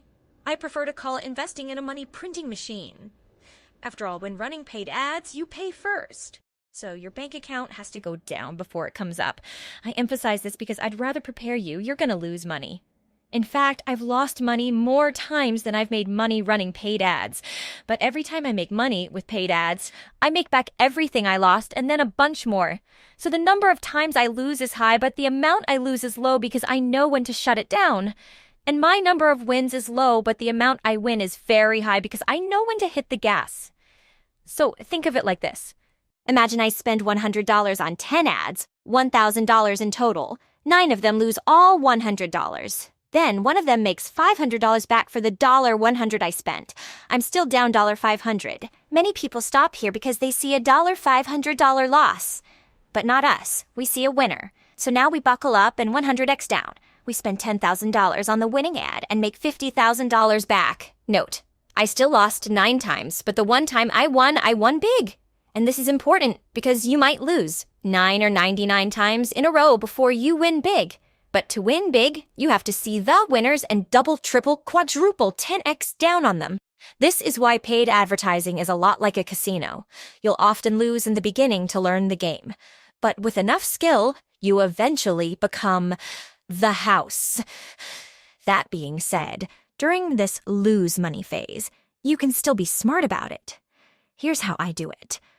I budget 2 times the cash I collect from a customer in 30 days, not LTGP. When testing new ads, I wasted tons of money letting ads run too long before I realized they sucked. But on the flip side, I've lost even more money by giving up on ads before I gave them a chance. Eventually, I hit a sweet spot by budgeting 2 times the cash I collected from a new customer in the first 30 days to test a new ad. For example, if I know I make $100 in profit from a customer in the first 30 days, I'll let an ad go up to $200 in spend before shutting it off, as long as I'm getting leads. If I'm not getting any leads from an ad at all, before I spend 1x 30-day cash, I shut it off. $100 in the example. It costs money to build an advertising machine. I worked with a business that took a year to get paid ads profitable. It was tough, but other businesses in their space ran profitable ads, which meant we could too. Once they were profitable, they made their year's worth of wasted money back in the next month. It costs money to build an advertising machine, and that's normal. Just make sure you measure the returns over a long time horizon, not next week. Can you think of anything more valuable than a machine that prints money? It would be unreasonable for it be cheap or easy. Once you start making more money than it costs you to make it, you're in phase 3. Phase 3, print money. If you're making back more money than you spend, the answer is simple. Spend as much as you can. After all, if you had a magic machine that gave you $10 for every $1 you put into it, what would your budget be? Right, all the money. But realistically, you probably have some other constraint on your business that prevents you from unlimited customers coming in. So here's how I scale my budget. Instead of asking how much money should I spend on an ad, I ask, how many customers do I want? Or how many customers can I handle? So once ads break even or better, I reverse my budget from my sales goals. If I can only handle 100 customers next month and customers cost me $100 to get, I'd need to spend $10,000 to get them. 100 next $100. But since ads get less efficient as they scale, I usually pad the budget by 20%. So that means $12,000 over 30 days or $400 per day in ad spend. I reverse my daily ad budget from my lead getting goal. Then I commit to it. If the number terrifies you, then you're doing it right. Trust the data. This is how you scale. And that's why most people never do. How well am I doing? Cost and returns, efficiency benchmarks. Efficient paid ads make more money than they cost. If that sounds painfully obvious, good. You've already got most people beat. I measure paid ad efficiency by comparing the lifetime gross profit of a customer, LTGP, with the cost to acquire a customer, CAC. I express this ratio as LTGP to CAC. I measure LTGP instead of lifetime value, or LTV. Lifetime gross profit is all the money a customer ever spends on your stuff minus all the money it takes to deliver it.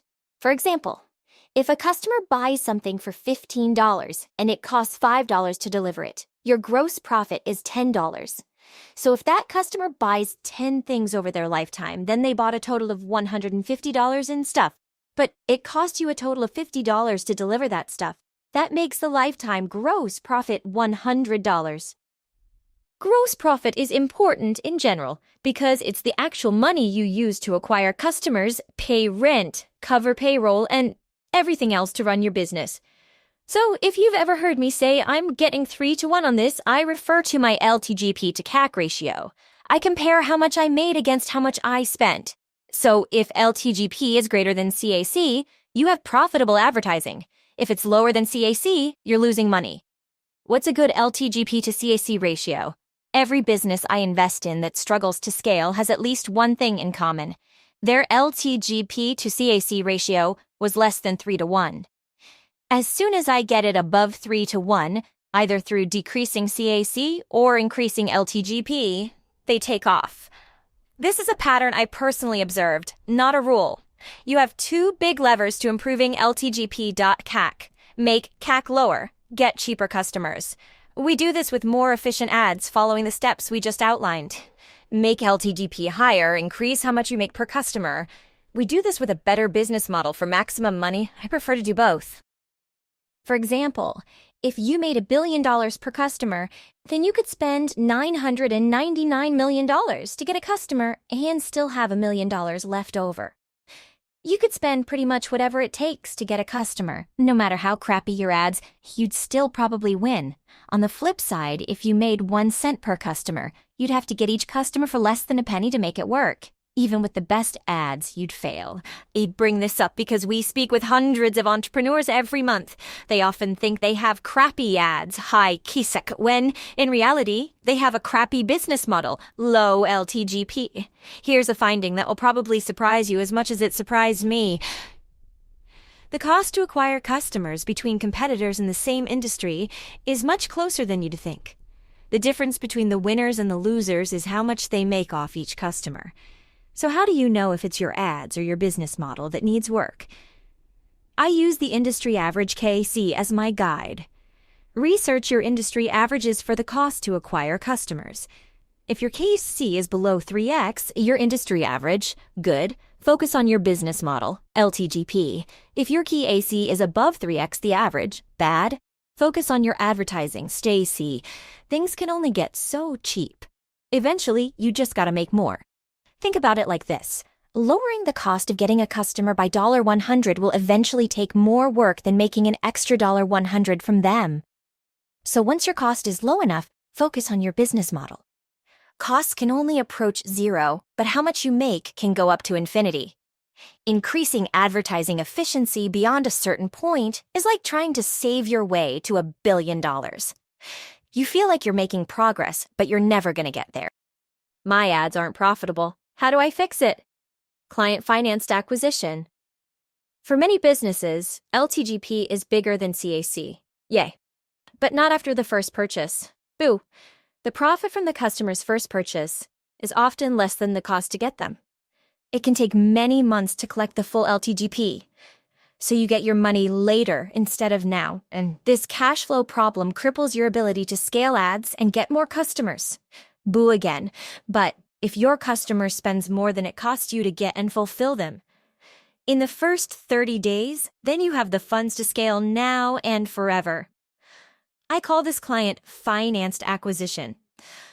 I pick 30 days because any business can get interest-free money for 30 days in the form of a credit card. And if we make more than the cost to get and fulfill the customer in the first 30 days, we square our balance. Now we have zero debt and a new customer which we can keep profiting from forever. Then we repeat the process. Money is no longer your bottleneck. This is the key to limitless scale. I repeat the same image above so you can reference it. Let's see client-financed acquisition in action. Say we have a $15 per month membership that costs us $5 to deliver. That leaves us $10 gross profit left over. $15 membership. $5 cost equals $10 gross profit per month. And let's say our average member stays for 10 months. That makes our lifetime gross profit $100. $10 gross profit per month. X 10 months equals $100 LTGP if the cost to get a customer is $30, or KC equal $30. We have a 3.3, 1 LTGP KC ratio. $100 LTGP, $30 KEEK equals 3.3 LTGP 1 KC. 3.3, 1. Our ads make money. Hooray. But wait, there's a problem. You spent $30 in ads and only got $10 back. $10 trickles in 1 month at a time until you finally break even 2 months later. That's tough. Make no mistake, you should 100% make that trade. But now we have a cash flow problem. Here's the way I fix it. I immediately sell them more stuff. If I offer a $100 upsell with 100% margins, that 1 in 5 new customers take. That adds $20 of gross profit per customer. $100 upsell, i.e. 5 customers, equal $20 average upsell dollars per customer. This takes us from $10 to $30 in the first 30 days, our break-even window. The first purchase is $10, but now the average upsell adds $20. $10 plus $20 equals $30 gross profit per customer in less than 30 days. And since it costs $30 to acquire them, we break even. Great. $30 CAC. $30 cash collected within 30 days equal sign-free customers. Every $10 a month that comes in thereafter is gravy. Now I can go get another customer while I keep collecting that $10 profit per month for the next 9 months. This is how you print money. The things you can sell or upsell are unlimited. If I cover the cost to get and fulfill a customer in the first 30 days, I can pay off my card, then do it again. It's how I've scaled every company I've started for the past 7 years past $1M/mo in the first 12 months, without outside funding. With efficiency out of the way, creativity is your only limit. Bottom line, figure out a way to get your customers to pay you back in the first 30 days so you can recycle your cash to get more customers. Personal lessons from paid ads. 1. Don't confuse sales problems with advertising problems. The cost to get customers doesn't only come from advertising, it just mostly does. For example, a company I invested in spent 12 weeks and $150,000 to run paid ads. They were getting the right leads on the phone, but they weren't buying. The owner said advertising didn't work, but the ads worked fine, great even. Their sales sucked. The owner threw up his hands and gave up, 6 inches from gold. Frustrating.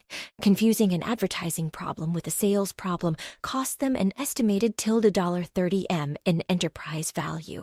If your engaged leads have the problem you solve and the money to spend and they're not buying, then your ads work fine. You have a sales problem. Oh, I too. Your best free content can make the best paid ads. Some of the best paid ads I've ever run came from free content. If you make a free content piece that generates sales or performs very well, 9 times out of 10, it'll make a great paid ad. A user-generated content, UGC. If you can get your customers to create testimonials or reviews using your product, post them. If they perform well as free content, they often make killer ads too. Having a system in place to encourage these public posts from customers is my favorite way of getting a steady stream of potential ads. And the best part is, it's no extra work. 3. If you say you suck at something, you will probably suck at it. Never say I'm not techie, or I hate tech stuff, it just keeps you poorer than you should be. I said it for, wait for it, 4 years. Then one day I snapped because I hated my website designer more than I hated tech itself. If this idiot can do it, so can I. 4 years of wasting time and lost money reversed with 4 hours of concentrated effort. Your turn, I can teach you how to place an ad in 20 minutes. It'll cost you $100. Worth it. I hope so. It's an important skill. It won't make you money, but you will learn a lesson worth far more than $100. Running ads is easier than you think. In fact, platforms spend zillions to make it as easy as possible so they can make more money. Here's all you gotta do. Search how to place a platform ad, then place one for $100. Don't go all the way to the end, then chicken out. Spend the gosh darn money. Rip off the Band-Aid. As soon as you do, you're no longer an observer, you're in the game. Once you have put all these pieces together, it's time to send it. Spend money. Start with an acceptable amount of money you are willing to lose each month. Expect to lose it. You won't be earning, you'll be learning. If you recall our advertising checklist, you'll need to pick each line to fill out your action card. This kicks off your journey in paid ads to get more engaged leads. Sample paid ads. Checklist. Who, yourself, what, your offer, where, any platform audience you can buy access to whom, target audience, or lookalike audience. When every day, 7 days per week. Why get engaged leads to sell? How call out plus 3 Ws plus CTA? How much learning budget, then reverse to sales goal? How many 30 plus call outs times 10 ads? How long? As long as it takes. Paid ads, part 2. Conclusion. Paid ads are the fastest way to scale how many leads you get. We spent the lion's share of this chapter talking about efficiency, because once you understand how ads really make money, it becomes much easier to win. I've been very successful with paid ads, but it wasn't because I was the most creative or had the best copy. It was because I knew the numbers. So follow the steps outlined. And once we have all that, we scale it. We expect to lose more times than we win. And once we win, we scale the hell out of it. And that's how we do it. Paid ads is the last of the core 4 ways a single person can let other people know about their stuff. But before we transition to the second half of the book, I want to show you how to put these strategies on steroids. Core 4. On steroids. More, better, new. If at first you don't succeed, use force. I surveyed the 50 or so faces of the group. All entrepreneurs looking to scale their businesses. Each hungry for the missing link that would flood them with engaged leads. After finishing a presentation on lead generation, I opened up the floor for Q&A. The first business owner chimed in, "I just feel like I've saturated the market. I don't think we can get any bigger in the chiropractor niche than we already are." "What are you doing in revenue?" I asked. $2 million a year. "And how much do you spend on advertising?" "About $30,000 a month on Facebook." "What's your conversion rate from click to close?" "I don't know. So you don't track overall throughput?" "I guess not." "Okay, what other platforms do you advertise on?" "None." "How much content do you make for chiropractors?" "None." "How much cold outreach do you do?" "None." And the $30K you spend on one platform for a $2 million business saturated the $15.1 billion chiropractor industry? Does that sound reasonable?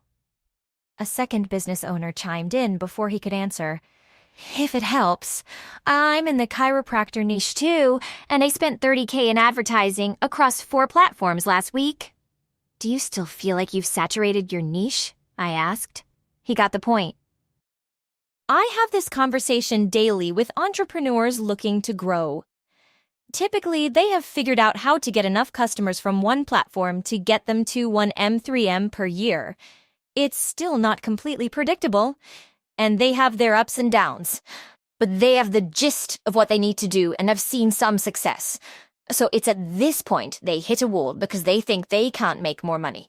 They assume they've tapped their market. I kid you not. I had a conversation with a different entrepreneur making about $3 million per year in the weight loss space. He worried increasing his ad spend past $40K per month would saturate his ad platform.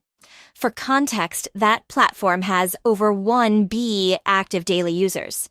And he was selling weight loss in America, a $60 billion industry. Silly. There are more leads out there than you can possibly imagine. I've used a framework to unlock those leads over and over again, and now you can use it too. How to get even more leads. More, better, new. First, you reach out to people who know you.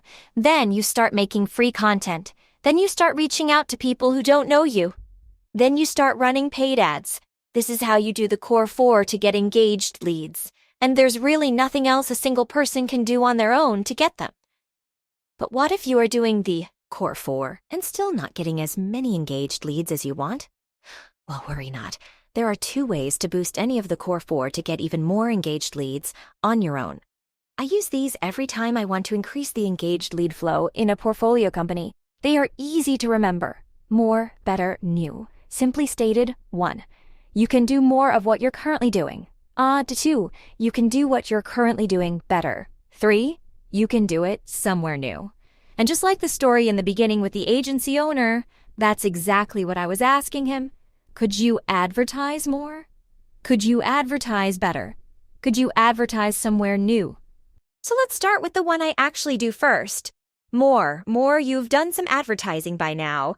And you know the advertising that you do works to some degree. So the next obvious thing you can do to get more engaged leads is more. A lot more. Crank up the volume to your max capacity. Even with no improvements at all, if you double your inputs, you'll get more engaged leads. Make twice the reach outs, post twice the content, run twice the ads, double the ad spend, etc. You won't regret it, unless of course you hate money. So while we'll always focus on testing to make ourselves better, which we'll get to in a moment, the biggest increases often come from advertising more. Here's how I do more. The rule of 100. The rule of 100 is simple. You advertise your stuff by doing 100 primary actions every day for 100 days in a row. That's it. I don't make many promises, but this is one. If you do 100 primary actions per day, and you do it for 100 days straight, you will get more engaged leads. Commit to the rule of 100 and you will never go hungry again. Here's what it looks like applied to each of the core 4. Warm reach outs. 100 reach outs per day. Example primary actions: email, text, direct message, calls, etc. Post. Content: 100 minutes per day making content, release at least one per day on a platform. As you get better, post even more. Example primary actions: short and long videos or articles, podcasts, infographics, etc. Cold reach outs: 100 reach outs per day. Example primary actions: email, text, direct message, cold call, flyers, etc. As with all cold advertising, expect lower response rates, so use automation. Paid ads: 100 minutes per day making paid ads. Example primary actions: direct response media ads, direct mail, seminar, podcast spots, etc. 100 days straight of running those paid ads. Use the daily budget we calculated together in the paid ads chapter. Aim for client-financed acquisition. Pro tip: more ads means more leads. Facebook reviewed the accounts of all advertisers on their platform. They found something curious. The top 0.1% of advertisers test 11 times more creative than everyone else. Oftentimes, it's not that you can't scale an ad profitably. You just can't scale a mediocre ad profitably. And the only way to find the exceptional ads is to make 11 times more of them. Success leaves clues. Do what 0.1% do to get what the 0.1% get. Here's some inspiration from someone in Hashmoza Nation following the rule of 100. Better. Getting better gets you more leads for the same effort. We want that. And you can only get better by doing one thing testing, so you do more and more until it breaks. Then you make it better. In other words, if you do more for long enough, your KC will eventually get too high to sustain, so you make a tweak and see if it improves. If it does, keep doing it. If it doesn't, toss it out. Thousands of these tiny tests separate the winners from the beginners. Every action a lead takes before they become a customer is a potential drop-off point. So I do the most testing at whatever step the most leads drop off. I call these constraints. Constraints are the points where the smallest improvements create the biggest boost in results. That's why they're so important. We get the biggest bang for our buck. For example, if you have 3 steps in your process, 30% opt-in, give you their contact information, 5% apply. This is the constraint because it has the biggest drop-off 50% schedule. But let's ignore the constraint for a moment. Imagine we improve each step by 5% by itself. 30 plus 35% opt-in equals 16% increase in leads, 1.16x, 5 plus 5%. High 10% apply equals 100%. Increase in leads, 2x, 50 plus 5 and 55% schedule. Equals 10%, increase in leads, 1.1x. We get wildly different results. Improving the constraint also comes out the clear winner. So, focus on the constraint. And again, if you're not sure which step is the biggest constraint, find the step where the most leads drop off. You'll get the biggest reward for the smallest improvement. Here's how I get better. I test one thing per week per platform, and I do it for 4 big reasons. 1, if you test multiple things at a time on one platform, you never really learn what worked. 2, steps affect each other. A single change can affect results at other steps. For example, if you change step 1 and more people opt in, but fewer people apply, no bueno. But you wouldn't know that if you change both steps. If you make one change, you can see what happened. If you make a bunch of changes, good luck trying to figure out what worked or didn't. 3, it forces you to prioritize what will get you the most engaged leads. You can do an infinite amount of tests, but time is limited, so you must choose your tests wisely. For example, if you only do one big test per week per platform, don't waste it on a color change from red to bright red. 4. And maybe the most important, you run the test for long enough to see if you actually get an improvement. Too short, and you won't get enough data. And too long, and you'll waste time you could have spent improving the next constraint. With the size of my team and the amount of money I spend on advertising, 1 week is typically long enough for me. In every company I own, I set up a testing schedule. Every Monday, we run 1 split test per platform. We give it a week, and the next Monday we do 3 things. 1, look at the results and pick the winners for each platform test. 2, then, important, we write down the results of the test in a log of all tests. So the next time we do something, we start a zillion improvements later, not at square one. 3, Come up with our next test to beat our current best version. If we can't beat the version we're currently running in 4 tries, or 1 month, we move on to the next constraint. You continue to allocate effort to make things better, but at a certain point, the effort you put into making it better brings lower and lower returns. At some point, it makes more sense to invest your effort into something that will bring higher returns. Only at this point do we try something new. In every company I own, I set up a testing schedule. Every Monday, we run 1 split test per platform. We give it a week. And the next Monday, we do 3 things. 1, look at the results and pick the winners for each platform test. 2, then, important, we write down the results of the test and a log of all tests. So the next time we do something, we start a zillion improvements later, not at square one. Pro tip, front back, most times. In general, the lowest percentage steps usually happen at the front, and the higher percentage steps happen at the back. As in 1% of people may click an ad, then 30% will give you their contact information. This is why, most times, you'll end up focusing on the front more than the back. And that's fine, those steps are usually the constraint. They have the largest returns for the smallest improvements. The call out, the value elements, the offer, the CTA, the landing page headline, subheadline, image, etc. Down the pathway you go in order of what the lead will see and then do. Pro tip, better, more, new. When talking to businesses less than $1 million per year in profit, I usually advise them to do more first. They haven't done enough in volume for percentage changes to make a big difference. But once you cross 1 million in annual profit, making things better can be the lowest cost, highest return thing you can do. So once a business is big enough, I flip the order from more, better, new to better, more, new. New, so after you've improved your marketing efforts through more and better, the only thing you have left is new places in new ways. In simple terms, new. And if you think your business can't possibly get any bigger, let me show you why it can. Then I'll show you how it can. Most business owners look only at the platform and tiny community they market in, and usually there are only 3 or 4 big companies marketing in their niche, so they assume those companies must split the entire market between them. This is exactly what the entrepreneur in my intro story did. Think for a moment about how ridiculous this is. I call this problem the size of the pie fallacy. Here's a drawing to illustrate how the market is, in fact, much bigger than most assume. The size of the pie fallacy. A small business uses one of the core 4 on one platform in one specific way, with a very targeted audience.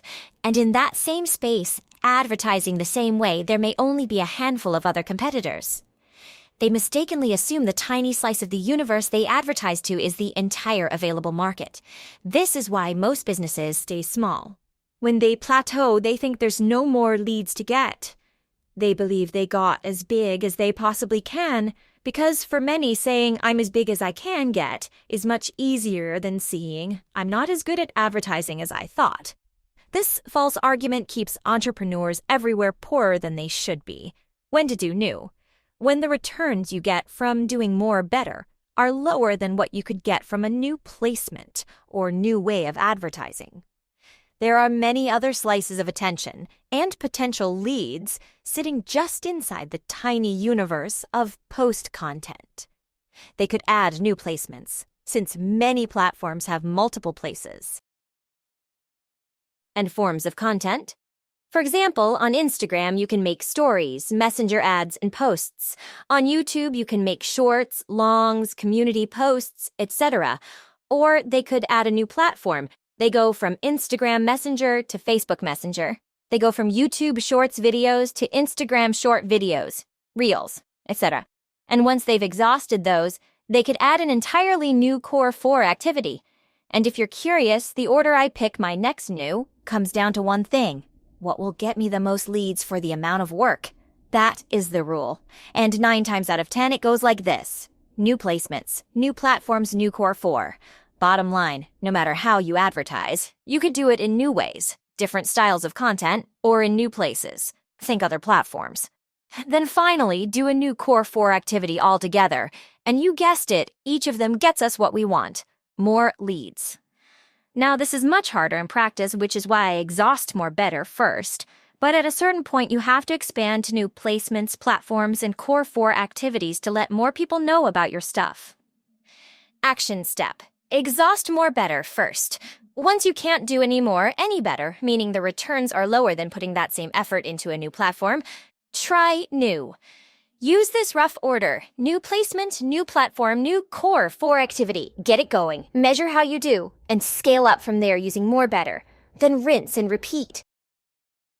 More better news summary first. You do way more of the advertising that works until it breaks. Then, the next drop-off point becomes obvious. Then you keep that level of advertising up while you go back, fix the constraint, and make it better. So really, better and more work with each other more than they work separately. The first question I usually ask myself before we invest in a company that needs to get more customers is, what's stopping them from doing 10 times what they are currently doing? Sometimes, nothing, so we just do more. Other times, we just need to make something better first. So answer that question, and you'll know what to do next. Only once you've exhausted more, better, do the real returns come from doing new. First, go with new ad placements on a platform you know. Second, go with placements you know on a new platform. Then, once you get the hang of that new platform, use new placements on it. Once you exhaust that, you can add a new core 4 activity on top of what you currently do. That gives you my simple real-world way. I put the core 4 on steroids to get even more leads. Conclusion. Advertising is the process of making known. It's what we do to let strangers know about the stuff we sell. Now, we solved the stuff problem with your lead magnet or offer, but to get them to turn into engaged leads, you have to tell them about it. So we spent this section going over the only 4 ways a single person can advertise, let other people know about their stuff. And to do it, you trade either time, money, or both. And when you do it, you can advertise to people who know you, warm.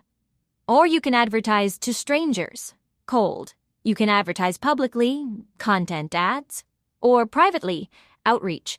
As far as what to do whenever I build a business, I think about it this way. After I do warm outreach to get my pool of customers going, if I have more time than money, I move to posting content. If I have more money than time, I go with cold outreach or running ads.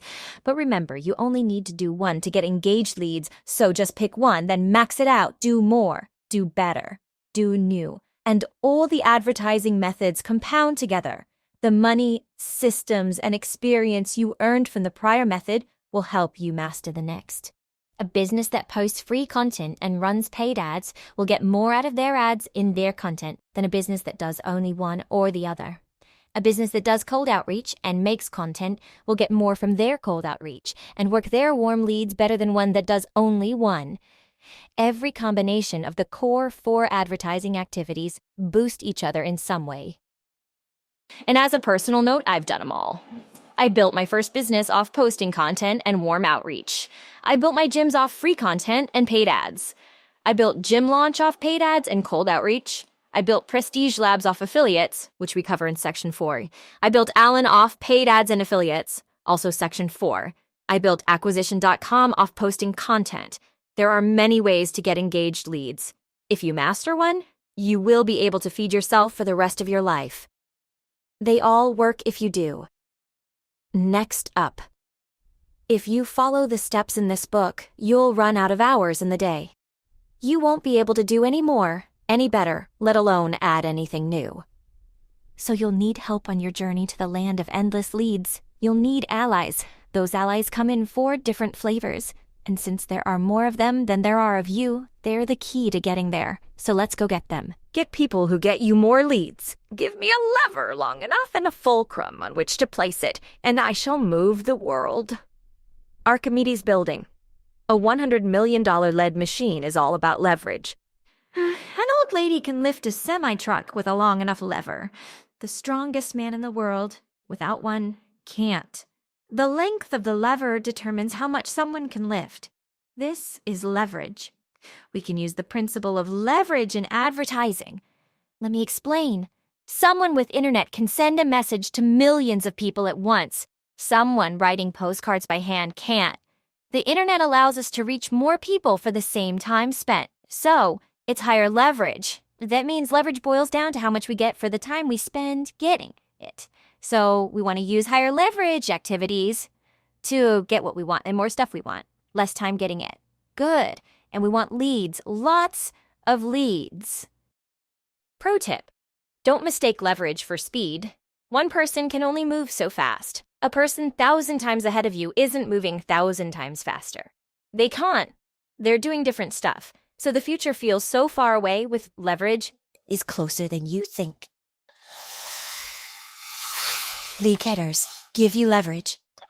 People can find out about the stuff we sell from 2 sources. We can let them know using the core 4, or other people can let them know using the core 4. I call these other people lead getters. When other people do it for us, we save time. That means we get more engaged leads for less work. Leverage, baby. Imagine 4 scenarios. Scenario hash 1. You are the lead getter. You do the core 4 all day, every day by yourself. You get enough leads to pay the bills. Work, high leads. Low leverage, low scenario hash 2. You get a lead getter. You get a lead getter to do the core 4 on your behalf. Now, the lead getter brings enough leads to pay the bills without you advertising. You work less than scenario hash 1 and get the same number of leads. Work low, leads low, leverage high. Scenario hash 3, you get lots of lead getters. You spend all your time getting other lead getters. Your leads go up every time you get another one. You work all day every day, but you get way more leads than you did when it was just you. You work more than scenario hash 2, but get way more leads. Work high leads high, leverage higher. Scenario hash 4, you get a lead getter who gets lead getters. You recruit somebody who recruits other people to advertise on your behalf. They get more lead getters every month. You only had to work to get the first lead getter once, but his leads continue climbing without you working. You works less than scenario hash 3, and you get more leads each and every month. Work, low. Leads, high. Leverage, highest. Now you've got the makings of a $100 million leads machine. Outline of the lead getters section. The lead getters aren't part of the core 4 because they're not things you do. You do not do affiliates, or do customer referrals, or do agencies, or do employees. But you have to do the core 4 to get them. They come from warm outreach, cold reach outs, posting content, and running paid ads. And once you get them, they do it for you. So the core 4 stacks. One time to get them, and a second time for when lead getters get engaged, leads on your behalf. But it doesn't have to end there. In fact, it shouldn't. The process repeats. Lead getters can go get lead getters, so we do something once, then lead getters can do it forever. But wait, I thought this book was about getting leads. So, am I trying to get leads, or do I want lead getters? Answer: yes, lead getters start out as leads, then get interested in the stuff you sell and become engaged leads like anyone else. The difference is they get other people interested in the stuff you sell, too. And ideally, every lead becomes a lead getter. The following chapters explain in detail how to get other people to advertise for you. And if you want to scale to $100 and plus, you have to understand them. Hash 1 customers. They buy your stuff, then tell other people about it to get you leads. Hash 2 employees, people in your business that get you leads. Hash 3 agencies, businesses with services that get you leads. Hash 4 affiliates, businesses who tell their audiences about your stuff to get you leads. Asterisk. All 4 lead getters let other people know about your stuff. In other words, all 4 are higher leverage than you doing it on your own. Once you do understand the 4 lead getters, you can build a lead getting machine for every company you start for the rest of your life. I'll break down how I use all 4 lead getters, how each is different, how to work with them, when to use them, best practices, and how to measure your progress along the way. At the end of this section, you will understand how to get other people to bring you more leads than you can possibly imagine. And since we already used the core 4 to get customers, let's start with something we can do right now. Get those customers to refer more customers. Hash 1, customer referrals. Word of mouth. The best source of new work is the work on your desk. Charlie Munger. October 2019. Layla and I sat together on her parents' living room couch, the one she watched movies on as a kid. The faded edges of the coffee table begged us to kick our feet up. We balanced laptops on our thighs. Extension cords snaked around the couch to outlets down the hall. Her stepmother clanged in the kitchen. This was not a work environment. But we made do. 2 years earlier, I lost everything and met her parents on the same weekend. Hey, Dad, I met this guy on the internet. He lost everything, but don't worry. I quit my job and moved in with him to help with his next big business idea. By the way, can we crash here for a while? Great first impression, Alex. But a lot had changed since then. We were multi-millionaires now. We made enough to buy her childhood home in cash every week. Layla reviewed reports from our department heads. Oh yeah, we had executives now too. Hey, sales numbers look a little soft this week, she said. Really, how many did we close? 15, and sales started dipping last week too. Is there anything different on your end? I don't know, let me check. I logged into Facebook's advertising portal. Red rejection notifications filled the screen. Welp, that'll do it, I said. What? What happened? All the ads got shut off. Well, that's a problem. When do you think you can get them back up? It'll take a day or two to get a new campaign started. I squinted at the screen. Something even more alarming jumped at me. Facebook rejected the ads 2 weeks ago. I acted like nothing was wrong. So we closed 15 this week, and how many the week before? I asked. 21. Well, I've got good news and I've got bad news. Okay. The bad news is the ads got shut off 2 weeks ago, so that explains the dip. The good news is our product is so good that we're still doing $500,000 a week from word of mouth alone. You ignored the ads for 2 weeks? She had "oh no, you didn't" written all over her face. I shrugged with a sheepish grin. You still love me, right? We busted out laughing at the absurdity of it all. Those 2 years were insane. The amount of money we were making didn't make sense. We didn't comprehend how much until years later. We were just grateful to be doing this together, flaws and all. And this accidental stretch without running paid ads made something very clear. Our customers were telling their friends. A few months later, I stood on stage and looked out over the 700-plus gym owner audience. Everyone paid $42,000 to be there. All wore black Gym Lord t-shirts and stick-on mustaches. It was nuts. I was mid-presentation, explaining how excellent service generates leads through word of mouth. All the while, I obsessed over whether the money we made during 2 weeks without running paid ads was a fluke. Feeling confident, I paused the presentation. Time to find out. All right, just to show you how important this is, who here learned about Gym Launch from another gym owner? Raise your hand. As soon as the words left my lips, I felt instant regret. What if no one raises their hand? What if our growth was all forced? I'm such an idiot! I looked around the room with my arm raised like a monkey. The room stood still. Oh no. Then a few gym owners raised their hands. That doesn't look great, but it could be worse. Then more, thank God. Then more. Then a wave of hands. Holy cow. People looked to their sides and behind them. It was almost the entire room. I let the moment sink in for all of us. I'll never forget it. I knew we had good word of mouth, but not this good. That, I said, is the power of word of mouth. Asterisk, asterisk, asterisk. I know you weren't there when Layla and I realized we were making $500,000 plus per week from word of mouth. I know you weren't there to see $30 million and customers say someone referred them. The first time I realized the power of referrals, it was by accident. Seeing how much it made me, I studied what had gone right. I wanted to make sure I could recreate it on purpose. For me to transfer that ability to you, I have to transfer the beliefs that created it. And these experiences formed those beliefs. This is why I share them. People copied our offers, ads, and lead magnets. They copied our landing pages, emails, and sales scripts. They copied everything they could, but they did it with little success. They think it's about advertising, and it is. But the best advertising is a happy customer. An amazing product turns every customer into a lead getter. The world loses trust by the second. Every day, more customers do their research. They arm themselves with information to make purchasing decisions. As well they should. So to play at higher levels, we need our product to not only deliver, but delight. Customers must get so much value it compels them to tell other people about us. The good news is, once you know how, it's easier than you think. In this chapter, I explain how to get the lowest cost, highest profit, and best quality leads out there. Referrals. How referrals work.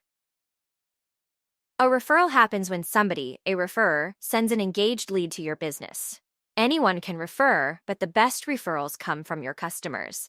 So this chapter focuses on getting more referrals from your customers. How referrals grow your business. Referrals are important because they grow your business in two ways. 1. They're worth more, higher LTGP. Referrals buy more expensive stuff and buy it more times. They also tend to pay in cash, up front. Lovely. 2. They cost less, lower C. If one customer sends you another customer because they like your stuff, that new customer costs you nothing. And free customers are cheaper than customers that cost money. So free customers equal sign good. But what does this stuff really mean? Check this out. Imagine you had an LTGP to CAC ratio of 4:1.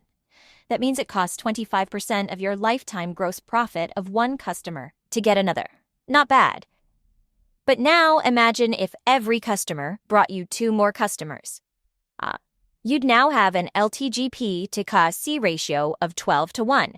You'd use just over 8.3% of your lifetime gross profit to get a new customer. So you get 3 customers for the price of 1. Now we're talking. Hooray, what a deal. On top of that, referrals are exponential. Let me explain. The number of engaged leads you get from the core 4 depends on how much you do them. The inputs to outputs have pretty linear relationships. If you do 100 reach outs, you get engaged leads. If you double it, your leads roughly double. If you spend $100 on ads, you get engaged leads. If you double it, your leads roughly double. So no matter how well you advertise, how much you get depends on how much you do. And that's great. But with word of mouth, we can do even better. With word of mouth, 1 customer brings 2, 2 bring 4, 4 bring 8, and so forth. It's not linear, it's exponential. Nothing scales like word of mouth. Want to know why so few people scale by word of mouth? They lose customers faster than they get them. Look at the referral growth equation to see it in action. Referrals, in, minus churned customers, out. If referrals are greater than churn, you grow without any other advertising. Yay! If referrals are equal to churn, you need other advertising to grow your business. Meh. If referrals are less than churn, you've got to advertise to break even. Boo. Most folks. This gets nutty when you look at percentages.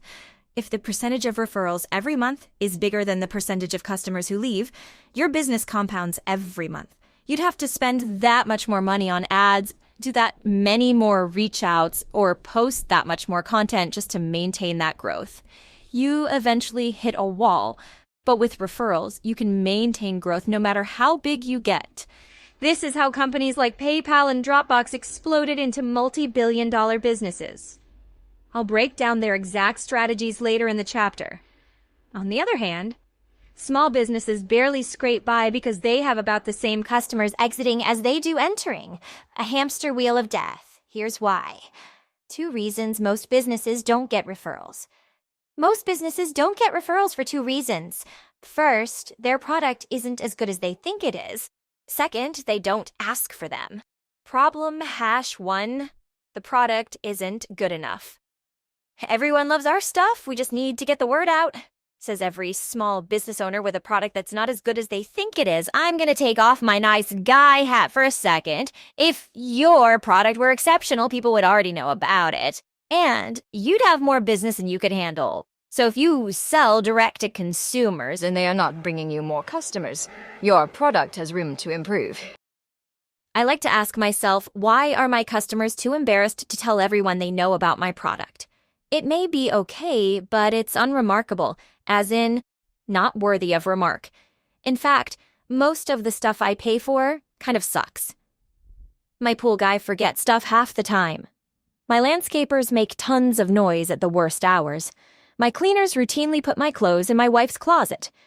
I guess that's what I get for extra schmedium mob t-shirts. The list goes on. Business owners wonder why they don't get referrals. The answer is right in front of them. They're just not good enough. Let me show you how I think about it. Price is what you charge. Value is what they get. The difference between price and value is goodwill. This means that price not only communicates value, but it's also how we judge value. Economics dorks call it customer surplus, but I'm just going to call it goodwill. You want lots of goodwill. Lots of goodwill creates word of mouth. Word of mouth means referrals. There are 2 ways to build goodwill with your customers. You can lower your price or you can give more value. After all, if you lower the price of your product enough, people would line up to get it. But you'd probably lose money, so lowering the price is at best a temporary solution. You can only lower the price so much for so long, and as marketing legend Rory Sutherland says, any fool can sell something for less. So to build goodwill to get referrals, the question isn't how do we lower our price, but how do we give more value? 6 ways to get more referrals by giving more value. There are 6 ways I get referrals by giving more value, and it just so happens to map to the parts of a need. 1. Call outs. Sell better customers. 2. Dream outcome. Set better expectations. 3. Increase perceived likelihood of achievement. Get more people better results. 4. Decrease time delay. Get faster results. 5. Decrease effort and sacrifice. Keep making your stuff better. 6. Call to action. Tell them what to buy next. 1. Call outs. Sell better customers. We want to sell better customers because they get the most value from our products. Customers that get the most value have the most goodwill. And the customers that have the most goodwill are most likely to refer. Yes, it's that simple. Let me give you a real-life example. We have a portfolio company that did public relations for generic small businesses. They had a lot of sales, but they had a lot of churn. So they plateaued. They didn't grow for years. To see what we could do, we looked at their lowest churning customers to see if they had anything in common. They did. They were all in a specific niche and looking to raise funding from investors. So the solution looked obvious. Get more of them. But the founder had a big worry. These customers were only 15% of his business. If he changed his targeting and it failed, he would lose 85% of his business. But the business wasn't growing anyway. A tough situation for any entrepreneur. But after reviewing the data many times, he agreed to change the advertising call-outs to match this narrower, perfect fit customer. The results? The company broke through its plateau. They grew for the first time in years, and now on track to adding millions per month. Plus, their cost of advertising, a huge expense for their stagnating business, went down. They got even cheaper leads since they could be more specific with their messaging, but not only that, the cheaper leads got even more value from the product because it was meant for them. And those customers, because they had more goodwill toward the business, started referring like clockwork. Action step. Increase the quality of the prospect, and you'll increase the quality of the product. Figure out what your most successful customers have in common. Use those similarities to target a new audience that has the greatest chance of getting the most value. Then, sell only people who meet those new criteria. Set yourself up to build more goodwill. More goodwill means more referrals. 2. Dream outcome. Set better expectations. The fastest, easiest, and cheapest way to make your product remarkable. Make it better than they expect. And that's easier than you might think because you set the expectations. Have you ever had a stranger tell you a new movie was awesome? Then you go see it and think that wasn't as good as I expected. On the flip side, have you ever had someone tell you a movie was terrible? Then you ended up seeing it anyways and thought that wasn't as bad as I expected. Our expectations of an experience can dramatically affect the experience itself. We can increase goodwill by lowering expectations. It gives us room to over-deliver. In the beginning, I promised everything and the kitchen sink to get people to buy. Fulfilling on that turned into a nightmare. So I began inching down my promises while maintaining quality. It gave me more room to over-deliver, and I netted a major benefit. Referrals. Customer expectations are fickle. That's why we set the expectations for them. And if we set those expectations, then we can exceed them. Action step. Slowly lower the promises you make when making offers. Keep lowering them until your close rates lower. At that point, stop. This maximizes how many customers you get and the goodwill you build with them. Maximized customers and more goodwill means more referrals. 3. Increase perceived likelihood of achievement. Get more people better results. The customers with the best results get the most value from your product. Figure out what they do to get the most value, and you can help your other customers do the same. 2 steps ago, to sell better customers, we figured out who the best ones were. So now, to get everyone the best results, we figure out what the best ones did. Let me show you what it looked like at gym launch. We started by tracking customer activities, speed to running their first paid ad, speed to their first sale, their attendance on calls, etc. Then we compared the activities of our average customers to the activities of our best customers. We found out something huge. If a gym owner ran paid ads and made a sale in the first 7 days, their LTGP tripled. Once we realized this, we focused on getting everyone to launch ads and make sales in the first 7 days. The results of our average customers skyrocketed.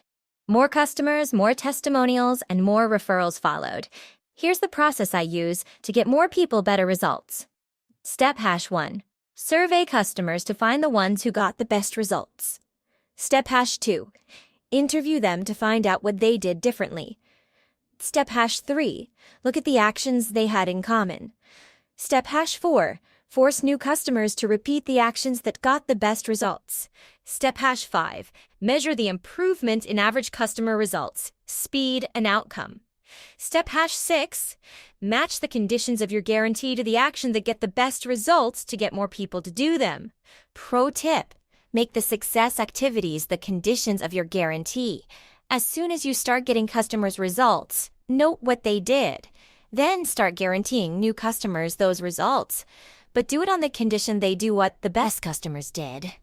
The guarantee sells more people. The conditions get them better results. You win, they win. Action steps. Figure out what the best people did, then get everyone to do it. Make your guarantees around the actions that create the most success, more goodwill, more referrals. 4. Decrease time delay. Make faster wins. I define a win as any positive experience a customer has. Faster wins increase their perception of speed, increase the likelihood they'll stick, and increase how much they trust you. Triple win. To make wins feel faster, we give them wins more often. Let's imagine you have a product that takes a week to deliver. The customer can get 1 win at the end of that week, or win every day with daily progress updates. Same amount of progress, 7 times the wins. On top of that, if someone said 7 things would happen, and all 7 do, I trust them even more. Referring a friend is now lower risk since 7 promises were made, and all 7 were kept. Here's 5 ways I make wins happen faster in the real world. 1. If I have 7 small things to deliver, I deliver them at shorter intervals rather than all at once. 2. Updates are wins. If it's a bigger project, I share progress updates as frequently as possible.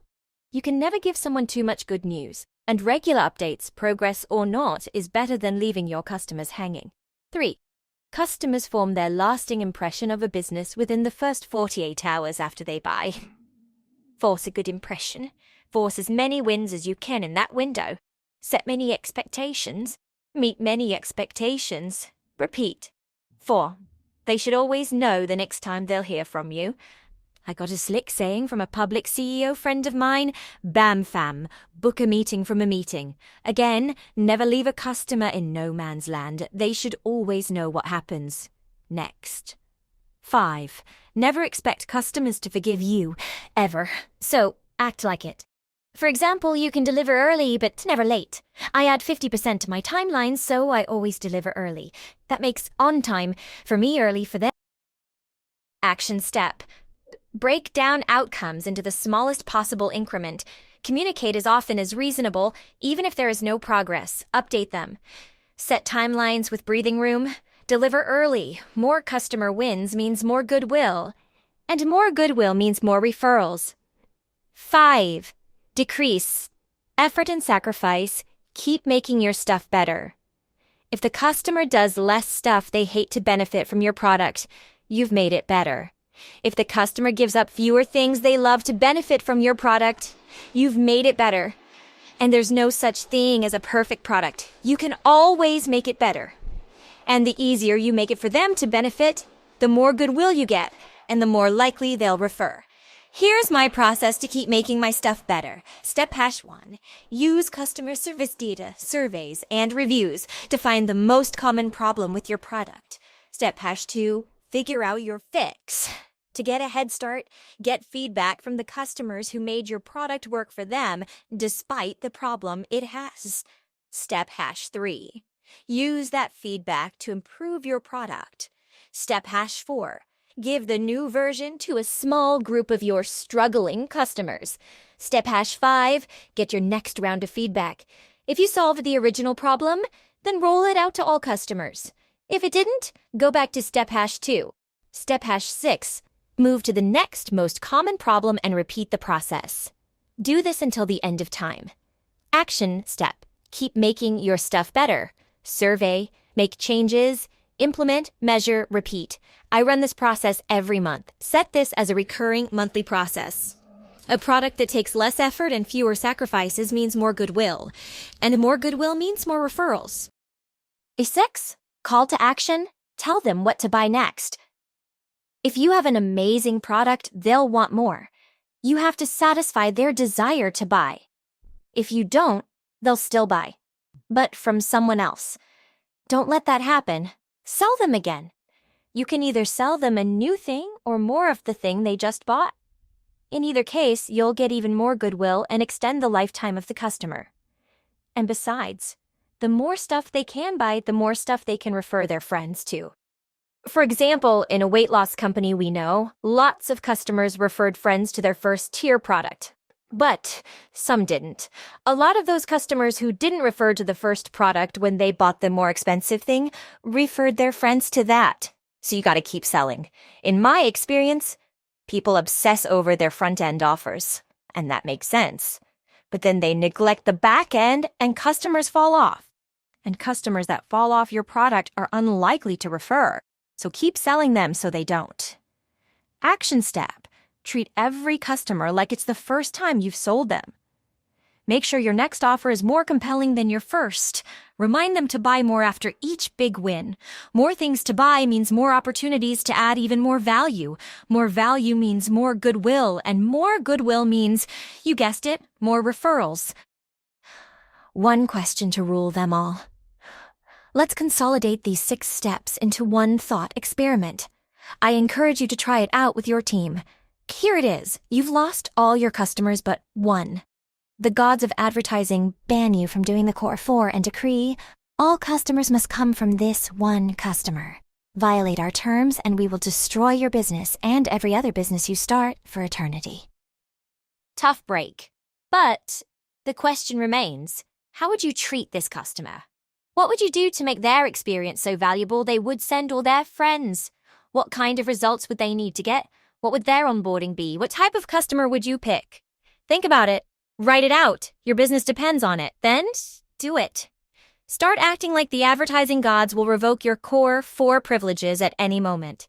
Soon you'll see you have no choice but to start adding more value to get more customer referrals. Now that we covered that, do you want to know how you can get even more referrals? As you saw, ask for them. Referrals. Ask for them. Do you know why businesses have so few referrals compared to what they could have? They never ask for them. Your customers, like any audience, can only know what to do if you tell them. Now, I've tried a lot of referral strategies. Most failed. And I struggled until I had this epiphany. Asking for referrals only works when you treat it like an offer. The referrals come when you show the value the customer gets when they refer their friends. Let me give you 2 quick case studies to show the power of asking for referrals. Case study hash 1. Dropbox gave free storage to customers and free storage to the friends they referred. The referral program went viral and they 39x'd their business in 15 months. Case study hash 2.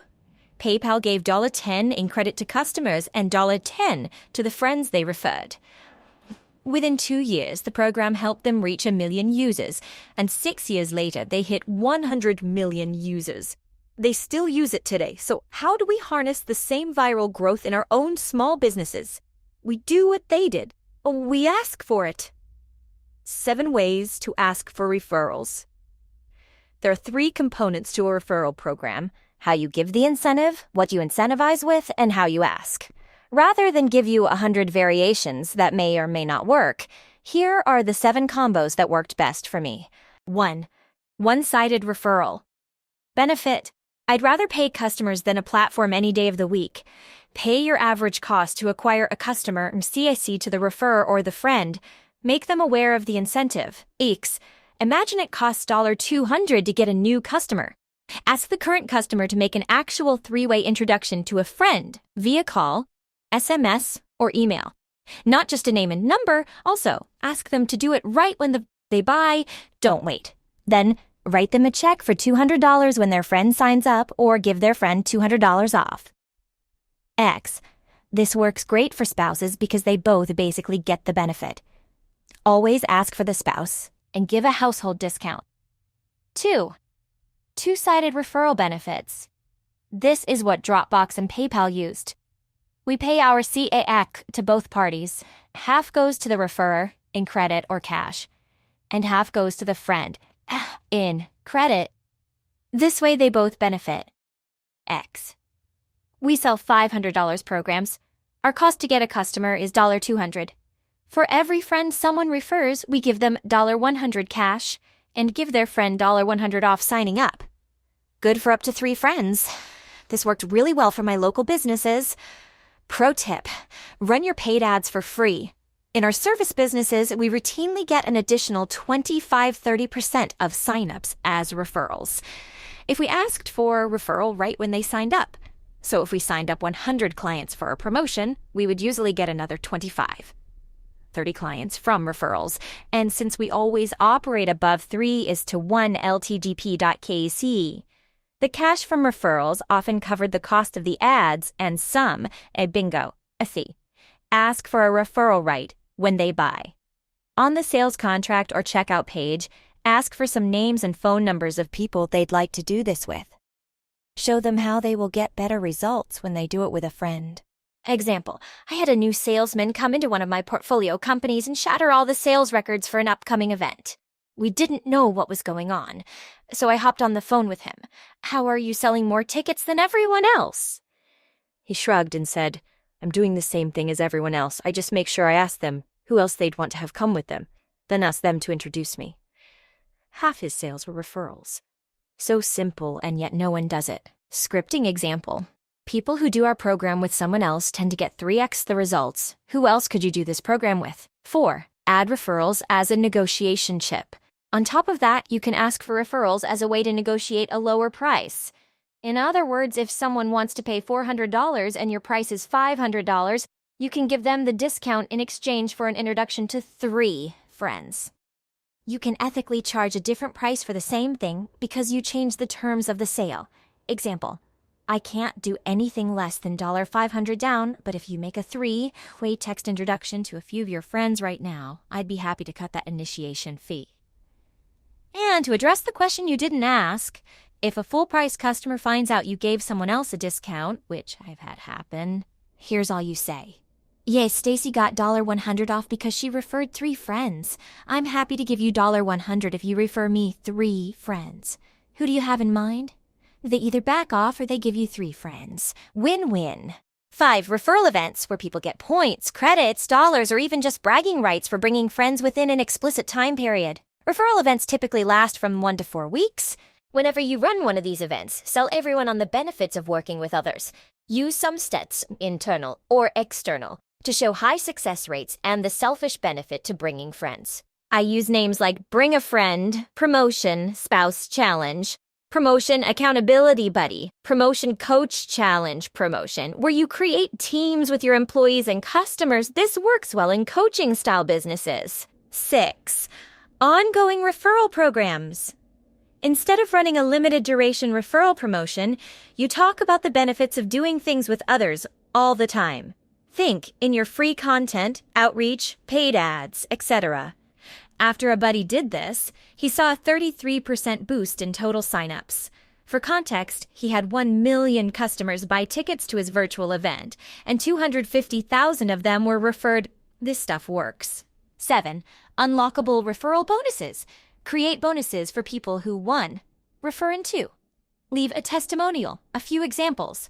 Unlock VIP bonuses, courses, tokens, status, training, merchandise, service levels, premium support, additional hours of service, etc. Unlockable referral bonuses work well if you don't like paying out cash. The bonuses can also be for both parties if you like, since they cost you less than cash. Visit the lead magnet section for some extra inspiration. As always, the more insane you make the offer, the more people will refer. If you want them to refer, make it so good they'd be stupid not to. Here's what it looks like to combine a few of the strategies above into a killer referral promotion. Give everyone a gift card for 1/3 the cost of their program. Tell them they can give it to a friend of theirs if they sign up with them. Give the gift card an expiration date within 7 to 14 days from the date you give it to them. It'll force them to use it. This gives the referrer status when they give it to their friend. Rather than saying, hey, join my program for $2,000 off, they say, I got this gift card for $2,000. Do you want it? I don't want to waste it. It's seen as a much bigger deal for them and you. You can still use the 3-way introduction with this tactic. Then text a picture of the gift card. Bonus points if you write the friend's name on it before texting the picture. It makes it feel personalized and gives you a legitimate reason for asking for their friend's name. Wink. PC to C. You can also sell the gift cards at 90% off as purchasable gifts, only for friends of customers. Ticky? The referrer looks like they spent a lot of money, and you get paid to get new customers. I can hardly think of a better way to make money. Again, the only limit is your creativity. Pro tip: match the thing you give with the thing you sell. If you don't want to give away money, try to match the referral incentive to the core product you sell.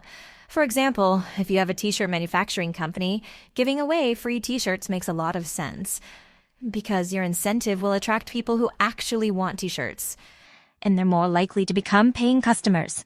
Conclusion: referrals aren't an advertising method you can do. It's not one trick or hack, although we learned some of those. It's a way of doing business. And it starts with you. After all, referring is always a risk for the customer. They risk their goodwill with their friend in the hopes of getting more by showing them something cool, your stuff. So customers only refer when they think it's very likely their friend will have a good experience. In other words, when the benefits to them personally outweigh the risk of hurting the relationship with their friend.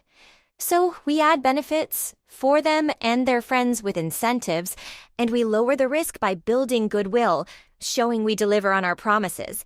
And we do that by using the 6 ways to give your customers more value. Now, don't get me wrong. Building goodwill does a fantastic job of getting referrals on its own. But if we're smart, which we are, we capitalize on that goodwill so we can get even more referrals by using the 7 ways to ask for them. So give more than you get and you'll never go hungry again.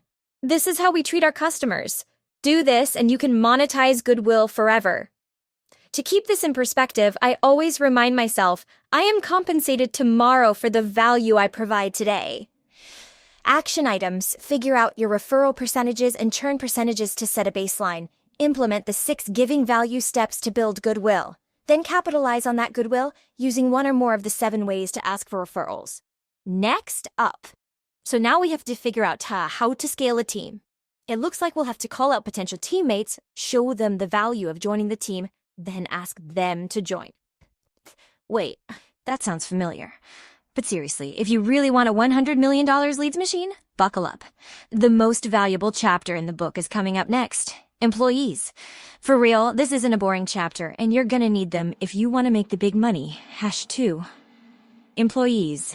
If you want to go fast, go alone. If you want to go far, go together. African proverb. June 2021. The new sales director piped up. I know we came in under our goal again, but I don't think we need to change anything. We'll hit it this quarter. Eyes darted around the room and looked in every direction but mine. The silence was long enough for the executive assistant to mark the topic covered and move on. No wonder we missed our cold outreach goal for the 2nd quarter in a row. Nobody challenged the failure. What? So now we think the 3rd time's a charm. Wait, I said. Now everyone looked in my direction.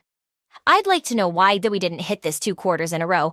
I know we can sell, so if we want to make more sales with cold outreach, then we do more cold outreach. What's the issue? We lose a rep every 4 weeks, the sales director said. Okay, why is our churn so high? I was wondering the same thing, but HR says we're actually below industry average churn for this position. He continued, but by the time we hire an onboard one, another churns out. I saw the HR director nodding in agreement. Getting warmer. Okay, so the issue is hiring, I said. So what's the hiring situation look like? We hire one out of every 4 candidates HR pushes to us. So if they churn out as fast as we hire them, and you only hire 1 out of every 4, that means you only get like 1 candidate a week? Yeah, about that. Almost there. Gotcha. Now I looked at the HR director. What's the screening situation look like? We get 1 qualified candidate per 10 screening interviews, give or take, she said. So it takes 40 interviews to get a single low-skill frontline worker? I guess so. Bingo. All right, we need to change things up, I said. We're bottlenecked at the one-on-one screening. Start interviewing in groups and look for crazies there. Push everyone else with a good work ethic and basic social skills over to sales. We can teach the rest, agreed? The team nodded. Within 6 weeks, hiring outpaced churn. Our cold outreach sales increased in lockstep.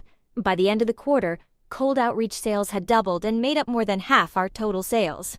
The issue wasn't our cold outreach method, skills, or offer at all. We just didn't have enough people doing cold outreach. If you use the methods in this book, you will see more engaged leads flow into your business. More engaged leads means more customers. But as you grow, so does your workload. In due time, it will take more work than any single person can handle.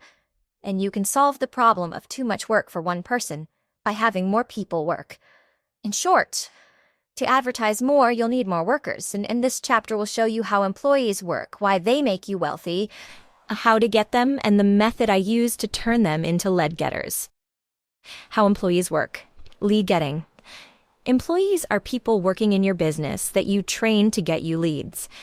They get you leads the exact same way you got your own leads in the beginning. They can run ads, they can make and post content, and they can do outreach. They can do any advertising you train them to do.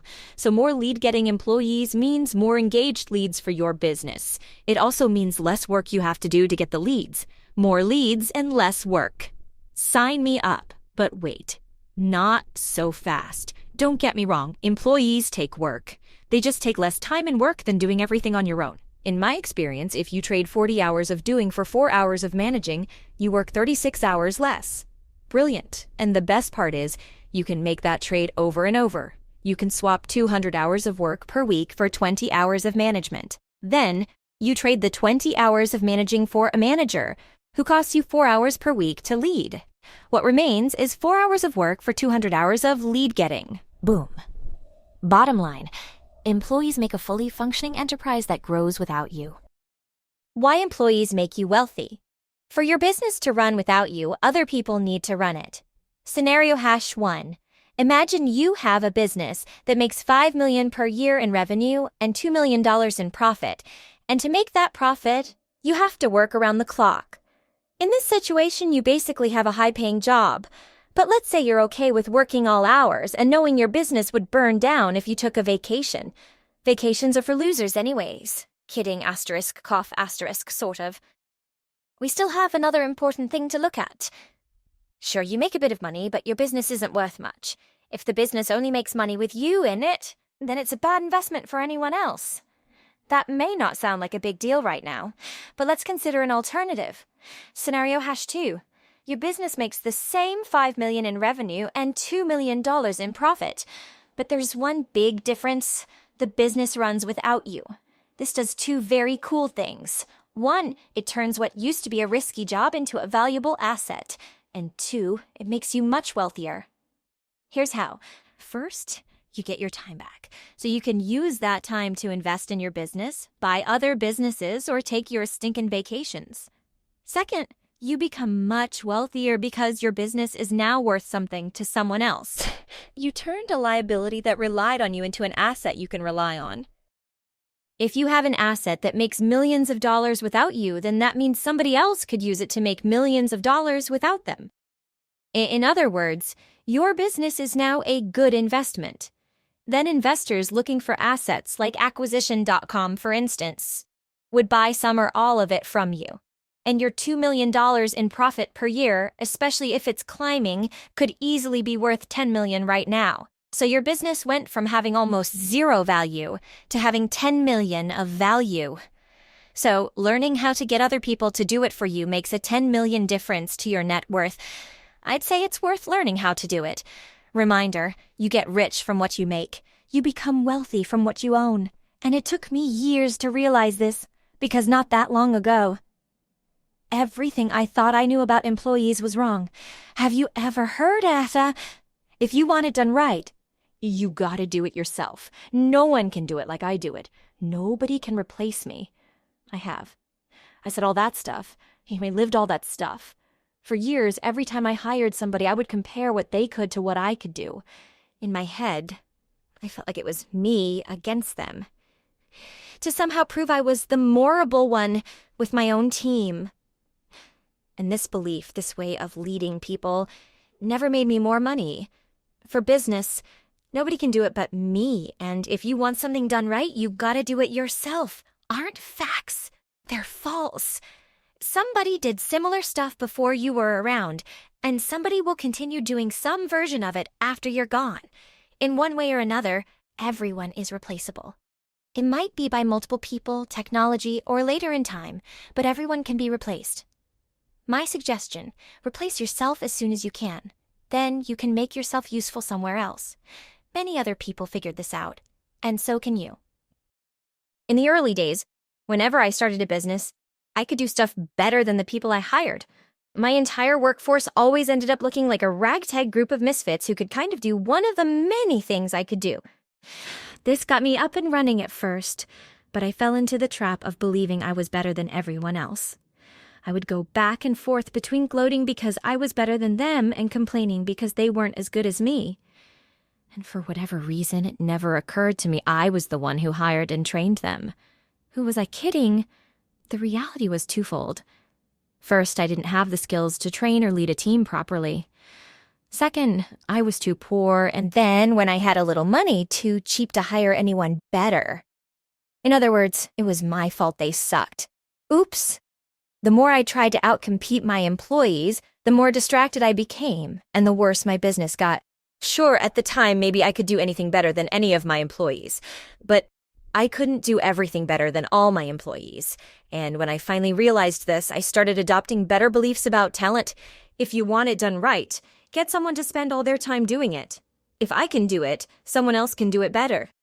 Everyone is replaceable, especially me.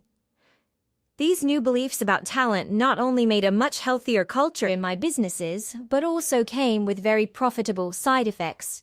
Trusting my employees to succeed made my time and attention far more valuable. If somebody else can do it, why would I? If somebody else could train them, why would I? If I could learn other stuff to grow the business while my team held the fort down, it makes way more sense to do that. So let's do that. How to get employee leads, the internal core four. Remember the core four? Well, they work for getting employees too. Imagine that. By changing the frame from letting potential customers know about your stuff to letting potential employees know about your stuff, it immediately turns into something you already know how to do. But some people also have the opposite problem. They already know how to get employees just fine, but still struggle to get customers. Employees are just other people you let know about your stuff, so you do the same thing. Line up the actions to get employees with the actions to get customers. It's the same stuff. Customers. Employees. Warm. Outreach asking your network. See, cold outreach, recruiting post, content posting job openings, paid ads promoting job postings, customer referrals, employee referrals, affiliates, associations, guilds, listservs, etc. Agencies, staffing firms, etc., employees, unchanged. The ways you get employee leads and their lead getters have equivalents to the ways you get customer leads and their lead getters. So when you need to get new talent, you just advertise to get it. And when you need more, you do more. And like creating a reliable process to get customers, you can also create a reliable process of getting employees. And you'll need both to scale. How to get employees to get you leads. Now you hire someone who costs you money every month. Great. Let's make sure you make it back, and some ASAP. Note some people looking for work will already know how to get leads. Those people are awesome. You can also count on them to cost more. And if you're starting out, you may not be able to afford them. So your next best option is to train them. Thankfully, you have an entire book of lead getting at your fingertips. So the next step is training your employees on how you do those lead getting activities. I think about and actually approach training with this 3 Decisiskins mental model. Document, demonstrate, duplicate. Here's how it works. Step 1. Document. You make a checklist. You already know how to do the thing. Now you just need to write down the steps exactly as you do it. You can also have other trusted observers watch you and document what you do. Bonus points if you record yourself doing the thing multiple ways and in multiple shifts. This way, you can watch yourself as an observer rather than breaking your flow by pausing to take notes while you go. Once you've got everything put into the checklist, bust it out on your next work block and only follow those steps. Can you do an A+ job only following your directions exactly? If you can, you have the first draft of your checklist for the job. Step 2. Demonstrate. So, you do it in front of them. Just like your parents taught you how to tie your shoes, you sit down and walk them through the checklist step by step. This may take a while depending on how many steps it takes to complete the thing. If they stop you or slow you down to understand something, adjust your checklist for that. Now you have the second draft ready for them to try. How to get employees to get you leads. Now you hire someone who costs you money every month. Great! Let's make sure you make it back in some ASAP. Note some people looking for work will already know how to get leads. Those people are awesome. You can also count on them to cost more. And if you're starting out, you may not be able to afford them. So your next best option is to train them. Thankfully, you have an entire book of lead getting at your fingertips. So the next step is training your employees on how you do those lead getting activities. I think about and actually approach training with this 3 Decisiskins mental model.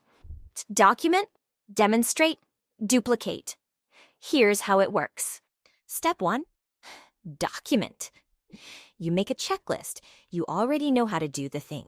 Now you just need to write down the steps exactly as you do it. You can also have other trusted observers watch you and document what you do. Bonus points if you record yourself doing the thing multiple ways and in multiple shifts. This way, you can watch yourself as an observer rather than breaking your flow by pausing to take notes while you go. Once you've got everything put into the checklist, bust it out on your next work block and only follow those steps. Can you do an A+ job only following your directions exactly? If you can, you have the first draft of your checklist for the job. Step 2. Demonstrate. You do it in front of them. Just like your parents taught you how to tie your shoes, you sit down and walk them through the checklist step by step. This may take a while, depending on how many steps it takes to complete the thing. If they stop you or slow you down to understand something, adjust your checklist for that. And now you have the second draft ready for them to try. Pro tip, give short windows for people to prove themselves. Most entry-level advertising jobs aren't complex. It takes grit more than skill. If you trained someone properly and they're still below expectations 3 weeks in, cut them. After you train your first few employees this way, you'll have worked out the kinks for that job and it's pretty smooth sailing from there. At least the training part anyways. Think about it this way, if you vanished tomorrow, could a stranger get the results you get if they only followed your checklist? That's the level of clarity to shoot for. Some helpful notes on training. A helpful way to look at this training style is if they get it wrong or get confused, then we got it wrong or made it confusing. If we have to explain what a step means, then the step is too complicated. Or more likely, we tried to put multiple steps into one. If they only appear to get it after a longish explanation or multiple demonstrations, then, again, we've got some work to do. Business owners that ignore this run into chronic training problems. And word to the wise, you can probably force an inferior checklist to work, but this turns into a nightmare when somebody else takes over your training for you. There is a difference between competence and performance. In other words, they can know exactly what to do and not be that good at it yet. If that's the case, then your instructions are fine and they just need practice. Using an analogy from the fitness world, think, slow, then smooth, then fast. You don't need to change anything, they just need more reps. Focus on your employees' ability to follow directions more than whether they get the right result. This is super important because if you train your employees to follow directions, then they will follow directions, and if they follow directions and get the wrong result, then you know it's the directions. That's good. You have a lot more control over that. Every time they do a step successfully, let them know they did it right. And if they respond to praise, praise them. And if they goof, that's okay too. That's what training is for. Don't take over for them when they mess up. Simply pause, take a step back, and let them try it again. Fast feedback cycles to get people to learn faster. If they follow your directions exactly and get the wrong result, still praise them for following the directions. Praise them, then make the corrections to your checklist on the spot. Avoid punishment or penalties of any type for doing stuff wrong during training.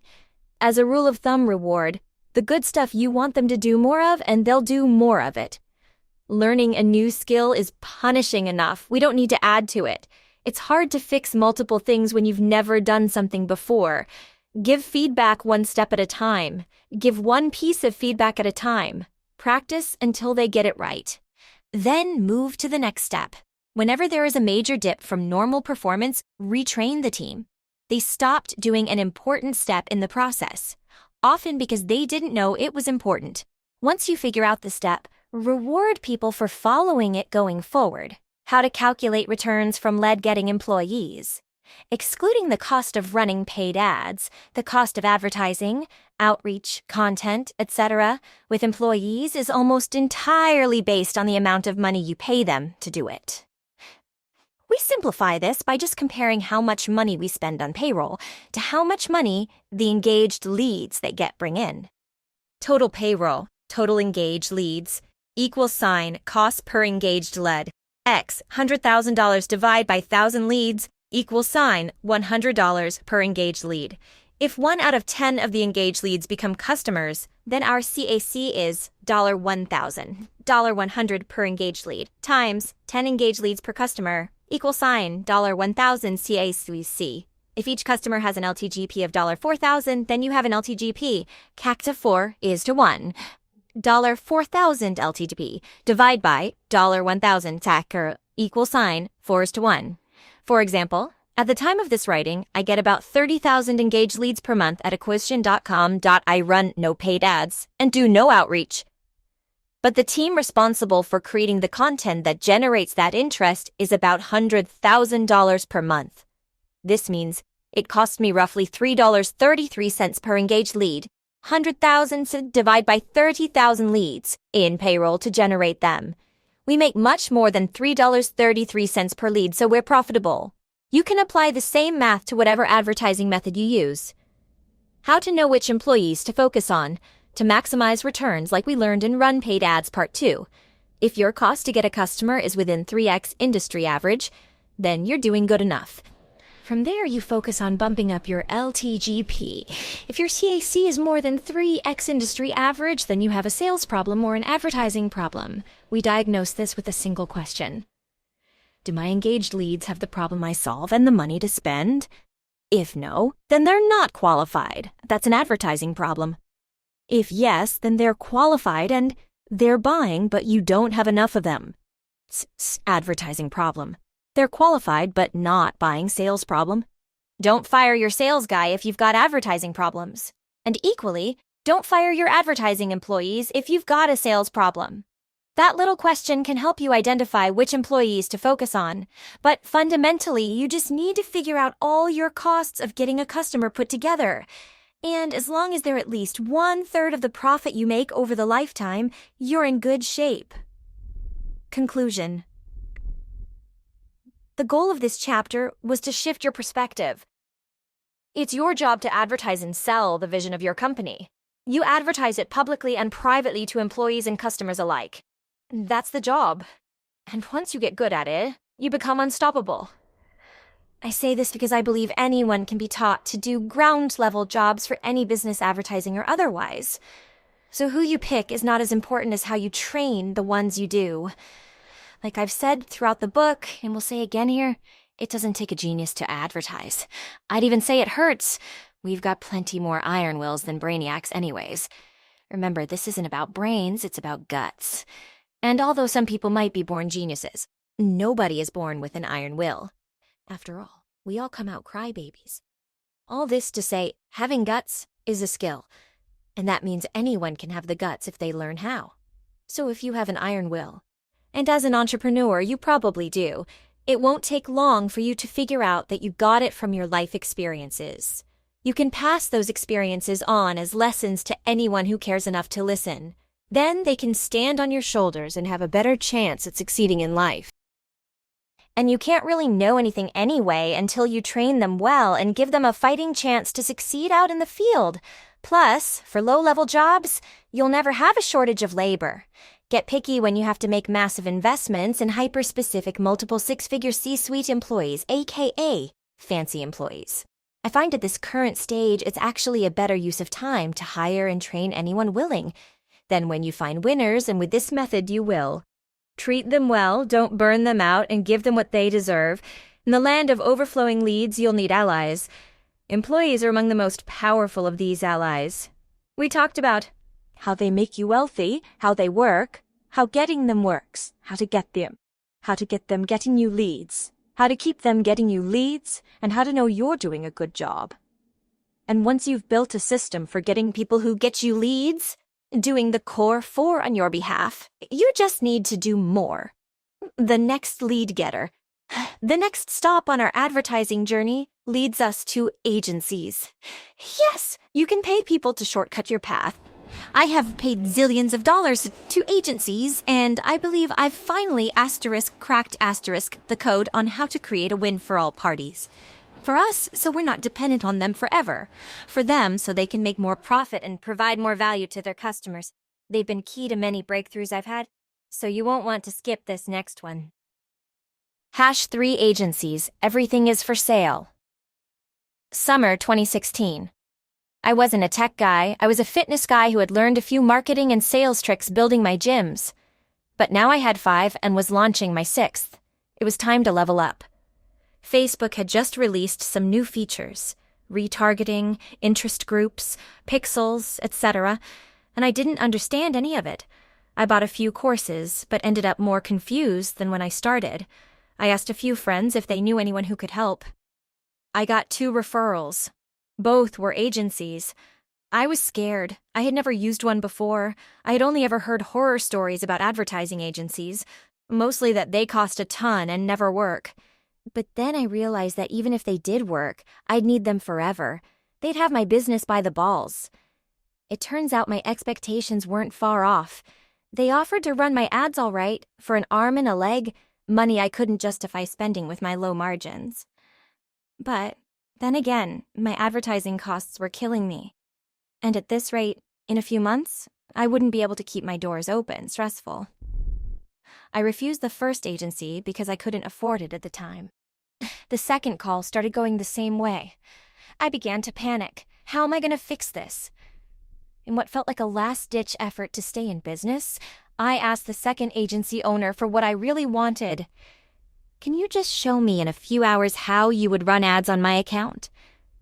Worried, but still hopeful. What sort of arrangement could we come to? He thought for a moment. Then his eyebrow shot up and a smirk appeared. Fine, $750 an hour. Gulp. His intimidation tactic worked, but at least I knew his time was for sale, so I wanted to find out more. And for $750 per hour, you will sit down with me and show me how you would run my ads? Yes. And I'd be the one doing everything? Like, you'll walk me through what to do and look over my shoulder as I do it, then you'll explain why you do it that way? Yeah. And you're confident you can make my ads more profitable? And show me the more advanced stuff too, right? Yeah, I mean, if you want to pay me $750 an hour, we can do whatever you want. It's your money, he said, half laughing. It sounded more like, it's your funeral. I paused. All right, I'll do it. We'll meet 1 hour a week. You give me homework and I'll study between calls. Fair enough. Works for me, but you gotta pay for the first 4 hours up front. So that's what I did. I placed a $3,000 bet on this guy's word that he knew what he was doing. Yikes. But every week thereafter, I showed up, and like a good student, I came with notes and questions ready. I also recorded and rewatched every call because I didn't want to miss anything. The first 2 calls, he took the wheel and I watched. Calls 3 and 4, he put me in the driver's seat. By calls 5 and 6, it clicked. I got how he made decisions and what data he tracked. At 7 and 8, I realized I didn't need his help anymore. I had learned how to run paid ads, at least on Facebook, like a pro. And if I had to make a guess, it was because I learned it from a pro. In this chapter, we explore a not-so-obvious but much better way to use agencies to get more leads. Let's get crankin's how agencies want you to think they work. Advertising agencies are lead-getting service businesses. You pay them to run paid ads, do outreach, or package and distribute content. For example, let's say you want to post free video content, but you know nothing about making video content or how to distribute it. You'd need to learn how to pick video topics, record videos, edit videos, make thumbnail images, and write headlines. Or you'd need to hire the people who do. Enter the agency. They say they've hired and trained people to do that stuff already. So they promise faster, better, and more cost-efficient results than you could get on your own. And as soon as I had enough money, it felt compelling enough. After my first experience with an agency that I mentioned earlier and it went quite well, I decided to use more. But my experience with the next 10+ agencies was different because I used them the right way. Each went something like this. Step 1. They got me excited about all the new leads they would bring. Step 2. I'd go through an onboarding process that felt valuable and sometimes was. Step 3. They assigned their best senior rep to my account. Step 4. I saw some results. Step 5.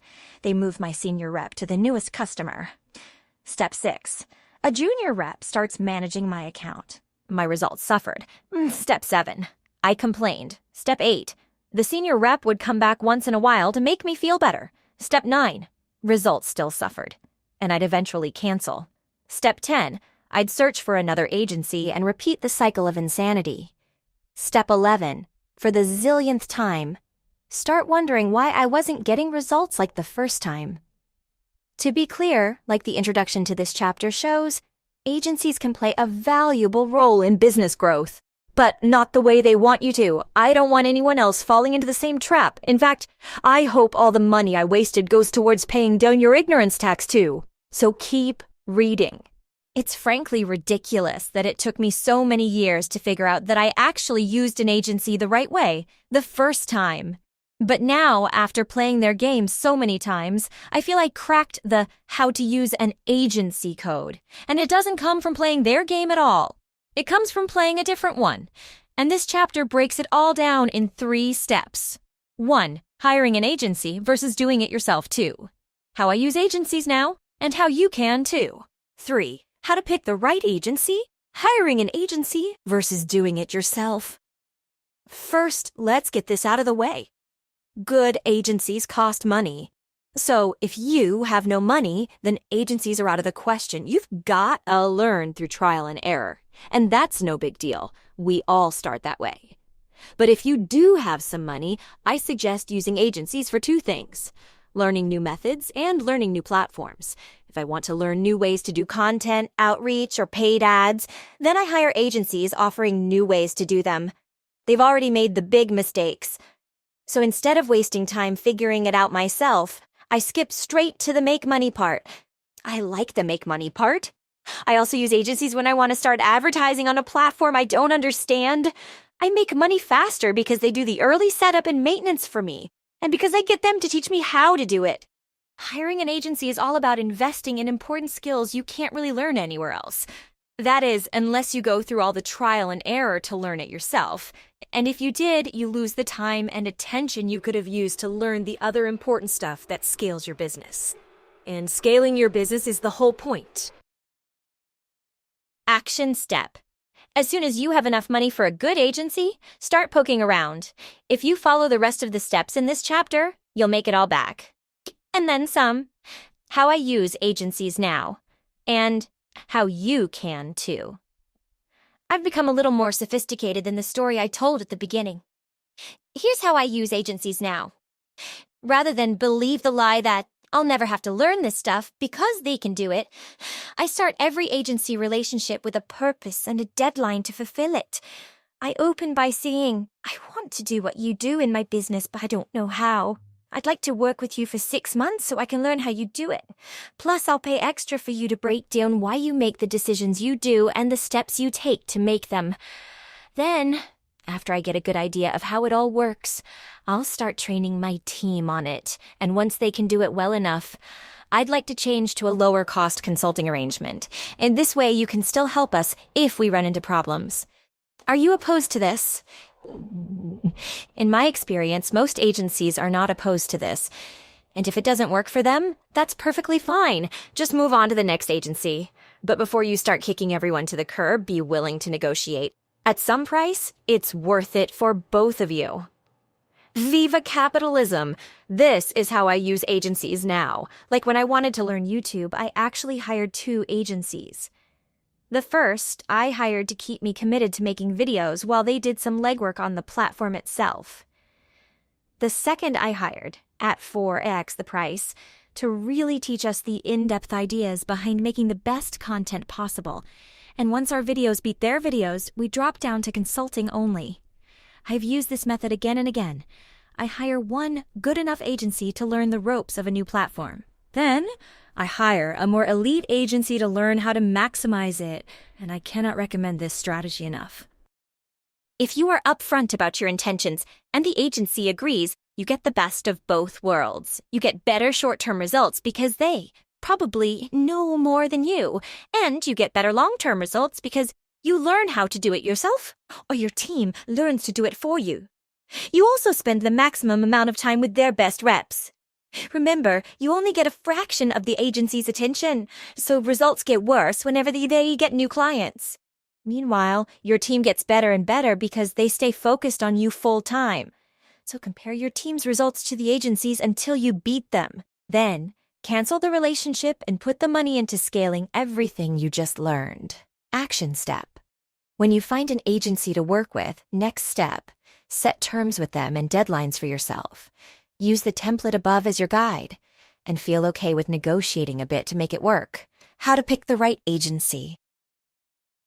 After working with tons of bad agencies and a handful of good ones, I created a list of what all the good ones had in common. Now, it isn't the last word on what makes a good agency, but it is useful stuff that's worked for me. Here's what I look for. 1. Somebody I know got good results working with them. If you only know about an agency from their paid ads or cold outreach, they probably aren't as good as the ones who rely solely on word of mouth, and the best ones do. 2. Prominent companies got good results working with them. I may not know the companies personally, but if I recognize them, it's a good sign. 3. A waiting list. When demand for a service exceeds the supply, they are probably pretty good. 4. A clear sales process that makes a point to set realistic expectations. No funny business. 5. No short-term hacks. They keep the talk on long-term strategy. They also give clear timelines for setup, scaling, and results. 6. They tell me exactly what they need from me, when they need it, and how they use it. 7. They suggest a regular schedule of meetings and offer several ways to update me on their progress. 8. They give updates in simple terms and have clear ways to track, so I know how costs compare with results. 9. They make a good offer. A. Dream outcome? Is what they promise what I want? B. A perceived likelihood of achievement. How many other people like me have they gotten there? C. Time delay, how long will it take? D. Effort and sacrifice. What do they require me to do when working with them? What will I have to give up? Can I stick with those for a long time? 10. They are expensive. All good agencies are expensive. But not all expensive agencies are good, so talk with as many as it takes, and use this list as a guide to find the good ones. If an agency checks those boxes, they're worth considering. Action step. Even if an agency agrees to your terms, talk with a few more before you make a decision. Compare them using the checklist above and then pick the best one for you. Conclusion. Even though this isn't the traditional agency model, both businesses benefit. They get a customer they otherwise wouldn't have, and we get a money-making skill for life. In the story at the beginning of the chapter, it cost me 8 hours and $6,000 to learn a skill that's made me millions. Does that seem worth it to you? It better. And to make this agency method work at scale, you have to count on a good amount of time where you pay the agency and your team to do the same stuff. You've got to give yourself some breathing room to get results from the agency, learn what they do, and train your team on it. All at once. Yes, it costs a lot of money. And yes, it's totally worth it when you get it right. And get it right you can. After agencies put a low-level employee on my account for the millionth time, it finally clicked. This can't be that hard. At first, it took about a year to get my team better than an agency. As I got better, it went down to 10 months, then 8. And now I've got it down. I can get my team as good or better than the agency in less than 6 months or less. And every time I want to learn a new method or platform, I repeat the process. The better you get, the cheaper it becomes and the more money you make. Funny, that sounds a lot like advertising. Next steps? 1. Decide if using an agency makes sense for you right now. 2. Talk to a lot of agencies to get a feel for the market. Don't be cheap. 3. Use the agreement framework I outlined. 4. Set a clear deadline to force you and your team to learn the skills. 5. Use both teams until yours beats theirs regularly. 6. Switch to discounted consulting until you feel like you're teaching them instead of them teaching you. Then cut 'em loose. Now that we know how to profit from the high-risk world of agencies, we explore the lead getter that's made me the most money. We recruit an army of businesses who can get us even more leads. Affiliates. #4. Affiliates and partners. Nothing makes friends like money. December 1st, 2018. I had no idea how the Prestige Labs launch would go. I had no idea if our clients would like it. I had no idea if the technology we built would work. I had no idea if payouts would happen on time. I had no idea if our warehouse would mess up orders. But I did know over a year of preparation went into this launch. We put everything we had into creating a top-tier product. We spent over $1 million custom building affiliate software and training, and we bought $3 million in inventory for sales that may never happen. It took every business skill I had to make Prestige Labs real. And in just a few hours, we would roll it out to our gym owner affiliates. I felt like a kid on Christmas Eve, and if it didn't work, it wouldn't be for lack of effort. Lunch day. I finished the 2-hour presentation soaked in sweat. It's done. I'd sold the opportunity to sell my supplement line at their gyms. I would train the new affiliates to promote Prestige Labs at their gyms. So for this to work, they would have to go through the training and use it. But if they did, everyone would profit. I had no idea if it would work. 3 weeks later, we made $150,000 in total sales. Meanwhile, $3 million worth of product sat in an air-conditioned warehouse. It didn't work. At this rate, including operating costs and affiliate payouts, it would take 5 years to break even. Even if we could stick it out, our premium product would expire well before then. We were all but screwed. I felt miserable. It was terrible. Who am I to think we would sell all that stuff? I just wasted millions. How could I be so stupid? But on the 4th week, something wild happened. Boom. 100,000 on Monday. Boom. 110,000 on Tuesday. Boom. $92,000 on Wednesday. We did over 450,000 in sales the 4th week alone. The trend continued. 429,000, 383,000, 411,000, 452,000. We averaged more than 300 orders per day across 400 plus active affiliates. Orders just kept coming in. Check out the snapshot of our internal report below. It shows from left to right, revenue by week. I couldn't believe the results.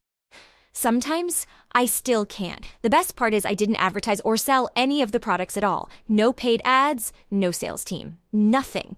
The affiliates did everything, and the affiliate machine I built still prints money to this day. So if that sounds like something you're interested in, hang tight, because I'm going to show you exactly how I built it, how affiliates work. An affiliate is a lead getter. They are an independent business that tells their audience to buy your stuff.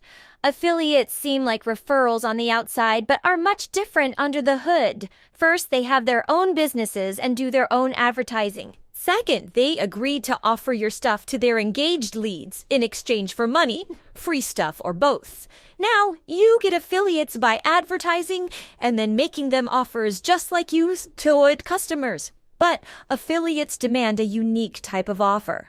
Instead of offering your product, you offer a fast, simple, and easy way to make commissions promoting it. And that can mean literally millions of engaged leads to your business. So this makes affiliates one of the highest leverage lead getters out there. Why you want an affiliate army. Each affiliate you get adds another stream of leads and customers. So recruiting, activating, then integrating with an army of affiliates causes crazy scaling. Fast. That's good. We want that. Compare these two scenarios. Scenario #1. You sell 10 customers per month worth $10,000 each.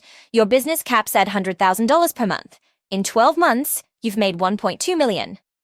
Assuming no other advertising, your business plateaus. Low leverage. Scenario #2. For the same effort, you sell 10 affiliates per month. Each month, those affiliates bring you one of those $10,000 customers. Now, every single month, you add an extra $100,000 in revenue. In 12 months, you've made $7.8 million, and it grows every month thereafter. Same work, more money, high leverage. Let's use Alan, my software company I grew with affiliates, to show how this works in the real world. Alan grew with 3 levels of affiliates. 1. Agency super affiliates who brought agency leads. 2. Agencies who brought local business leads. 3. Local businesses who brought end consumer leads. One super affiliate added 10 agencies per month. The 10 agencies brought in a combined 50 or so local businesses per month. Those local businesses brought in a combined 2,500 leads per month. Alan worked those leads for about $5 a pop. A cool $12,500 per month. But it didn't stop there. Each super affiliate brought in more agencies who brought in more local businesses who brought more leads every month after that. So every super affiliate we signed on brought in $12,500 the first month, $25,000 the second, $37,500 the third, and so on. With only a few agency super affiliates, we scaled to $1.7 million per month within 6 months of launching.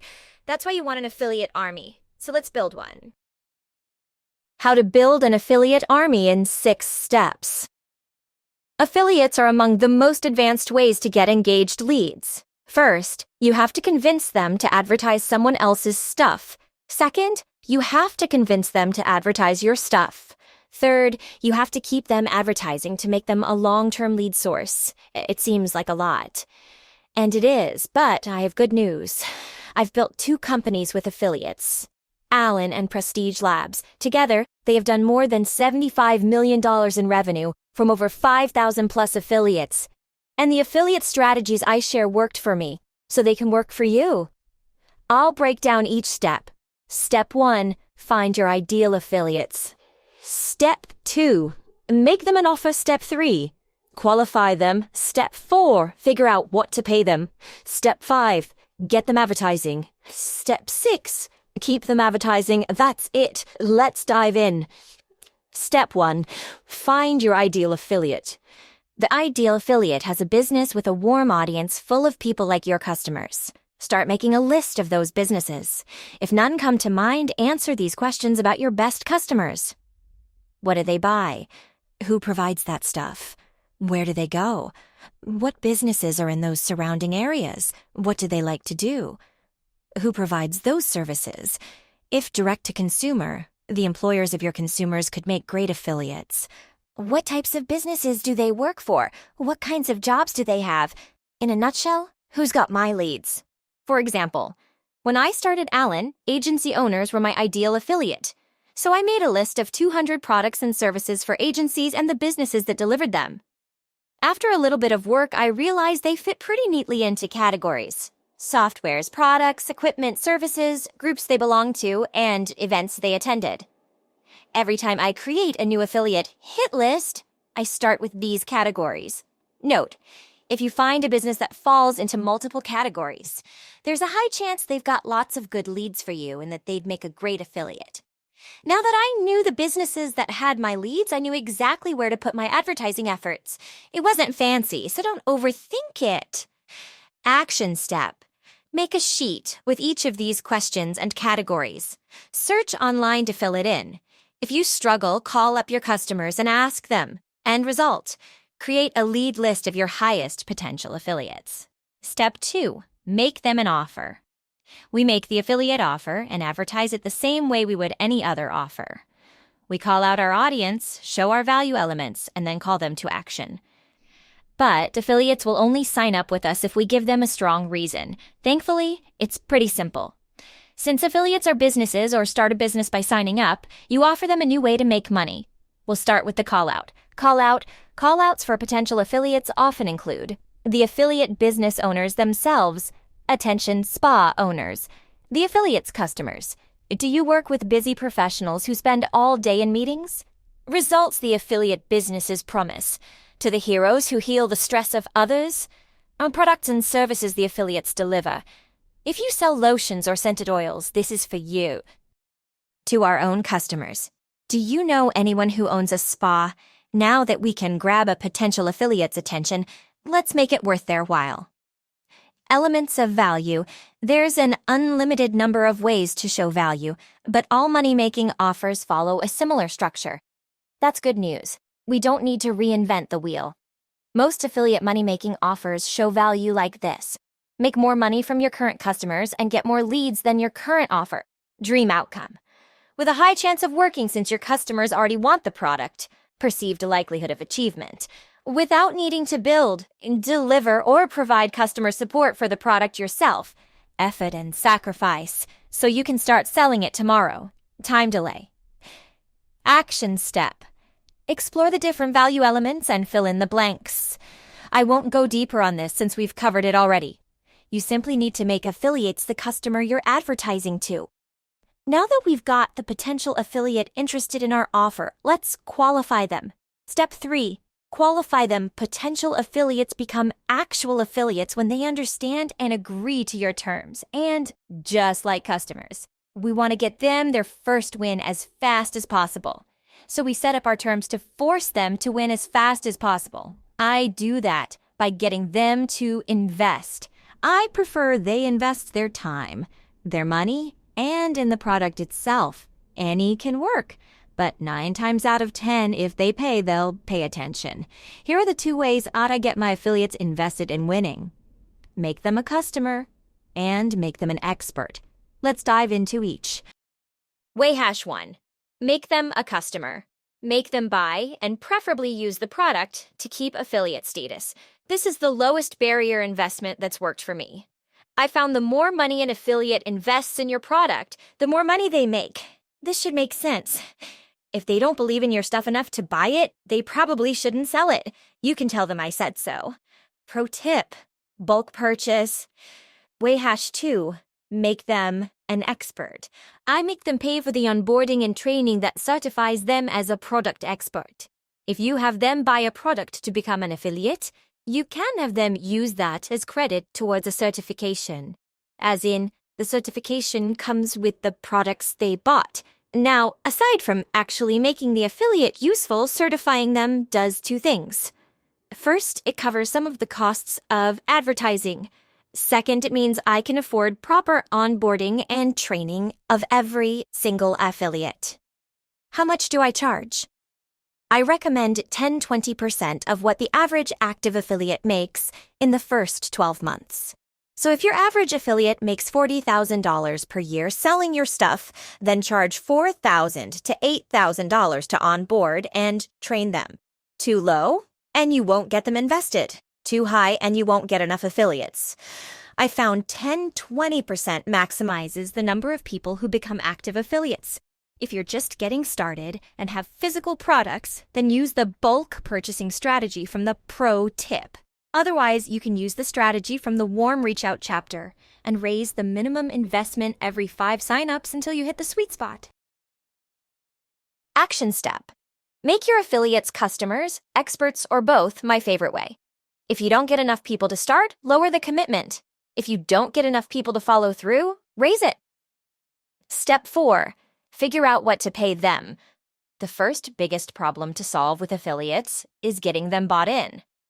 But the second biggest problem is how to keep them bought in.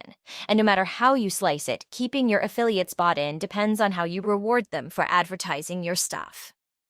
I prefer to reward people that do things I like with money and free stuff, especially if they make me money first. So let's talk about that. When I figure out ways to pay affiliates, I look at 2 basic things. 1, what they get paid for. 2, how much they get paid. 1, what they get paid for. Before I do any affiliate payout money math, I ask myself a simple question. What exactly do I want the affiliate to do? Once I figure that out, that is what I pay them for. Then, more often than not, how much they get paid and how often they get paid nearly solve themselves. I pay affiliates for 2 basic things: new customers and repeat customers. Over time, if you track your metrics better, you can pay them for steps before someone becomes a customer, like for the lead magnets downloaded, appointments set, or anything else you know reliably turns into sales for you. 2. How much they get paid. I suggest paying affiliates based on your maximum allowable cost to acquire a customer, KEC. Example, choosing your maximum allowable KEC.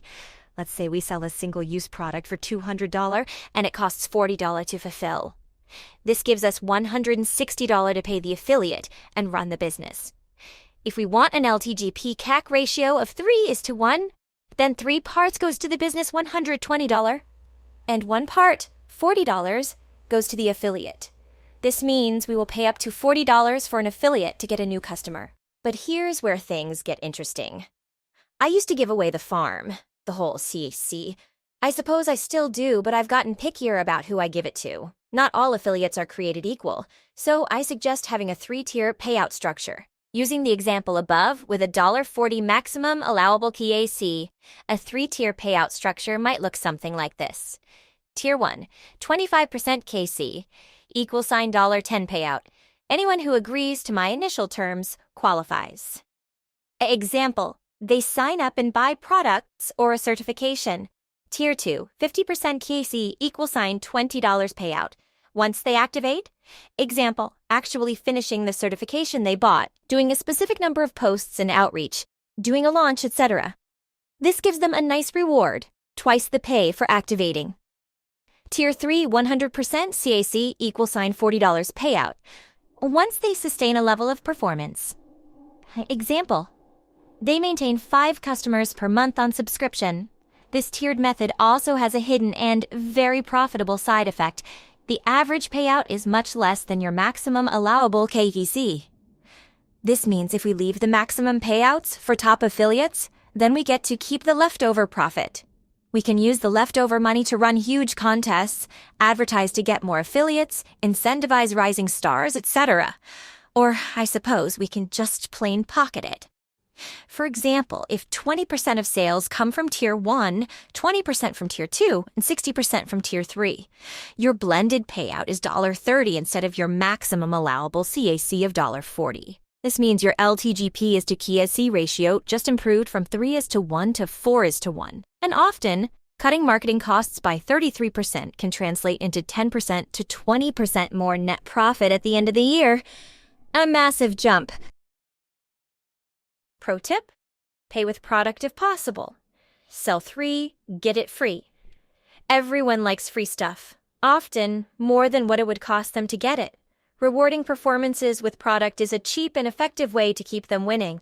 They value it at retail, but it only costs you, your cost. A nice arbitrage of value. Set sales tiers and bonus your affiliates with product or credit toward the retail cost. At lower tiers, you can even compensate exclusively with free stuff.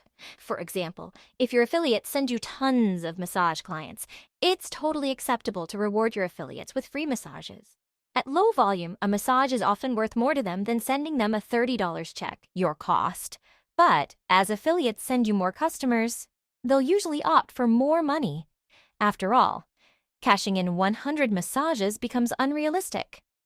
At Prestige Labs, I offered anyone who sold more than 3 packages per month a free $200 bundle of their choosing. This also made every affiliate a sponsored athlete. They got free products for life as long as they kept 3 clients per month buying. I called it Sell 3 to get it free. With the action step. Figure out what you want to pay your affiliates for, so that you can plan out how much to pay them, with what, and how often. Step 5. Get them advertising. Launch like referrers. How much value affiliates get from you determines how much they advertise your stuff. So treat them like customers. Give them something good, fast, and nothing does that for affiliates like big launches and lots of cash. Here's how launches work. Affiliates advertise your lead magnet or core offer to their audience before they can buy it. They post. They do warm outreach. They run paid ads. They may even do cold outreach. They do as much advertising as they can until the day of a launch. When the product is available, they sell it to all the engaged leads they assembled. Some sell one-on-one, some pitch to the whole group, and others simply make the product available. So if you're gonna do launches to activate your affiliates, which you should, you may as well do them right. I use the whisper tease shout method. I can't remember where I first heard this, but the name stuck. Let's launch. Before we get launching, remember, good launches have the work done ahead of time, so do all the work for them. Then they can plug and play. Let's break down each launch phase. And I'll give an example of my book launch to drive each point home. Note, this is how you launch anything, not just affiliates. I put it in the affiliates section because I haven't found a better way to activate affiliates than launches. Whisper. Think call-outs. Like an ad, the key to the whisper phase is curiosity. Keep the product itself mysterious and hint at how big of a deal it is. Keep whispers short, and bonus points if you show behind the scenes of making your product. If you have something in the works, you can start the whisper phase a few years out. The further out you start whispering, the bigger deal it becomes to your audience. We start this early because the longer something appears to take, the more an audience will value it. For example, all other things being equal, an audience will value a product that took 10 years to make more than one that took 10 days. So, show your work. Remember, curiosity comes from wanting to know what happens next. So embed questions about the product in their minds. We need to tell them about something they want to know more about, and then say, not yet. For example, during the whisper phase of my book launch, I posted content, reached out to friends, emailed my list, and told potential affiliates about major updates to the book. I showed what draft I was on. I took pictures behind the scenes of me printing out drafts. I showed them many versions of the frameworks I drew. I shared videos of myself editing the book early in the morning and late at night, etc. All of it made people who want leads get curious and pay attention. Action step. Start whispering every 4 to 6 weeks until you get 60 days out. Then whisper every 2 to 3 weeks until you get 30 days out. Then start teasing. Tease. Think elements of value. It's time to start satisfying all the curiosity you created during the whisper phase. Reveal your product, make the date of the launch public, and start showing the elements of value. Use the What, Who, When framework from the Paid Ads chapter. For example, during my book launch, the tease phase, I was more specific and revealed more hard information about the book.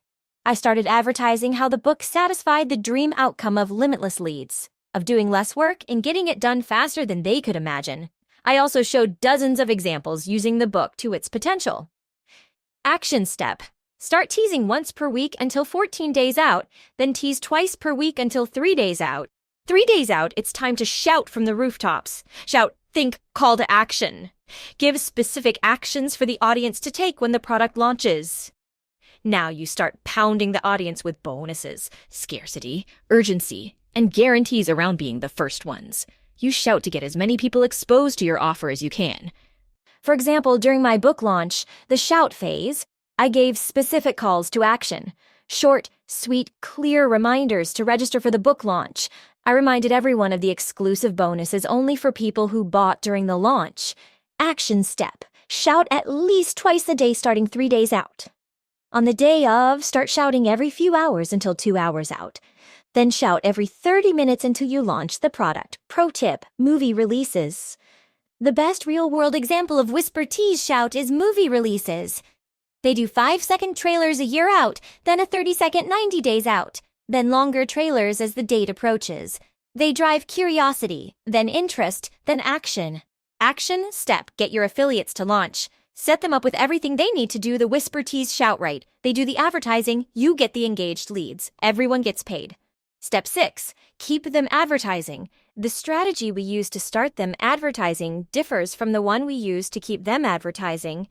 In an ideal world, you sell an affiliate once and they send engaged leads for life. Integration gets us there. I've got 3 ways you can integrate your product into their offer. I order these from easiest to hardest. First, you can get them to give away your lead magnet with every purchase of their stuff. Second, you can get them to sell your lead magnet separately to their audience. Third, you can get them to directly sell your core offer. They give away your lead magnet for free, which makes their core offer more valuable for no extra cost. Then you upsell your core offer and every offer thereafter. 1. Affiliates give your lead magnet away when somebody buys their stuff.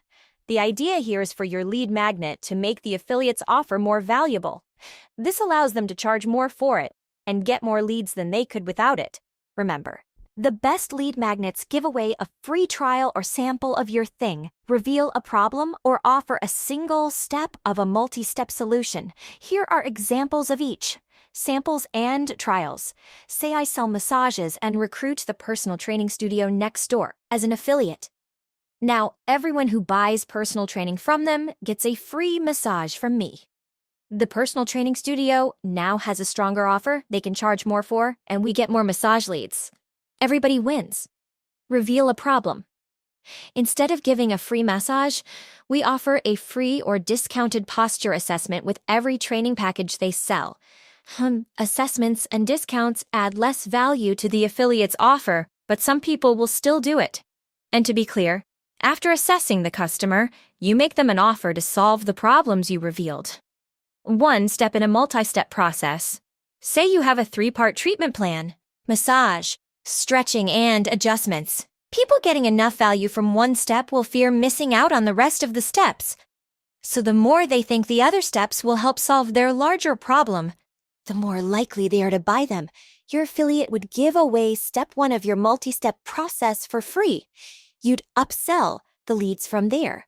What I did, we'd get gym affiliates to give away a free nutrition consult to every new member. Then we'd upsell our products at the consult. They can market that they have nutrition consults included to get more leads, and they could charge more for the added value, and we get the opportunity to sell those leads. Everybody wins. Pro tip: white label lead magnets. One of my favorite strategies is to let them use the lead magnets I've already made for my audience for theirs.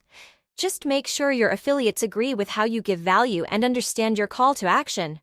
At most, a few tweaks in the copy will make your lead magnet work for them. For example, for gyms, I made white-labeled, no-logo meal plans, grocery lists, and food prep instructions. I gave them to the gyms to use as lead magnets for their customers. All they had to do was slap their logo on it. And boom, their audience got to benefit from all my work instantly. And we both got more leads. They sell their core offer, then they upsell your lead magnet. Then you upsell your core offer and every offer thereafter. 2, affiliates sell your lead magnet. Basically, the affiliate can sell anything of yours that turns their customers into your customers. It could be a book, an event, a service, software, a sample product, etc. Also, giving affiliates all the cash from selling a lead magnet you fulfill becomes all profit and no work for them. An attractive proposition for any business. Your money comes by selling your main thing for more than it cost you to deliver your lead magnet. And if you do it this way, you don't need to split any money with them on your core offer. Another win-win. Example: they sell each of those things we gave away for free in the step above. They sell your massage at a discounted price. They sell your assessment, which you could do one, or in a group format, like a workshop. They sell part 1 of your multi-step solution. What I did, the gyms would sell a nutrition consult with us and keep the money. They'd maybe charge $99 or $199 to sell an hour of our time. If we were clever, we'd let them keep all the money. If we do, they'll send us even more leads. Then we'd upsell our products during the consult. And then you split the money. Either you split the upfront cash, all cash for a certain period of time, or all cash forever. I prefer to pay forever, so my affiliates stay motivated to keep my customers forever. And I never cap payouts. 3. Affiliates sell your core offer. An affiliate sells your core offer directly to their customers and adds another source of income without extra work. For some affiliates, this is their entire source of income. Many companies offer this structure as either a new business opportunity or a bolt-on to the affiliate's existing business. Either way, anything you sell, they can sell.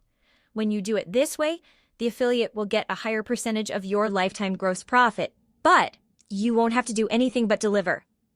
Example, they sell your entire massage package. They sell your entire program or services. They bundle their services with your paid services and charge an even higher price. What I did, we taught gyms to hold nutrition consultations with white-labeled products. Then we taught them to upsell our supplements right to their members, and we split the money. All 3 strategies work. They're just different. After testing, we continue to do Strategy 1 twice per year as a big event, and Strategy 3 on an ongoing basis. That being said, many similar businesses in our portfolio use Strategy 2. I'm just sharing what worked for us. Bottom line, integration is the long-term strategy for using affiliates to get enduring lead flow. Treat affiliates like customers. Make your offer make sense for their business. Make it so good they'd feel stupid saying no. Action step. Integrate with your affiliates by choosing whether you want them to give your lead magnet away, to sell your lead magnet, or to sell your core offer directly. Those are the 6 steps to recruiting an affiliate army. Now that we covered that, let me give you 3 real-life case studies to drive this home. 3 case studies you can model service business case study. #1. National Tax Preparation Services. My friend's $50 EAs. Thus, EAM Business prepares LLCs, bank accounts, and articles of incorporation. He focuses on people starting businesses for the first time, but he doesn't try to compete with LegalZoom. Instead, he built it partnering with people who train new entrepreneurs. His strategy is simple. Help those people sell more of their stuff by also selling his stuff. So he offers every affiliate's customer a free LLC setup. Remember learning about the high-cost lead magnet from Section 2? This is one of those. Launch. He does a big blast-off seminar to his affiliates' audiences to kick things off. People happily take him up on his free LLC offer. That's his lead magnet. Integrate. Once affiliates see the success of the launch, they integrate his lead magnet into their core offer. Then my friend's team gets on the phone with the customers his affiliates bring him for free. Here's how he makes his money. He sells them what they'll need next, the services they'll need to start their business, bookkeeping, tax preparation, etc. He hasn't spent $1 on paid ads. His true advertising costs are 2 things. 1, delivering his free lead magnet, the LLC setup, and 2, paying a percentage of every first sale to the affiliates that sent them. That's it, and everybody wins. Physical products. Case study #2, Prestige Labs, my supplement company. We sell gym owners at gym launch and train them how to advertise and sell their gym memberships. Prestige Labs is a line of supplements for active adults. This makes Gym Launch a perfect affiliate for Prestige Labs. It has a community of gym owners that also have active adult customers. So when Gym Launch sells a new gym owner, they introduce the new gym owners to Prestige Labs. Then the Prestige Labs team follows the launch then integrate strategy above. We really do this. Launch. We give the gym owners advertising materials so they can re-engage their current and former customers. We focus on warm outreach and posting free content for a free 28-day challenge. When they come in for the free challenge, gym owners sell them supplements to use with the program. The gym owner gets more customers. They make money. We make money. Everyone wins. Integrate. After the launch, we teach them to sell supplements to every new gym member. So when new clients buy a membership package, the gym owner sets up a nutrition orientation.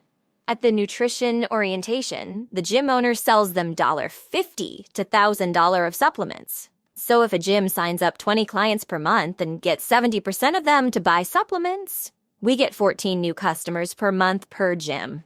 It doesn't sound like much, but when you multiply 4,000 gyms times 14 new sales per month times $200 average order equals a lot of money every month. Local business case study #3. Chiropractors. Chiropractors want new patients, and a portfolio company of ours teaches them to use an affiliate strategy to get them. Their model is simple. Go to high-volume businesses that have people that are in need of adjustments. A gym fits the bill nicely. Here's what they do. Launch. They get the gym owner to promote a 3-hour workshop where they show correct exercises and posture to get more from their workouts. The gym owner promotes the workshop for free or sells the workshop for $29.99 per person. The chiropractor splits the money with the gym owner. Hint: if you give the affiliate, gym owner in this case, 100% of the money, they'll want to do it more. So if a gym gets 30 people to show up for $1.99, they make $2,970 profit for zero work besides a few emails and posts. At the workshop, the chiropractor soft pitches their services and gets a bucket of new patients. Easy peasy lemon squeezy. Integrate. Long-term, the chiropractor convinces the gym owner to include 1 to 2 adjustments with every new membership the gym signs up. This increases the value of the gym membership compared to the guy down the street. And it shows the gym prioritizes its members' health and safety, a big concern for beginners. Win-win. Now every new gym member becomes a lead for the chiropractor to follow up with. They repeat this process with 30 gyms, and they get more patients than they can handle. Pro tip: employees are leads. 2 companies that hire a lot of people make great affiliates. This is huge for direct-to-consumer businesses and wildly underused. Example, every new hire at a company gets a free massage in their new employee packet. Or you can give free massages to their employees at lunch. It's free, it's easy, and lots of companies want to provide more value to their teams. They get free value, you get free leads. And since they're probably not in the same business as you, there's no risk of you competing with theirs. So employers can be among the easiest affiliates to integrate with. Costs and returns. Affiliates can't work for my business, the loser said. I have to make affiliates work for my business, the winner said. Be a winner.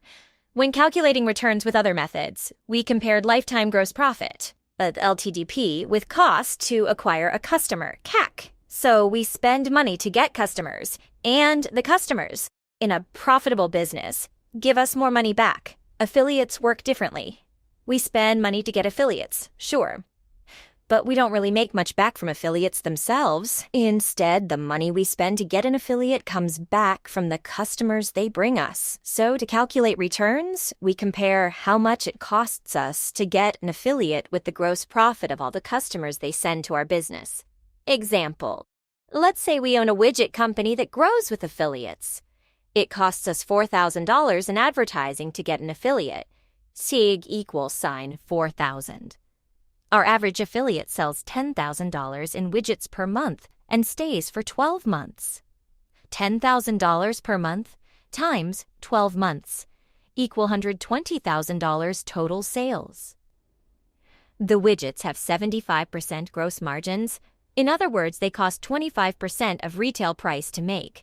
$120,000 total sales times 25% cost of goods equals $30,000 total cost of goods, $120,000 total sales, and $30,000 total cost of goods equal $90,000 in gross profit from all the customers the affiliate brings.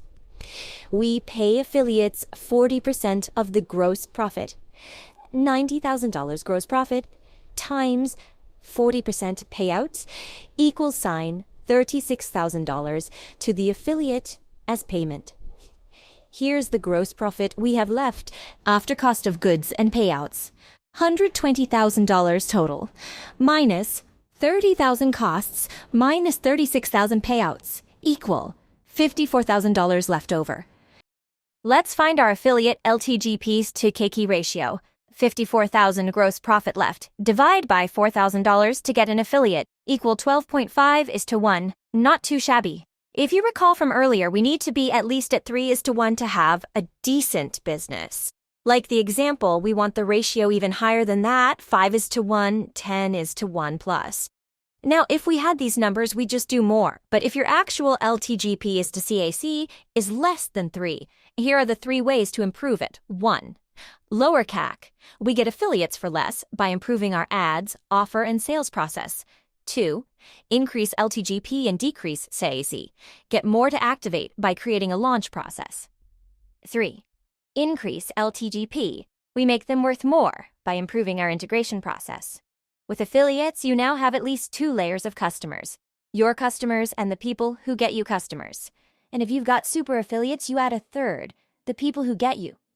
The people who get you customers. This adds complexity, but if you can manage it, it's worth it. Now that you understand how to use affiliates to advertise and how to make them more profitable, let's bring it all home. Conclusion. Like referrals, affiliates aren't an advertising method you can do. They're people who advertise your stuff to benefit you both. You do the core 4 to get them, and if you want them to love you, then you treat them like customers. Because in a lot of ways they are. And if you deliver more value to them than it costs them to get it, especially hidden costs, they'll get you more leads than you can handle. And like we learned earlier, there are 2 ways to create a compounding business. You can find more people that never stop buying your stuff, or you can find more people who never stop selling it for you. Referrals are the former, affiliates are the latter. In theory, once you build an affiliate army, you never need to advertise again. They keep getting you leads month after month. The main reason, it makes sense for them. The way you do business, your leadership, and the value of your product all come into play. You are only as good as the goodwill you have with your affiliate partners. Arrange it right, and you should both be better off from the relationship. They should be able to spend more to acquire customers through a more compelling offer, higher profits, or both. And in return, you get more engaged leads. So why doesn't everyone do this? They don't know it's possible. They don't know how. Or they don't want to. Simple as that. Hopefully we solved all 3 of those issues at once. Remember, advertising always works. It's only a matter of efficiency. So once you start, keep going until it works. Action steps. Advertise your affiliate offer until you get 10 to 20 affiliates. Get results with those affiliates and use their feedback to work the kinks out of your offer, terms, launches, and integration strategy. Then, scale like crazy by turning their results into your first batch of affiliate lead magnets. Section 4, conclusion, get lead getters. The last skill you ever need to learn is how to get other people to do everything you need for you.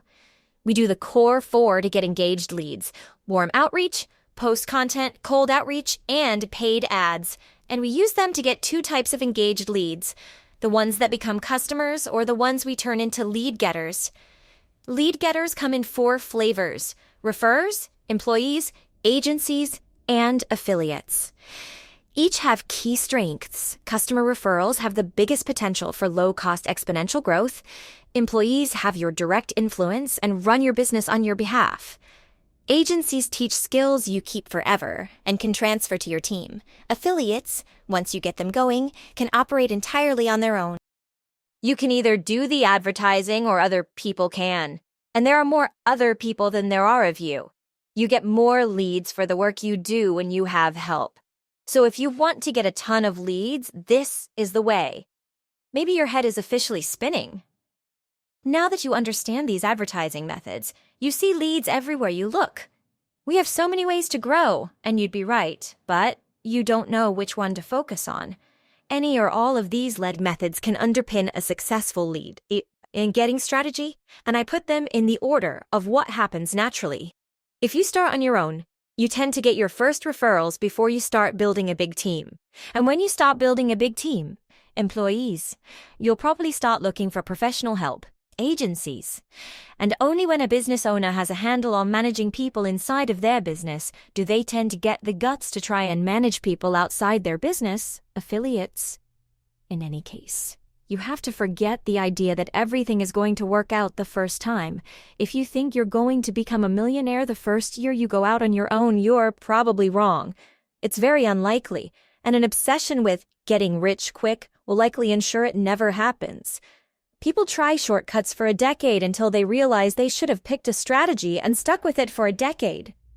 If you do that, success is inevitable. Once you find something that works for you, stick to what you pick. Those are the best words of encouragement I can offer.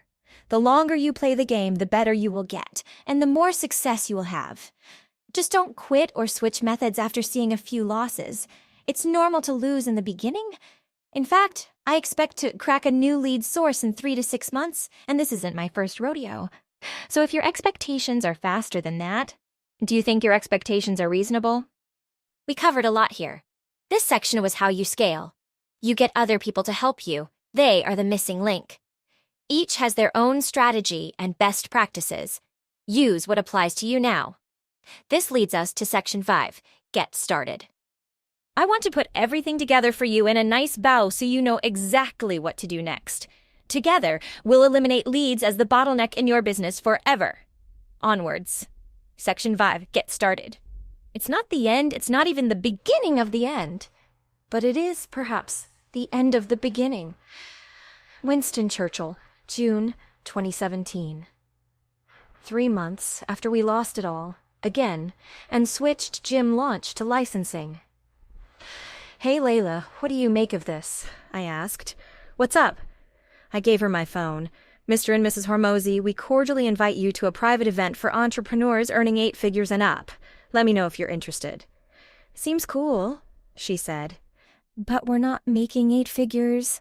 I pretended not to hear her. "You want to go?" "Sure. Is it included in our mentorship dues?" "One sec, I'll ask." An email response came a moment later.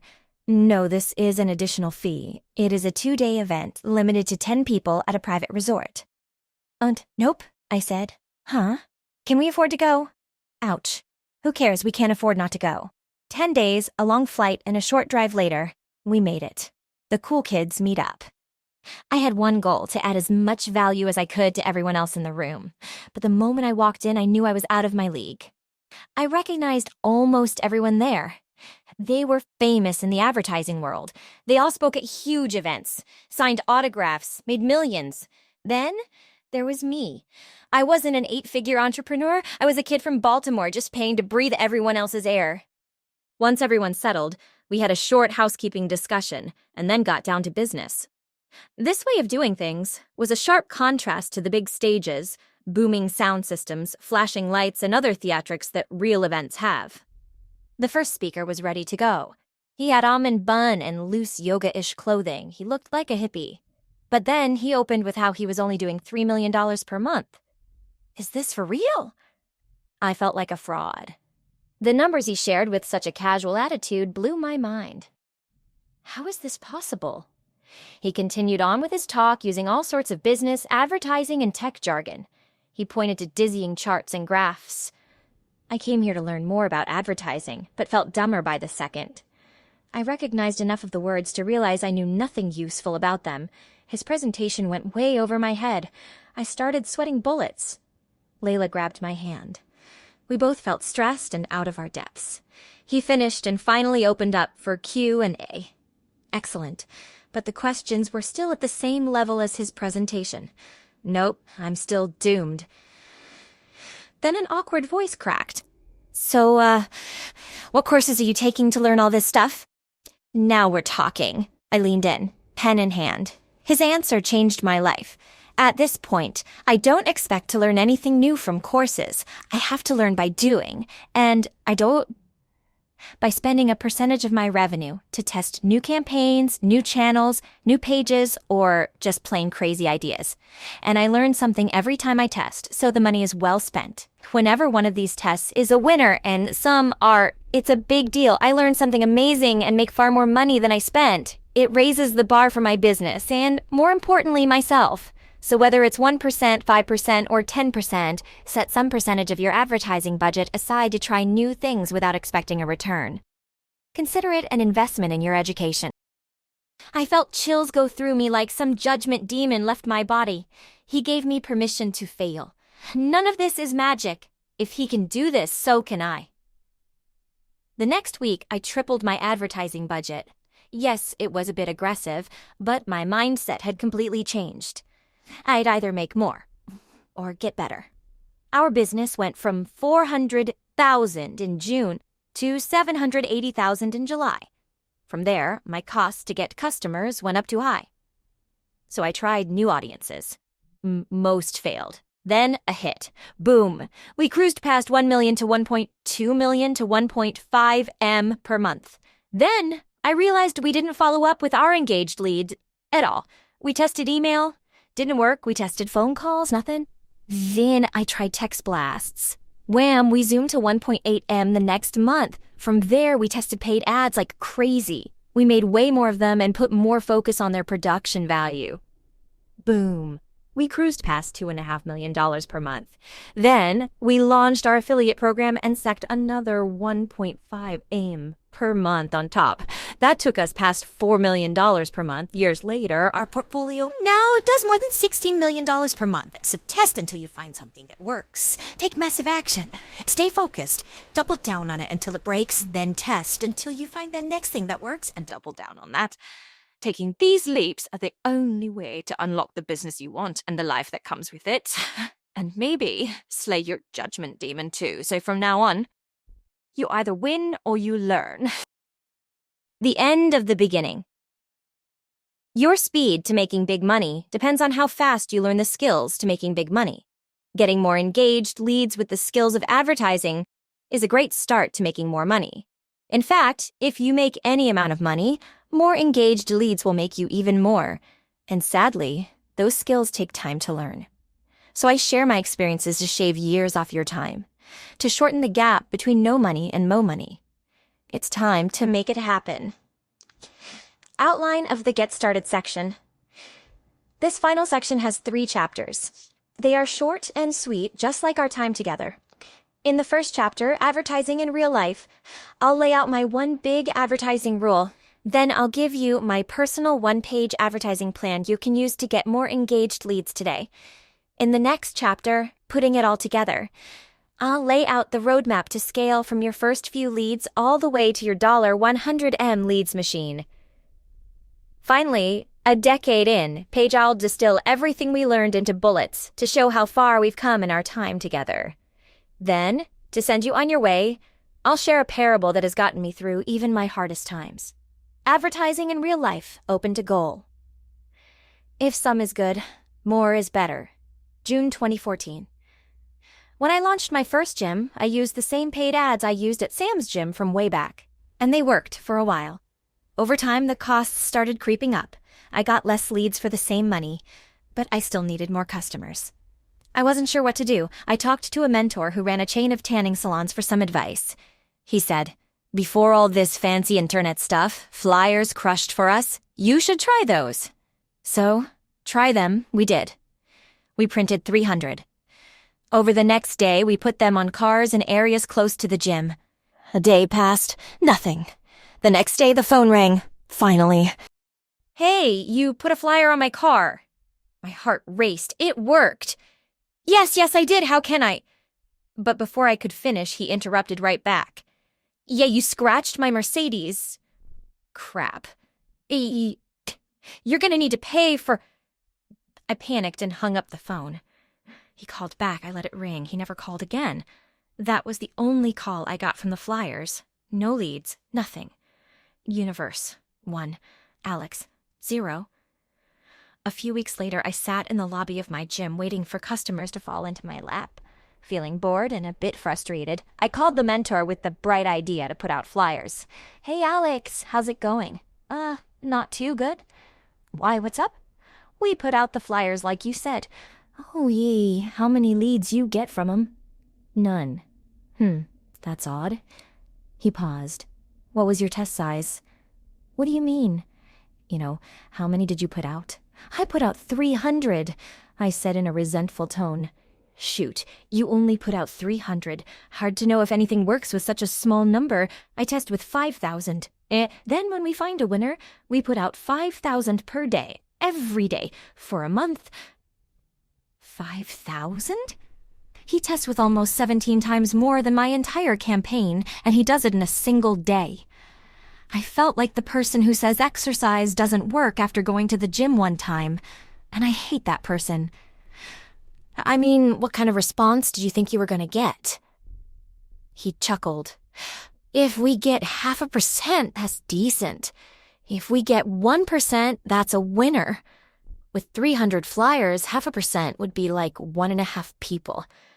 That makes it pretty hard to know if you got a winner or not. I had nothing to say. He was right. I felt like a fool.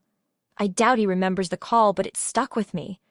I promised myself I would never let effort be the reason anything Didn't work for me. It could be something else. The offer, the copy, the image, the targeting, the media, the platform, the position of the moon. But not my effort. Those 300 measly flyers taught me a Mondo lesson. I did the right stuff, but I didn't do it enough times. I lacked what can be described in a single word: volume. Neil Strauss once said success comes down to doing the obvious thing for an uncommonly long period of time without convincing yourself you're smarter than you are. The right action in the wrong amount still fails. Most people, myself included, stop too soon. We don't do enough. Most people dramatically underestimate the volume it takes to make advertising work. They're not doing half as much or a third as much as is required. In fact, they're doing dramatically less. I was doing 1 out of 1,000 to 500th the level of effort required to make a flyer campaign work. I just didn't know it. I hear this all the time. Alex, I reached out to 100 people over the last 6 weeks. I only got 1 customer. It doesn't work. Response: you did 1 out of 42 of the amount of work required. It was 100 per day, not 100 over time. Most people do not get that advertising is an inputs and outputs game. To them, outputs appear out of their control. Their low-effort inputs get them their low and unreliable output of engaged leads. We're ending that now. You input advertising effort. Your output is engaged leads, period. Now we are crystal clear on the stuff you do, the core 4. And like we learned when maximizing the core 4, you just gotta put in more and do it better than before. We started with the rule of 100. But when you make that the norm, you're ready to take it to the next level with Rule of 100 on steroids open. To Goal, a very successful gym chain, allowed their sales managers to make their own schedules. But there was a catch. They had to sign up 5 new members per day, no matter what. So if they did it by lunch, they could cut out early. But if it took 18 hours, so be it. They called this type of work schedule open to goal. I found that elite entrepreneurs and salespeople across industries do some variation of open to goal. This is because it's like the rule of 100. But for the big kids. You don't just commit to doing something a specific number of times. You commit to the work until you hit a specific number of outcomes, no matter what. So it means you unlock a whole new level of effort you never even realized you had. It might mean only doing something 50 times to get the desired result. Or, like the flyers, 5,000 times every day for years. If you want to take your advertising to the next level, work until the job is done. Give up the idea of doing your best. Instead, do what is required. And sometimes that means your best just needs to get better. How I make open to goal work for myself. If I had to pick the 3 habits that best served me in my life, they would be 1. Waking up early. 4. 5 a.m. Pro tip, this actually means going to bed early. 2. Getting right to work. No rituals. No routines. I drink coffee and get to work. 3. No meetings until noon. No interruptions. Nothing. Fully focused work time. To be clear, I don't think there's any magic to waking up early. But I do think there's magic in a long stretch of uninterrupted work immediately after a long stretch uninterrupted sleep. After all, it's the most productive hours in a row of the most productive work I can do, with nothing getting in my way. Every single day. How can you lose? And since I have a good idea of what I can do in a day, I set my daily goal accordingly. Then, only after my dedicated block of work, do I go put out fires, talk to humans, and deal with the other day-to-day stuff. Waking up early, getting right to work, and working 8 hours straight has been my highest ROI habit stack. By a long shot, if you choose to try it, I hope it serves you as well as it has served me, or better. And for those of you thinking, wait, that's more than 12 hours of work a day. You're right, I'm playing to win. But if it overwhelms you at first, I get it. Just throttle it back a few hours and then work your way up. Some days it's tough, but I always like to remind myself, Do more than they do, and you will have more than they have. Since my job is usually to get more customers in most of my companies, advertising is what I focus on. This book, for example, was written exclusively in that open to goal time block. Why? Because it's an asset that can bring me more companies. So if you're going to follow my high ROI habit stack, then you're going to want a clear action plan for that time. This is the simplest advertising plan I can give you. 1-page advertising checklist. Step #1. Pick the type of engaged lead to get: customers, affiliates, employees, or agencies. Step #2. Pick rule of 100 or open to goal. Commit to your daily advertising actions. Step #3. Fill out the advertising checklist for that daily action advertising checklist. Who, you, what, your offer or lead magnet, where, platform to whom, audience or list, when, first 8 hours. Why? Get X amount of engaged leads or lead getters. How, warm or cold outreach content, ADs. How much? 100 or until you hit your goal. How many? Number of follow-ups or times retargeted. How long? 100 days or until you hit your goal. Step #4. Do this daily action until you have enough money to afford paying someone else to do it. Step #5. When you do, go back to step 1. Make employees your new target lead type, and repeat steps 1, 4 until you have the help you need. Then scale again. Conclusion. Lots of pages. So many ideas. We're almost at the end. But you don't have any more leads. What gives? Answer. Reading doesn't get people interested in the stuff you sell. Advertising does. If you're not telling anyone about the stuff you sell, then you aren't getting anyone interested in the stuff you sell. Period. This chapter laid out the plan to advertise in the simplest way I could. Work open to goal. Structure your day to make open to goal possible. Create and commit to that goal with the 1-page advertising checklist. Many skip planning, or worse, they write a 100-page plan that never gets used. So skip the atrocious waste of time that is writing pages of baloney. Harness the power of laying out your action steps on a single page. It leaves little room for excuses, distractions, and illusions. You either did the stuff or you didn't. You can fill out your 1-page advertising checklist in about 5 minutes. And once the naked truth stares back at you, all you have left is to do it. The roadmap. Putting it all together. 0 to $100 million. A leader must aim high, see big, judge widely, thus setting himself apart from the ordinary people who debate in narrow confines. Charles de Gaulle, French president during World War II. To get to where you want to go, it pays to know what lies ahead. So in this chapter, I describe the phases you will go through as you scale your advertising. Acquisition.com uses this roadmap to scale our portfolio companies from a few million a year all the way to 100 million plus. These levels will help you identify where you are on the advertising totem pole, so you know what to do to get to the next level. Level 1.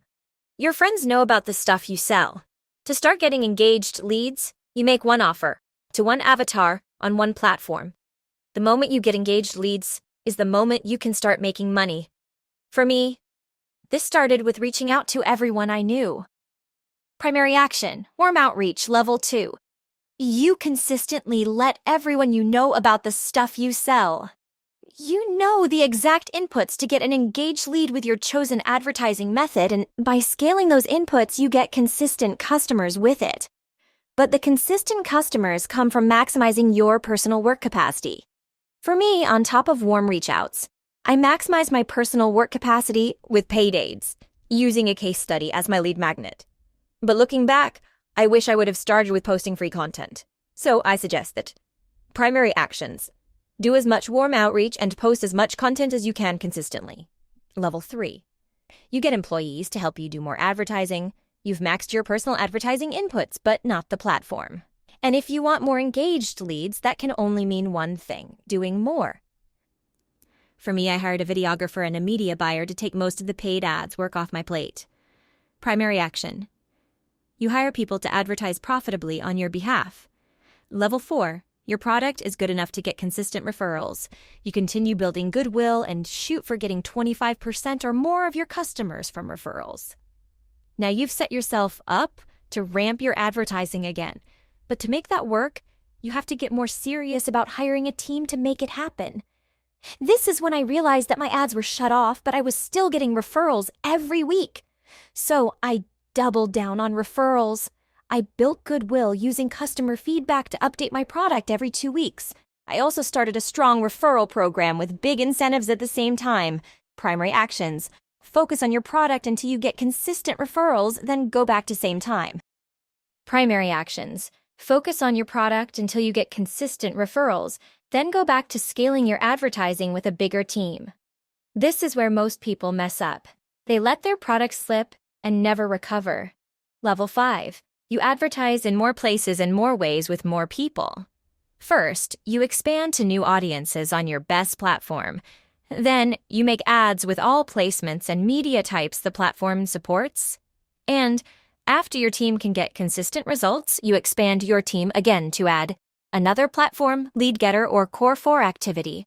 For me, I hit 2 birds with 1 stone. I expanded my paid ads to include potential affiliates, and this paved the way for my affiliate programs. Primary action. Advertise profitably using at least 2 methods on multiple platforms. Level 6. You hire killers. Your executives grow departments specific to an advertising method or platform without you. And you're not looking for potential. You're looking for experienced leaders specializing in exactly what you want. We capped here.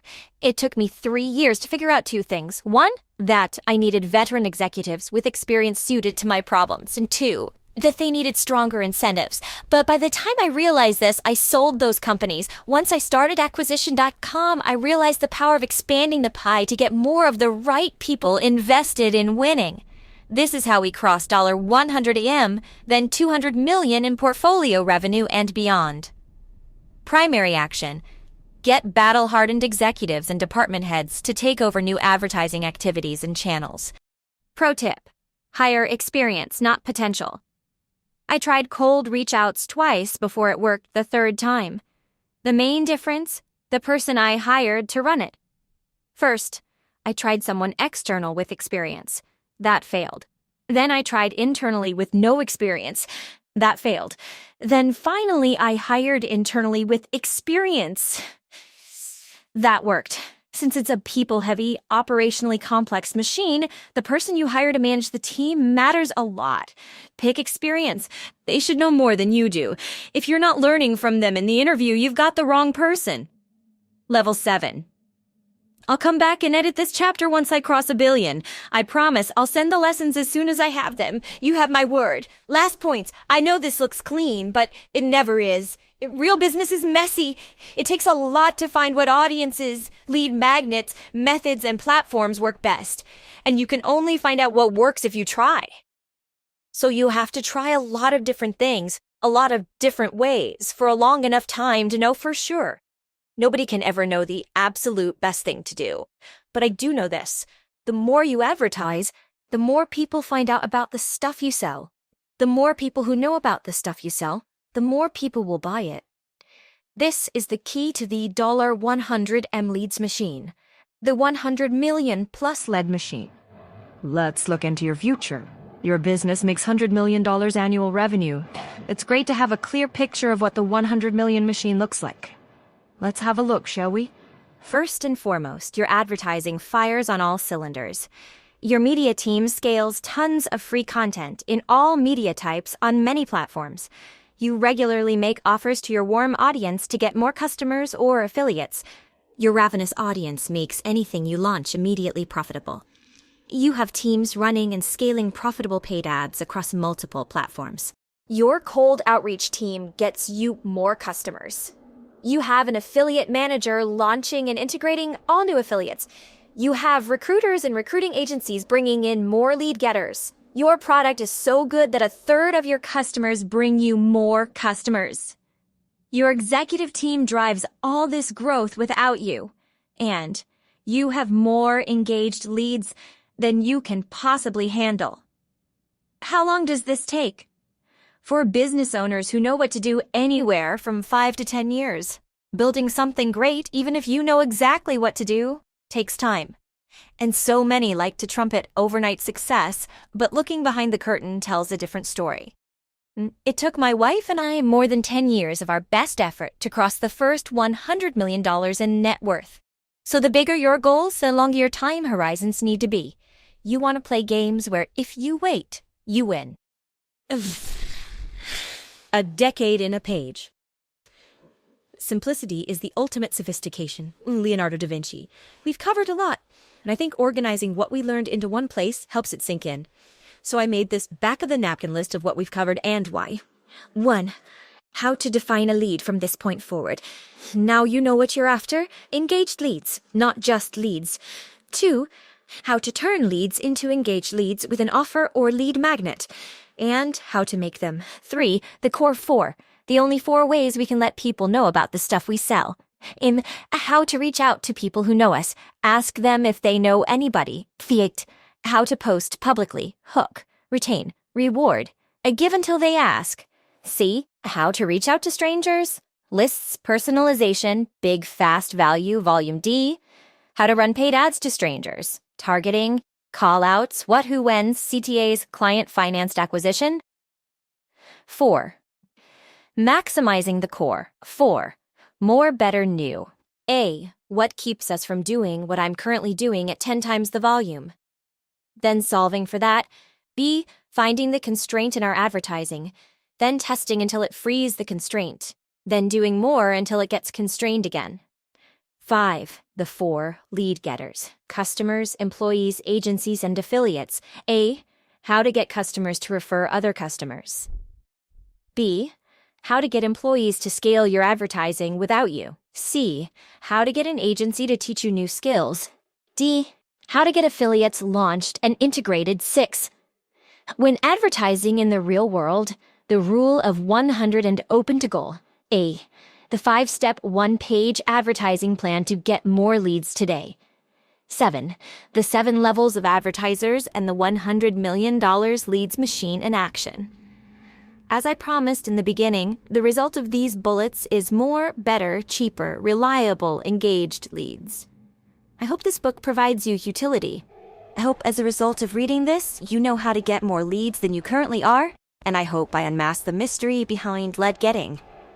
Also, since you are one of the few who actually finish when you start, I want to leave you with a parting gift. A fable that has gotten me through my hardest times. The many-sided die. Imagine you and a friend play a dice-rolling game. You are each given 1 die. One of the die has 20 sides, the other has 200. On each die, only one side is green, and the rest are red. The point of the game is simple. Roll green as many times as you can. The rules of the game are as follows. You can't see how many sides you have. You can only see if you roll red or green. If you roll green, one of your red sides turns green and you get to roll again. If you roll red, nothing happens and you get to roll again. The game ends when you stop rolling, and if you stop rolling, you lose. What do? You roll. When you roll red, you pick up the die and roll again. When others roll green, you pick up your die and roll again. When you roll green, you pick up the die and roll again. You keep telling yourself one thing. The more I roll, the more greens I get. At first, you roll green once in a while, but as more red sides turn green, the greens happen more. With enough rolls, hitting green becomes the rule rather than the exception. What does your friend do? He rolls a few times and hits red each time. He sees you roll a green and complains that you must have a die with fewer sides. He reasons it's the only way you could have rolled green before him. And although you did, you also rolled many more times. So which is it? In either case, he rolls a few more times in frustration and hits a green. But then he complains about how long it took. He spent more time watching you and complaining than actually playing. Meanwhile, you've hit your green streak. It's so much easier for you, he tells himself. You get greens every time. This game is rigged, so what's the point? He quits. So who got the die with 20 sides? Who got the die with 200 sides? If you get the game, then you see. Once you roll enough times, the die you're given doesn't matter. Die with fewer sides might roll green sooner. Die with more sides might roll green later. But a die with a green side always has a chance of rolling green, if you roll it. Every die hits its green streak when rolled enough times. All of us get a many-sided die. And looking at the other players, you have no idea if it's their 100th roll or their 100,000 times. You don't know how good other players are when they start. You can only see how well they do now. But if you understand the game, you also know it doesn't matter. A few begin playing early, others begin much later. The rest sit on the sidelines complaining about how lucky the players are. I guess so, but they're luckier because they play. And when they hit red, which they do, they didn't quit, they rolled again. Learning to advertise is a lot like the game of the many-sided die. You do not know if it will work until you try. And when you start advertising, you will probably hit red on your first rolls. But if you try enough times, you will hit green. And when it works, you have a better chance of getting it to work again. The more you do it, the easier it gets. You begin to understand the game. No matter how many players there are or the number of sides on the die you're given, you start to see the only two guarantees. 1, the more times you roll, the better you get. 2, If you quit, you lose. So here's my final promise. You cannot lose if you do not quit. That sums up Alex Hormozi's second book, 100 Million Leads. Thank you for listening. Subscribe to our channel if you think it is valuable.